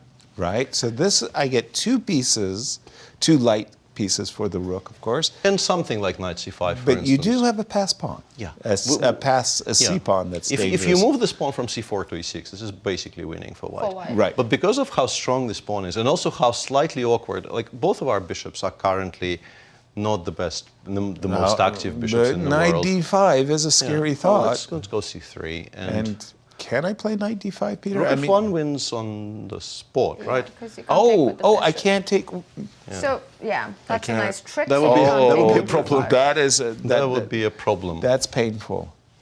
So not a back rank checkmate you see every day with the bishop on g2, easy to right? miss. And c3, c2 So is a threat. there's definitely still technical issues for white to overcome. I don't know what the computer eval is, but playing this position, looking at it, I almost feel like I'd want to be black here. And I'm sure maybe computer holds this and I see it says white has a big advantage, but it feels like there are a lot of immediate threats that Firouzja needs to deal with. That's c3 the trick. C3 isn't even the best move. C3, F4.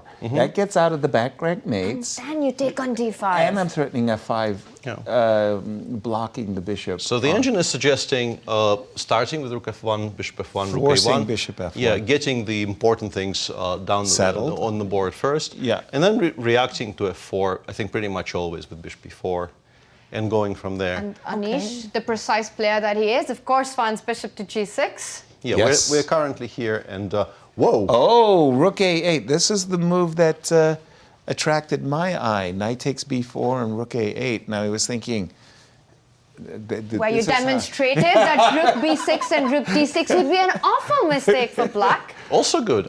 Honestly, I thought this wasn't going to be as good as the other option, and it's maybe slightly worse, but white is still better. Honestly, I thought this is just not going to be better for white at all. The reason I think white has a trick of playing rook to b8 and threatening rook takes b7, that is probably one of the reasons. Because that knight on d8 looks very peculiar. That's not a pattern of a pin that you see often. How is white surviving after c3, though? I don't understand. The this engine big goes rook advantage. c1 for now. And c2? Doesn't even play c2 for some reason. I'm really I may confused go as to why. king h2 I guess it's always a 4 or 5.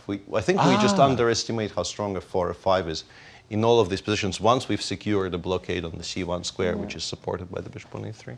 Remarkable. Remarkable. And by the way, just to remind everybody of the obvious, today is the end of the Rapids. And it's all about the Blitz tomorrow and Saturday. We will have 9 rounds of Blitz each day. And yes, we will have a Rapid winner today, but it's all about becoming the combined winner of the St. Louis Rapid and Blitz. And it's going to be 9 rounds tomorrow, yes, but a total of 18 rounds, which means a total of 18 points at stake for the players. Exactly. For the Blitz, it's a traditional 1 point for the win, half for the draw. And huge update. Speaking about points for a win, I think Jan Nepomniachtchi is about to grab some points in his position because a lot has happened after the move Queen A3 and a big move just played. Rook takes Absolutely, E5. and it seems like Liem has lost attention perhaps for a second. His position was perfectly serviceable. And then Peter, he played should we this take move. it from Queen A3? What really happened after Queen A3? I like the move knight d7 that Liem played, preparing Stopping to knight meet takes e5. Preparing to meet rook c1. I suspect it was simply queen takes e4 because we've defanged the threat of rook c7 to a large degree. So that provoked rook d1, giving black time to play knight c5, rook d5. And here the engine was suggesting rook c8 was very strong, with the same idea that Liem used in the game, but it wouldn't have allowed the sacrifice that happened. If you play rook c8, let's say h3, you can play queen a4 here, which more or less forces white to abandon the e4 pawn because you're actually not going to like that endgame. If you trade queens here, black will start playing for a win. Yeah, he chose rook b8 instead. He chose rook b8 instead with the same idea. Oops. Most likely missing rook e5 altogether. And it's actually quite lucky for him that he can continue the game because he can play something like king d7, which probably forces white to enter this endgame, which is, of course, still much better for white, but you will have to solve some technical issues. Rook a5, for instance. Black has the option of playing rook b4. And there are decent drawing chances, despite white suddenly being a full pawn up. Yeah. But let's show what happens if you do take the rook. Well, now it's queen and knight versus king. Not only it is queen and knight versus king, you also have the issue of not being able to run in this direction because that loses a rook. Queen c7 check. Yeah. You have to go to the d file, either d7 or d8, probably d8, because allowing knight takes e5 with check seems wrong. Right. And white has the choice of pawns to win. You can even perhaps go after the king side. I would very much consider playing queen takes g6 I here. like that one. This is very safe. Very safe. This one, not so much. No. No. So, yeah, suddenly problems for Liem and a chance for Jan to finish the Rapid on a high after a very difficult loss to start. Which is what you want going into the Blitz, to finish on a high, to get that momentum going. And Tania, we're also getting an update that take us? Fabi might be Jeffery. getting the momentum going in his game. The momentum. Knight takes f3, rook e3. We're just catching up with the players. d5, c5. Well, half open c file, backward pawn on that open file. Let's target the pawn. And you're going to bring rook a third c8. piece into the attack? I feel so. Rook c1 is the most natural. Provoking bishop d8 feels right. Right? I mean, just let's start here. And now the question is, do I want to take... The one piece I feel is not earning its keep is the knight on f3.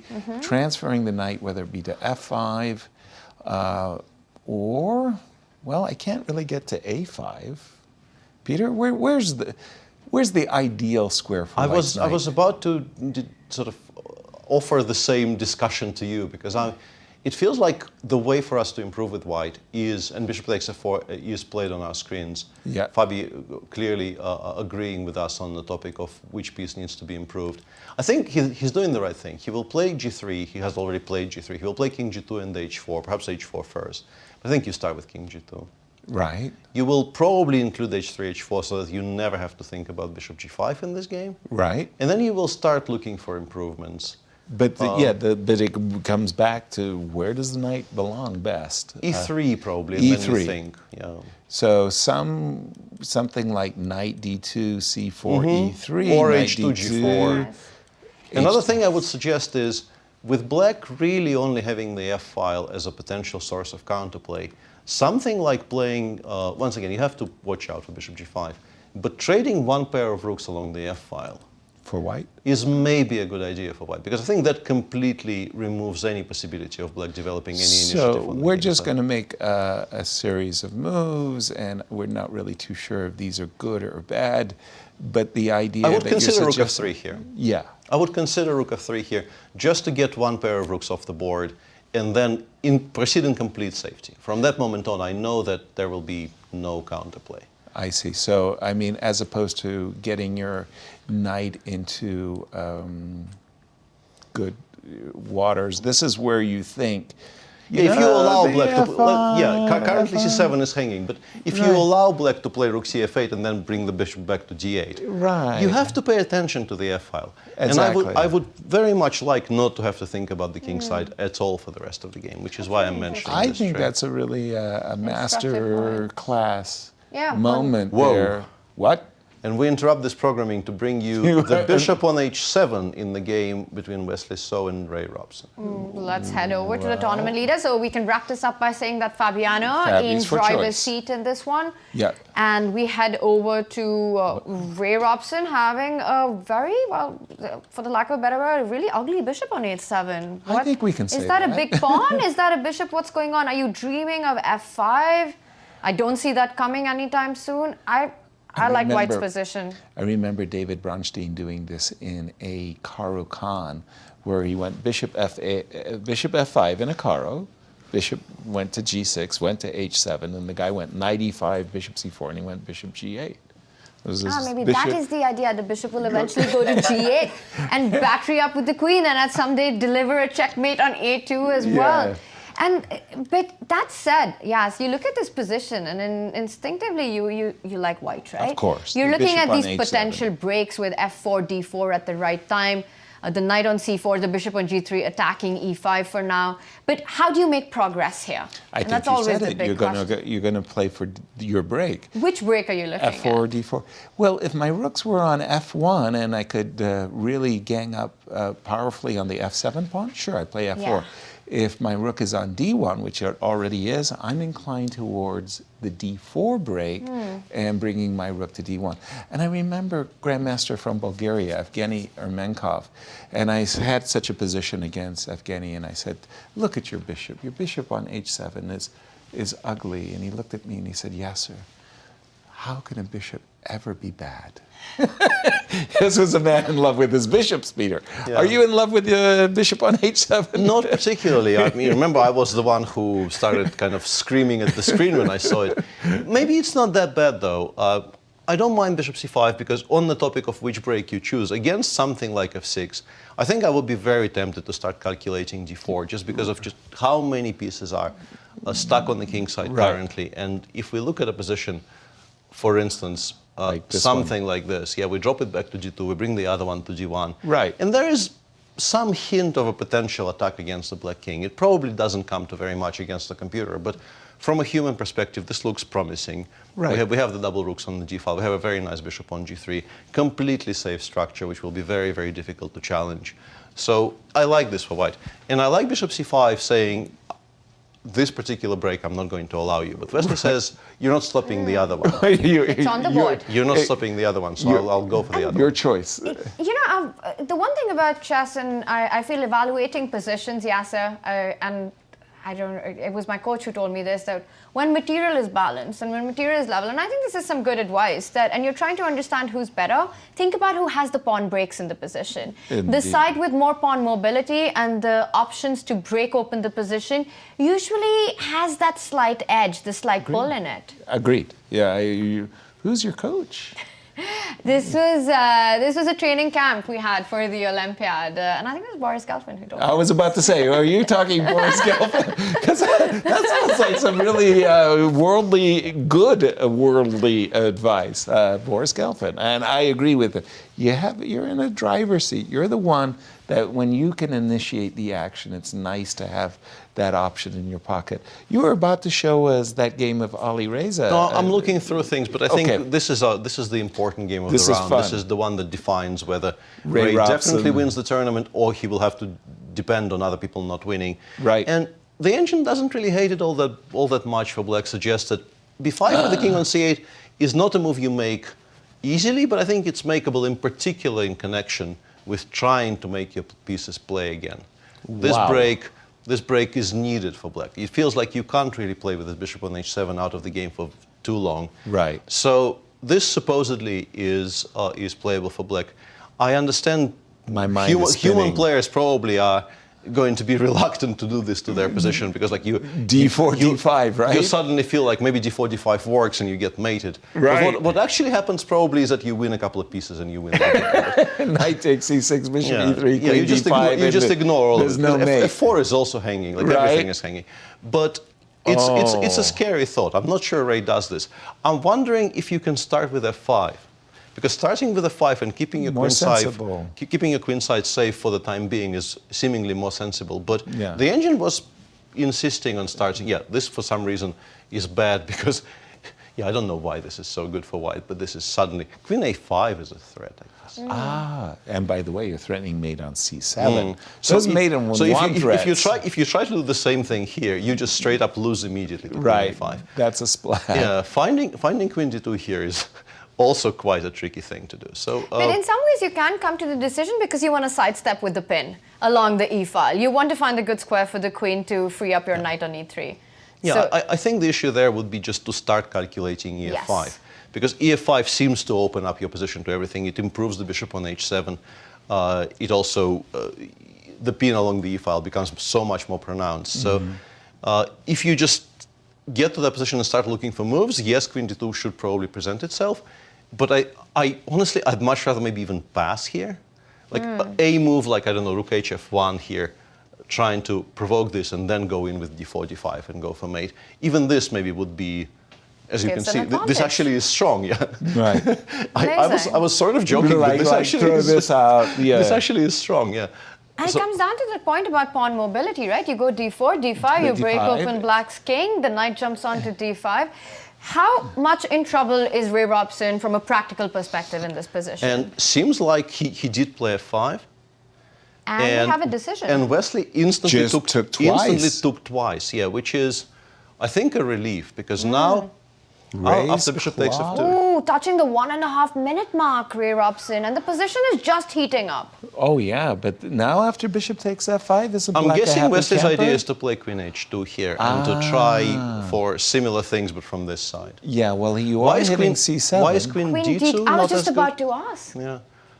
The engine says it's just much better for us that we, like, the removal from the board, the pawns on g4 and f5, just works for black. We were complaining about that bishop on h7. That's a proper bishop now. That's no more a big pawn anymore. If we compare this position with the position we were discussing earlier, if black does the same here, there's still this really, really poor bishop on h7. So the engine prefers white here, and no longer really prefers white here. Interesting. Wow. These are all very intricate calculations, though. But f5 bishop. Okay, we do have f5 bishop. We're about to see bishop takes f5. Break that. It's not great, but maybe this is why he hasn't played bishop takes f5 yet. Because he's actually. But he's played it now. It's on the board. He has played it. Okay. He takes it with I was curious. How do we meet queen h2? After queen f5 or here? No, here. But queen h2, do you have a threat? I want to take on f5 and take on c7. Yeah. The engine actually goes b5, says, I can no longer tolerate this knight on c4 because it prevents me from being comfortable playing with bishop b6 or b6. something. So now if I take on f5, you take on f5, I move my knight to say d2. Now you have bishop b6. Yeah, we have bishop b6 with a reasonably tight okay-ish position. You still, I think you still prefer white here, but actually no, because the knight immediately gets challenged. We have this on the board. We do. Queen h2 played. And b5. b5 played. Ray Robson just doing Ray things with 30 seconds on the clock. 35 seconds on, I think we stay here. Impressive. I think we stay here and we watch playing a this. move like b5, kicking that knight, but pushing pawns in front of your king and taking these very big decisions, critical decisions. Right. On seconds, I mean, it's just been awesome to watch Ray play this event. No, I mean, he's definitely not, it's not just his great score, because sometimes you can have a good score and play poorly. He's played it very, very, very well. This is his line score, undefeated, and he has the games that he's won, like, for example, against Nepo, against Alireza, have been impressive games. 3 wins. The rest of 5 draws so far, and right now playing with 30 seconds on the clock, but making all the right moves. Ray Robson continues to impress, and it's very often chess players in time trouble, they want to bail out of positions. They want to decrease the tension on the board. Of course. You're looking for trades, you're looking for easier moves, easier option, hand moves.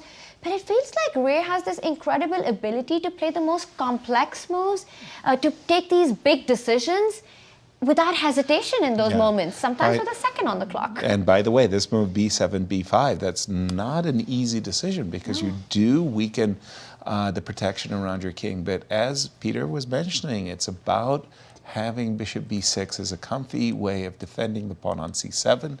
I know we're going to stay on this game. I'm just going to make a quick gander at MBL's position.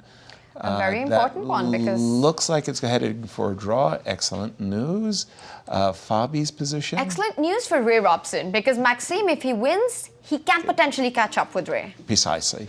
Fabi enjoying matters a little bit against... Fabi has a very pleasant position for sure. Against Jeffery. Firouzja, he had the 2 minor pieces, and now it looks even much, much better. It looks like, in fact, Anish is losing this moment. There was a very non-obvious mistake from Alireza, which I only am calling a mistake because I have an engine here helping me. And this apparently is completely fine for black now because you can play knight d6, and the rook will have to retreat along the 8th rank, and then you play rook b2. The pawn on c2 survived. You have rook e8 coming in with additional sources of counterplay. And that continues being incredibly annoying for white. So the engine just gives straight up zeros here. Amazing. Nepo, quickly, he's much better against He's much Liem. better, got an extra pawn. He's the one who's pushing, and Liem was the other player who could have caught up, which is again good news for Ray Robson. So let's head back to our marquee game. Indeed. Wesley So versus Ray Robson. And we do have a trade after queen h2, b5, d4. Wesley said, okay, I don't want to see your bishop secured on the b6 square, so let's trade the knight for the dark square bishop. Knight takes c5 played. The engine suggests starting with queen d2 here. Queen d2. Re-establishing that threat of queen a5, which we're quite familiar with already. Which might actually, black might need to play knight b7 here, which is going to be a very, very ugly move to make. And a difficult one with 12 seconds to make. Yeah, that's not going to be fun. I would be fighting with myself, Tanya, trying to play a move like knight b7 here. But queen a5 is actually allowing it is really severe. Queen a5 will win the game if it lands on the board. So you will be threatening queen c7 mate. You have to play knight b7, and then the engine suggests taking on f5, playing queen d4. And this looks comfy. Continuing to attack all kinds of things every move. I like white here. It's not winning, but it definitely is better for white. It's definitely I quite mean, look at those triple pawns white. on the C line. Who cares about the extra pawn that black has? That could be one of the most hideous pawn structures that I've seen with... Lovely description. Hideous. I like it. That's exactly what it looks like. It was an ugly bishop. This is a bad-looking pawn structure. It's a hideous pawn structure. You're right. I like what what Wesley has discovered here in this position. D4. And we've got moves coming in. Takes. Not Did yet, he play Queen D2? As Not we can yet. see on our screens, yeah, he's still thinking. He's down to 3 minutes, but Ray is on 12 seconds, so it's still comfortable. Queen D2 wasn't obvious for me. I was actually thinking that White wanted to play Rook D4 and Rook D1. It's very interesting what you said, that Queen D2 wasn't obvious, and I think the reason we were able to come up with, because we've seen it earlier. It's an idea that exists in the mind, and it's so easy to forget how difficult these moves are to find on the board. Yeah. And one can think that, you know, Wesley So, one of the greatest players, why is he not playing Queen D2? Right, what's wrong with you? But it's not an easy move to spot when you don't have an eval bar helping you with variations, and when you haven't looked at this idea before. And also when you've played the move Queen H2. And But he finds it, just as we said it. Wow, impressive, because you've just played this Did you see that? Knight D7. And did you see the speed and the way he played it? How many seconds did he have left when he did it? Got to get an action replay of Knight B7. I think he has 18 now. He so has 18. He had He played it so fast, and the knight almost went to A8. It's got a good triple weight feel, these pieces. And Queen C3, again, that hideous pawn structure. Let's just tickle them. It's one of those pawn structures you want to keep tickling, but never grab those pawns, because they're kind of better on the board than off the board for White. Right. Oh, look at that. The pieces are falling. Oh. And Ray has to adjust it in his opponent's time. It's getting tricky. Panic stuff. Queen E4. Made it with 2 seconds on the clock. A little bit tricky. The desirable Rook D4, defending the bishop, hangs the rook. So I'm assuming we're going to play Rook F1. I'm sure he's F1. intending bishop takes H3, and I'm looking at all kinds of Queen G7s, which would win on the game on the spot in some positions, but Queen E7 still exists. Oof. So this is still tricky for There's Wesley. also Rook H7 in certain positions. Yeah, could I just... Very good point. Could I continue with Rook to Maybe, yeah. D4? I think Wesley is now struggling with... he wants to, generally, of course, you want to make unexpected moves here against the person on 12 seconds. This is a great point. Very much so. You know that Ray has calculated all the most obvious options here, such as knight takes f5, probably rook hf1 has been calculated, and he's looking for something which could be a surprise, but How I'm about struggling Queen to find... Queen A3. Queen A3. That would be... That is... It might lose though, Seen it because I think I happen can take on f4 and go knight d6 and prepare the d7 square for my king. It might not work. So bishop f1. Whoa. Yeah, he does on take on f5. f5. So not allowing any takes of the pawn on h3. We do have knight takes simplifies the f5, position queen a takes bit. f5. And now you can't take on c4 We can. because... We can rook e4, queen Rook c3. Rook We is have still queen hanging. c3, yeah. But I think if he takes on c4, his problem is queen e4, not rook e4. Because queen e4 gets the queens off the board. And that would be a definitely don't huge want improvement. to... No. I have no So queen interest. f7 here, you have rook e7. Queen f, yeah, I missed queen f7. No. Then But it's not. But queen f7 doesn't really help because you got rook h7 and rook e7. I can put the queen on f6 and maybe the queens don't come yes. off. As long as the queens stay on the board, I'm very It's tricky. Happy. Yeah. But I would prefer not to take that pawn. Again, I'm more into the rook d4, I like rook rook d4. d1, I like rook rook takes d4. c4. Now, what Ray did, by the way, is he played this move queen e4, and he kind of knocked the pieces around a bit. Ooh. There you go. He kind of like hit the bishop, he grabbed, and he pressed the clock with the... 2 seconds. You know what? That is not correct play. That is not not correct play. That is a Wesley could little bit illegal, yeah. Could First of Wesley all, have... He had grounds for complaint. But hey, have. look, when you're playing against your roommate, you don't say, dude. Wesley's a gentleman. And you know what, Yas? Had Ray actually adjusted the pieces on his time, he would have been flagged because it was only 1 second. He would have lost on time. So Wesley just chill. He didn't call it, but that was a. He could have. He could have said, "Excuse me." That's But what not happens correct." in that case? If Wesley would have called, does he get an additional minute? What happens? It's the arbiter's decision. The arbiter can sit there and say, you know what, felt a little bit wrong. I'm going to penalize by giving your opponent an extra minute. And everybody would have said, first square. What do we got, Peter? It looks to me like It's Wesley. much better for white. The question is whether he can put it away.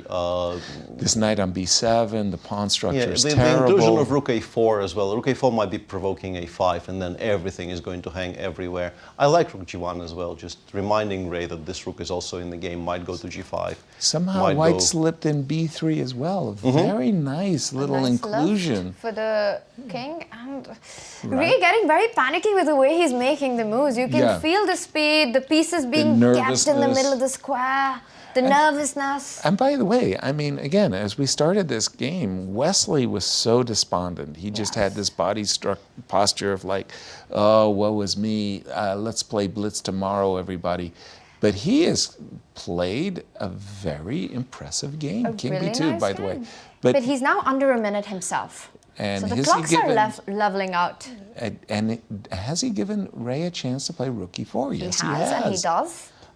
That was I really expected the tempo move rook g5 to come, because now there is no rook g5, the bishop is hanging. So trades? He's still going to be better, but yeah, I would have tried avoiding any trades at all, I think. Precisely. Conversion is going to be harder with every piece coming off. And now queen d4 is even something that you have to consider on the next move. No question about it. Even the endgames are going to be very, very unpleasant for black, but it's easier to play on 10 seconds. If you had rook g7, we'd be all smiles, right? But it's not there. The bishop is hanging. You don't have time to put pressure on the c7 pawn, and now Wesley just falls back from that diagonal, and you can get a feel that something has gone wrong There's for a slippage. white. It's slipping. Queen d4. Queen d4 and then rook g5, I guess. And the h5 pawn is so weak that this is still going to be a massive, massive problem for Ray. If you play rook h8, rook takes c5, by the way, is a very cute geometrical motif. Rook h8, rook takes c5. That is cute because the queen eyeballs. But we do have Jumps rook in e2. with the rook, attacking that bishop on d2. So Ray continuing to play active chess. Absolutely. But it does allow a check on g8. But how dangerous is that check? So long as the queens are coming off, I wouldn't describe it as a dangerous threat. So I have no desire to help your pawn structure. So bishop came back to c1, but Ray got his rook to e2 for Plays free. rook to e1, and you want to pick up that queen and snap up that rook, but it's illegal because it's the king on b2 is pinned. So Well, rook there is e1 a still pawn. legal. There is a pawn on pre, as we would say. Queen takes d4, rook takes h5. There's no longer the bishop being protected. Sorry, Tania. You're absolutely right, and the h-pawn is the strongest passer against the knight. So in the endgame, it's extremely difficult for a knight to actually fight against the h-pawn. Rook takes c5. Fancy. You mentioned rook h8 as being a 3 seconds for Ray Robson, and he makes a move with just 1 second on the clock. You mentioned, and Anish Giri's first loss in the event as Alireza comes back. A very geometrical move there. Rook take a nice find. Ray Robson now down a pawn, and this should be winning. This should be winning. Yeah, this even with the equal material, these endgames often become quite torturous for the side with the knight because of just how better the bishop is at such positions. Yeah. Exactly. Wesley having one of the worst tournaments. Did I just is see now 11 seconds? Yes, it's happening for the last two moves. Yes, and now the h-pawn is yes, just playing moves on 1 second. But I was saying that Wesley playing one of the worst tournaments, one of the most difficult, challenging tournaments, and he's playing like a boss. He's playing like a boss, and it looks like he's going to play spoiler to Robson. But is any of the contenders winning? Anish lost. That's a good question. Anish lost. Who else was tied for second? Anish. MVL is not winning. And Liem. And Liem is also not winning. So he's still going to win the tournament despite the loss in the last round, seemingly. He might not even need a draw. That's just how well Ray Robson has played the tournament. I didn't understand the move rook h5. Rook d4 seemed cleaner, yeah. Rook d4 was the absolute, but bishop g5. Knight f5 now. This is becoming a bit tricky. It's still winning, I'm pretty sure, but yeah, the pawn on h4 should have been gone off the board by this point. Of course. And knight f5 keeps it alive. Knight f5, and I have to say that Wesley's been playing pretty a la tempo too. I mean, he's aware that Ray's clock is under great duress, but he's played fast, but now 30 seconds. By the way, Fabi beat Jeffery Xiong. Yeah, we thought he had a nice advantage. We just didn't know how great it was. Attacking the c7 pawn, and Alireza, as you mentioned, beat Anish. A nice game by Alireza with the black pieces from start to finish there. Very good. c5. Another 1 second. This is remarkable. Rook takes a7. Rook e3, though? We had enough with this pawn, but now... Hang on a That second. gets counterplay, no? Because you're going to pick up the h3 pawn. How dangerous is this h-pawn? I go back to h7. On 20 seconds, pretty annoying, I would say. Really? Because I got bishop c7 check, too. It doesn't go to h2. So I go rook h7, you go rook h3, I go a4. Oh, Let's now do it. Wesley. 10 seconds. Rook f7 chosen. Rook f7. Because the knight moves, then you go rook h7. But he's going to go king. H-pawn is hanging. H-pawn is Sorry. hanging. So do you go king e6? You have to. And now we go rook f6 check. King e5. And then we go after the c5 pawn. Starts with rook c7. Oh, pardon me. He did not include, my bad. I was about to include the rook to f6 check. He played rook c7 immediately, king d6. Is he going to repeat with rook f7? Will he bail out or will he play for more? Oh, I'm sure he will play Oh, he repeats once and he changes it up. with rook f6. King e5 only move, so what's the plan now for Wesley? Exactly. What is the plan for Wesley? The plan is easy for Ray, and he's managed to get some seconds on the clock. H3 pawn is falling, and the H pawn will start marching down the board. Exactly. Do you just start pushing the A pawn? Yes. Yes. Do you go, he first moves the rook out of the attack. He can still chase the rook with king d5. And we do have rook f6 check, king to In the meantime, e5. MVL drew King against Sam d6. Sevian, and Jan Nepomniachtchi is completely winning against Liem. So Rook c8. Okay, so his intention is you go ahead and take the pawn, we go Ray? bishop b6, we pick up on c5, and then... That is exactly his intention, correct. Yes. But then the dream would be for white to sacrifice the bishop for the H pawn at some point, because it also... 3 versus knight. Knight. Yes, rook and 3 pawns, connected pawns. It's quite a mess. versus Rook and knight. It's a game for 3 results, this one. Time is ticking, though. How is it that Ray... 4, 3... Oh my god, make a move! He just got a knight d6 with c4 4 check seconds. wins the c5 pawn right now. And he's reaching for it. He He's does done it. I think Ray missed this one. Ray missed c4. Yes, c4. If you move your king, we have bishop f6 check, and we drive the king away from the protection of the c5 pawn. So no, the rook is attacked. You don't have time to take h4, so he's going to pick up the c5 pawn. You take on Correct. h3, and then where Winning. do you put your rook? And then you're winning. Rook takes, and you put your rook behind. Rook h5. There's still knight f5. And then you start pushing on the queen side, because the h-pawn doesn't really run very far. No. With the rook on h5, it will be very, very difficult to... He's He's reaching reaching up. for his a-pawn. A says Let's I go. don't even need to put the rook on h5. Push him, baby. Push him, baby. That's it. Knight b7, but rook d5 is still fine. b7, rook I wouldn't have been allowing knight b7, but... I agree with you. Somehow that bishop is a very impressive stalwart stopper of the passer. Tell with their body language. It really is a bit panicky. Is he but collapsing? well, he knows he's losing. Yes. Which is, once you've reached that understanding, I'm Acceptance. lost. Okay, now you can put yourself in, cheapo mode. Get that knight to c2 with a check could be a cheaper one, but it's a bit far way off. The knight is coming off the board. Bishop c7 is a very nice touch, just preparing Yes. to take the knight. He will just take on d6 now, play rook h5, play king b4. That's it. And then the position wins itself. Yes. Exactly. You no longer really need to think about the moves. And Very clean. very clean. I would probably include a rook check. Don't ask me why. Just take the extra 10 seconds. Thank you very much. And put my king on b4. And then Ray will resign. Yes.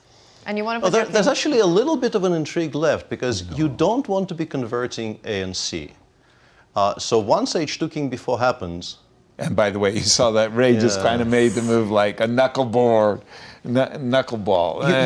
You actually don't resign here, I don't think, because I think you can pick up the b3 pawn for the pawn on h2. I think you actually Really? continue.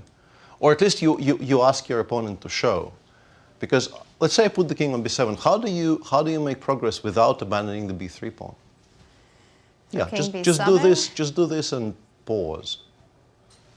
And by the way, but the good news yes. for Ray Robson is that Yes. none of the players who were on 9 points actually catch up with him, because Nepo has won his game against Liem. Anish loses, Liem loses, and the third player, Maxime Vachier-Lagrave, drew his game. So Ray Robson, regardless of what happens, is the winner of the St. Louis Rapid. Absolutely. He will have the good news soon, but so far he A6. doesn't know it yet. Yeah, a6, king b8. And then rook h7 and a7 and a7, and then you have to abandon the h pawn. Yes, that's but you're right. I don't want to play a and c pawn. You absolutely don't. Yeah. No. But a7, a6 is the move. King a8. Yeah. And now after king b8, we can even go a7, check king a8, c5. But then are there Yes. any ideas of stalemates? No, you can't get what you really want. Stalemate. Yes, no. c5 on the board now, as Ray is about to play king a8, and then we're going to see a7, and it's stalemate. And probably resignation, yeah. And there you go. And you've got to move your rook away, and then he just picks up the h2 pawn. It's backing his way into first place, but it's first place nonetheless. Still a deserved first place, I feel. He will still be the only person in the tournament who's won 3 games, I'm pretty sure. Yep. So huge congratulations to Ray, who goes into the Blitz portion Fantastic performance. As the winner of the Rapid. And for Wesley, an important win before the Blitz. Absolutely. You have this difficult tournament, and then you end on the note of taking down the champion of the Rapid. It gives you confidence to go into Blitz. No question about it. A victory, especially when you're off form and nothing has gone right. I mean, it really, the sun starts shining, the birds start chirping. Life is better suddenly. Life is you a see lot the better. rainbows. But I'm wondering if this is the curious case where, Ray Robson goes on to become the champion of the Rapid in any case. Wesley gets a win in the last round. It's a bit of a win-win. Yeah, well, if you're in Ray's shoes, you're very happy that you're the victor of the... Do you think he knows? Not yet. No, Not he hasn't yet. looked up yet, and I'm not sure they have screens that allow them to watch all four of the other games. So I think he's still feeling dejected and worried. Exactly. That he's left something on the table. I think the word dejected is exactly it. I mean, That is the face of dejection we're seeing right now. I'm trying to think. I'm sure it's happened that I won a tournament by losing my last round game, and I didn't feel good about winning the tournament. It's horrible. It's absolutely horrible. It spoils the feeling of the tournament so much. And that is it. It's handshakes. Wesley gets a win. Ray Robson loses, but wins the Rapid. Congratulations to Ray. Very, very well played. But we still have 18 games of chess for all of these people starting from tomorrow. And for Wesley, he just played a boss game. This is the Wesley So that we've come to expect over the years. Where has he been? Where has he been? Yeah. Like he just suddenly made an appearance. For the first 8 rounds of this tournament. The dragon has woken up. And we will head over to our players as Anastasiya is with a special guest. Yeah, thank you guys. I have Alireza with me. I know that it was a shaky day today and not everything went really right. But at the end, you won the game against Anish Giri, and I think it was a really brilliant game with so much tactics. Can you show us what happened and some critical moments? There were few in this game. Yeah, I was very tilted here, so I just was making moves. Explain why, because the previous game. Previous game I cannot lose. The end game, I don't know how I lost the game, but Sevian, yes, it was crazy. I was watching it. Yeah, it happens. But this game I just was making moves to finish the Rapid, but suddenly it got interesting. So I got interested in the game because here again I blundered. Queen b5, knight a7. I have to go back. Yeah. But again. Here so he before you before. found a nice move, yes. Maybe he missed. He could have gone b5 directly, because if I take, he just takes. Yeah, and if you take rook b8 and he takes on b2, he has very good position. So it didn't make so much sense, rook b8, but probably he missed b4. So now I have played g4. Here I think it's very interesting. I think it's about engine will probably show it's around equal, but it's always the Tarash position. So. Yeah, did you expect this bishop before, or you calculated only bishop I h7? only calculated bishop before in 2-3 seconds, and then I saw knight a2 at least, so I just played g4. I didn't calculate anything else. So he just he thought that I'm in really bad shape, so it probably I'm blundering everything. I see, okay. He wanted to punish you Yeah, again. yeah. He was sure I'm in a very bad shape. So. Knight a2? But knight a2, yeah, here. But still, I don't know if I'm much better here, because I couldn't find. Yeah, so no, I think you were following this the line, which is like the main line. So you took on c6, yes, rook a4. He told me bishop h7 after, but okay, it's very small detail. And here I think there was something. Yes, instead of maybe he could have taken on d8 somewhere. c3. Yes, c3. Okay, this is the main line. This he has to push. I couldn't find anything. So here I wanted to ask you about this move rook c8, because let's say your rook is defending the knight, and then you also try to take this pawn, let's say, or it was against rook c4. I was just trying to not allow rook c4, rook c4 d5. d5. I see. This was the idea. Yeah. So rook c8. But maybe it's not the best move. Because let's say the computer suggested rook c1. Let's say with the same or less idea, but rook c4 I couldn't find. And here maybe now B8, rook b8 or yes. Or maybe f4 here. F4. Yes. So, yeah. Or f4, yeah. Possible. But let's say in the game it was rook c8 and... Yeah, f4, bishop e4 is only move. What was your feeling around here? Like, I was c2 was... very worried. Yeah? I said I could lose the game easily also, but I think he could just go knight d7 to make draw. I think. Yeah, I think it was also the suggestion of the computer. Yeah, because he's playing knight b6, knight d7, so... if I take d5, he just goes knight b6. He missed that this is okay for black. Yes, you still can take on c2. Yeah, but because if rook c1, rook b1. Rook b1, yes, and you don't have the bishop anymore. And you have to take, and he takes the knight. Okay. So, but even here, I think here is also okay, probably. Rook c1. Knight d6, rook b8. I don't think knight c4 is correct. Yeah. Knight c4 I think is fine. I think knight d3 was an issue. Because, I mean, probably he missed your move knight c6, huh? What do you think? I think he missed the mating net. He saw knight c6, but he missed that. This is what he said, yes? I think so. He didn't tell me. So probably rook b2. Rook b2, and to make sure the rook is safe, yes? So you don't have knight c6 now, yes? Then I should go probably for this, and then rook b7. Takes on c2. Yeah. I'm better here. You're better, yes. But still pawn up. But probably he could hold like this, knight d6, e5, knight f5, and he makes some blockade. But okay, I was not worried about this because at least I push. What a beautiful mate you found at the end. So how far did you calculate it? I was wondering. I thought first I will mate him here, rook f7. 7, yes. hg, and I think it's draw here suddenly. Like I couldn't find knight c4, what to do here? Yes, like bishop s3, you don't have any more, yes? h4, h5 is working or not? I'm not sure. I don't know, I'm really curious. It doesn't G6. show that much. g6, wow. King h6, rook f8. Wait, oh my gosh. With some, okay, it's too complicated, yes? I think this is how it's made. Oh, king f3. I missed king f3. So you saw rook g1 again? Yeah, rook g1, king f3. I missed. Okay, this because I have to calculate knight d2, king f4. Yeah. Okay. Because it covers, not c1.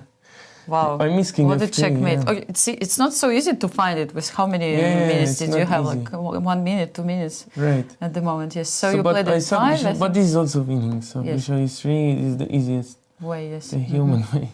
Yeah, you just make sure that this queen is taken, and then you just give it checkmate after. Yeah, and this is mate. So. This is mate. So he resigned. Yeah. Now, how do you feel about, let's say, today? And actually, yes, that's what you said is very interesting, that you were like tilting in the last round, but things went different. And now, what about the blitz part? Yeah, I'm happy that I'm down just, I think, 2 points. I don't know if anyone catched Ray, but if no one catched... At the moment, no. I think nobody managed. So it's just 2 points. I'm happy that it's just 2 points, but it will be a tough day tomorrow because I have to catch up 2 points, but still I catched up these kind of things before in Blitz, so I like my chances. Good, but I think Yasser has a question for you. Yes, Anastasiya, please tell Alireza that yesterday we soared. He played the game of the tournament against Wesley So, but it wasn't a victory. Could he elaborate on his thoughts about his game with Wesley So from yesterday? Yeah, so there was Yasser is asking you about the game from yesterday against Wesley So. What do you think about this game? Yeah, this game, if I would have won the game, it would have been very nice game, but it's still a nice game, but yeah, unfortunately I couldn't finish the end, but yeah. This Queen F5 sacrifice was just brilliant, yes? He didn't, the most interesting part was he didn't expect it. It was like shocking for him. Absolutely. But he played it amazing after, like H5, but okay, it's really hard to play over the board for him, and he blundered, but yeah, then it got messy. I should have won, but yeah, it was a very cool game. Yeah, I think your brother now is doing some podcasts and he's analyzing your games afterwards. Did you pay attention?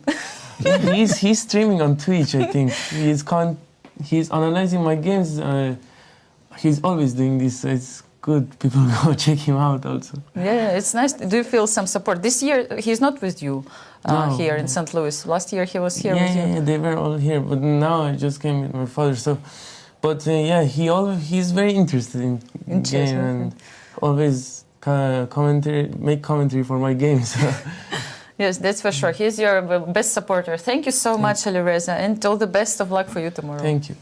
Thank you, Anastasiya. Thank you, Alireza. Indeed, that game with Wesley So, that is phenomenal. But the Rapids are finished. Tanya. And this we is have a how winner. it went. We have a winner of the Rapid, and it is Robson, a clear winner with 11 points, and tied for second position, Fabiano Caruana with 10 points, Maxime Vachier-Lagrave also with 10. The wiki Fabiano in Blitz and Rapid is in second place. It's a very funky looking final cross table because only 2 people are in minus. It's only 2 people are in minus? Half the field is on 50% as well, which is not something you see very often. After 4 decisive results in the last round.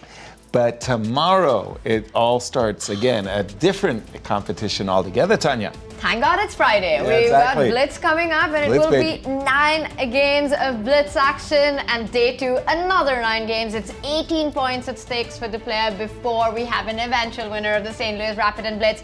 Whatever plans you've got on, cancel them out. It's going to be a lot of fun with the Blitz coming up. I loved Alireza saying, I'm so happy I'm only behind by 2 points. Peter, final thoughts of this Rapids? Very, very happy for Ray. I think a very deserved winner. He will feel a lot better about his final game now that he knows that he's won the tournament. But bring on the Blitz. Yes. I think the people are very nicely warmed up by now. I think the last couple of rounds are showing... Including Nepo. Yeah, everybody is sort of finding their form and also getting properly mad at themselves and at their opponents. And now there will be a way to express it. Right. 2 days of Blitz should be a perfect opportunity for all of them. So bring it on. Action, action, action coming your way as we say goodnight to very eventful Rapids. We'll see you all tomorrow for the Blitz. Thank you for joining us. Tell your friends where you're hanging out, and we'll see you all tomorrow.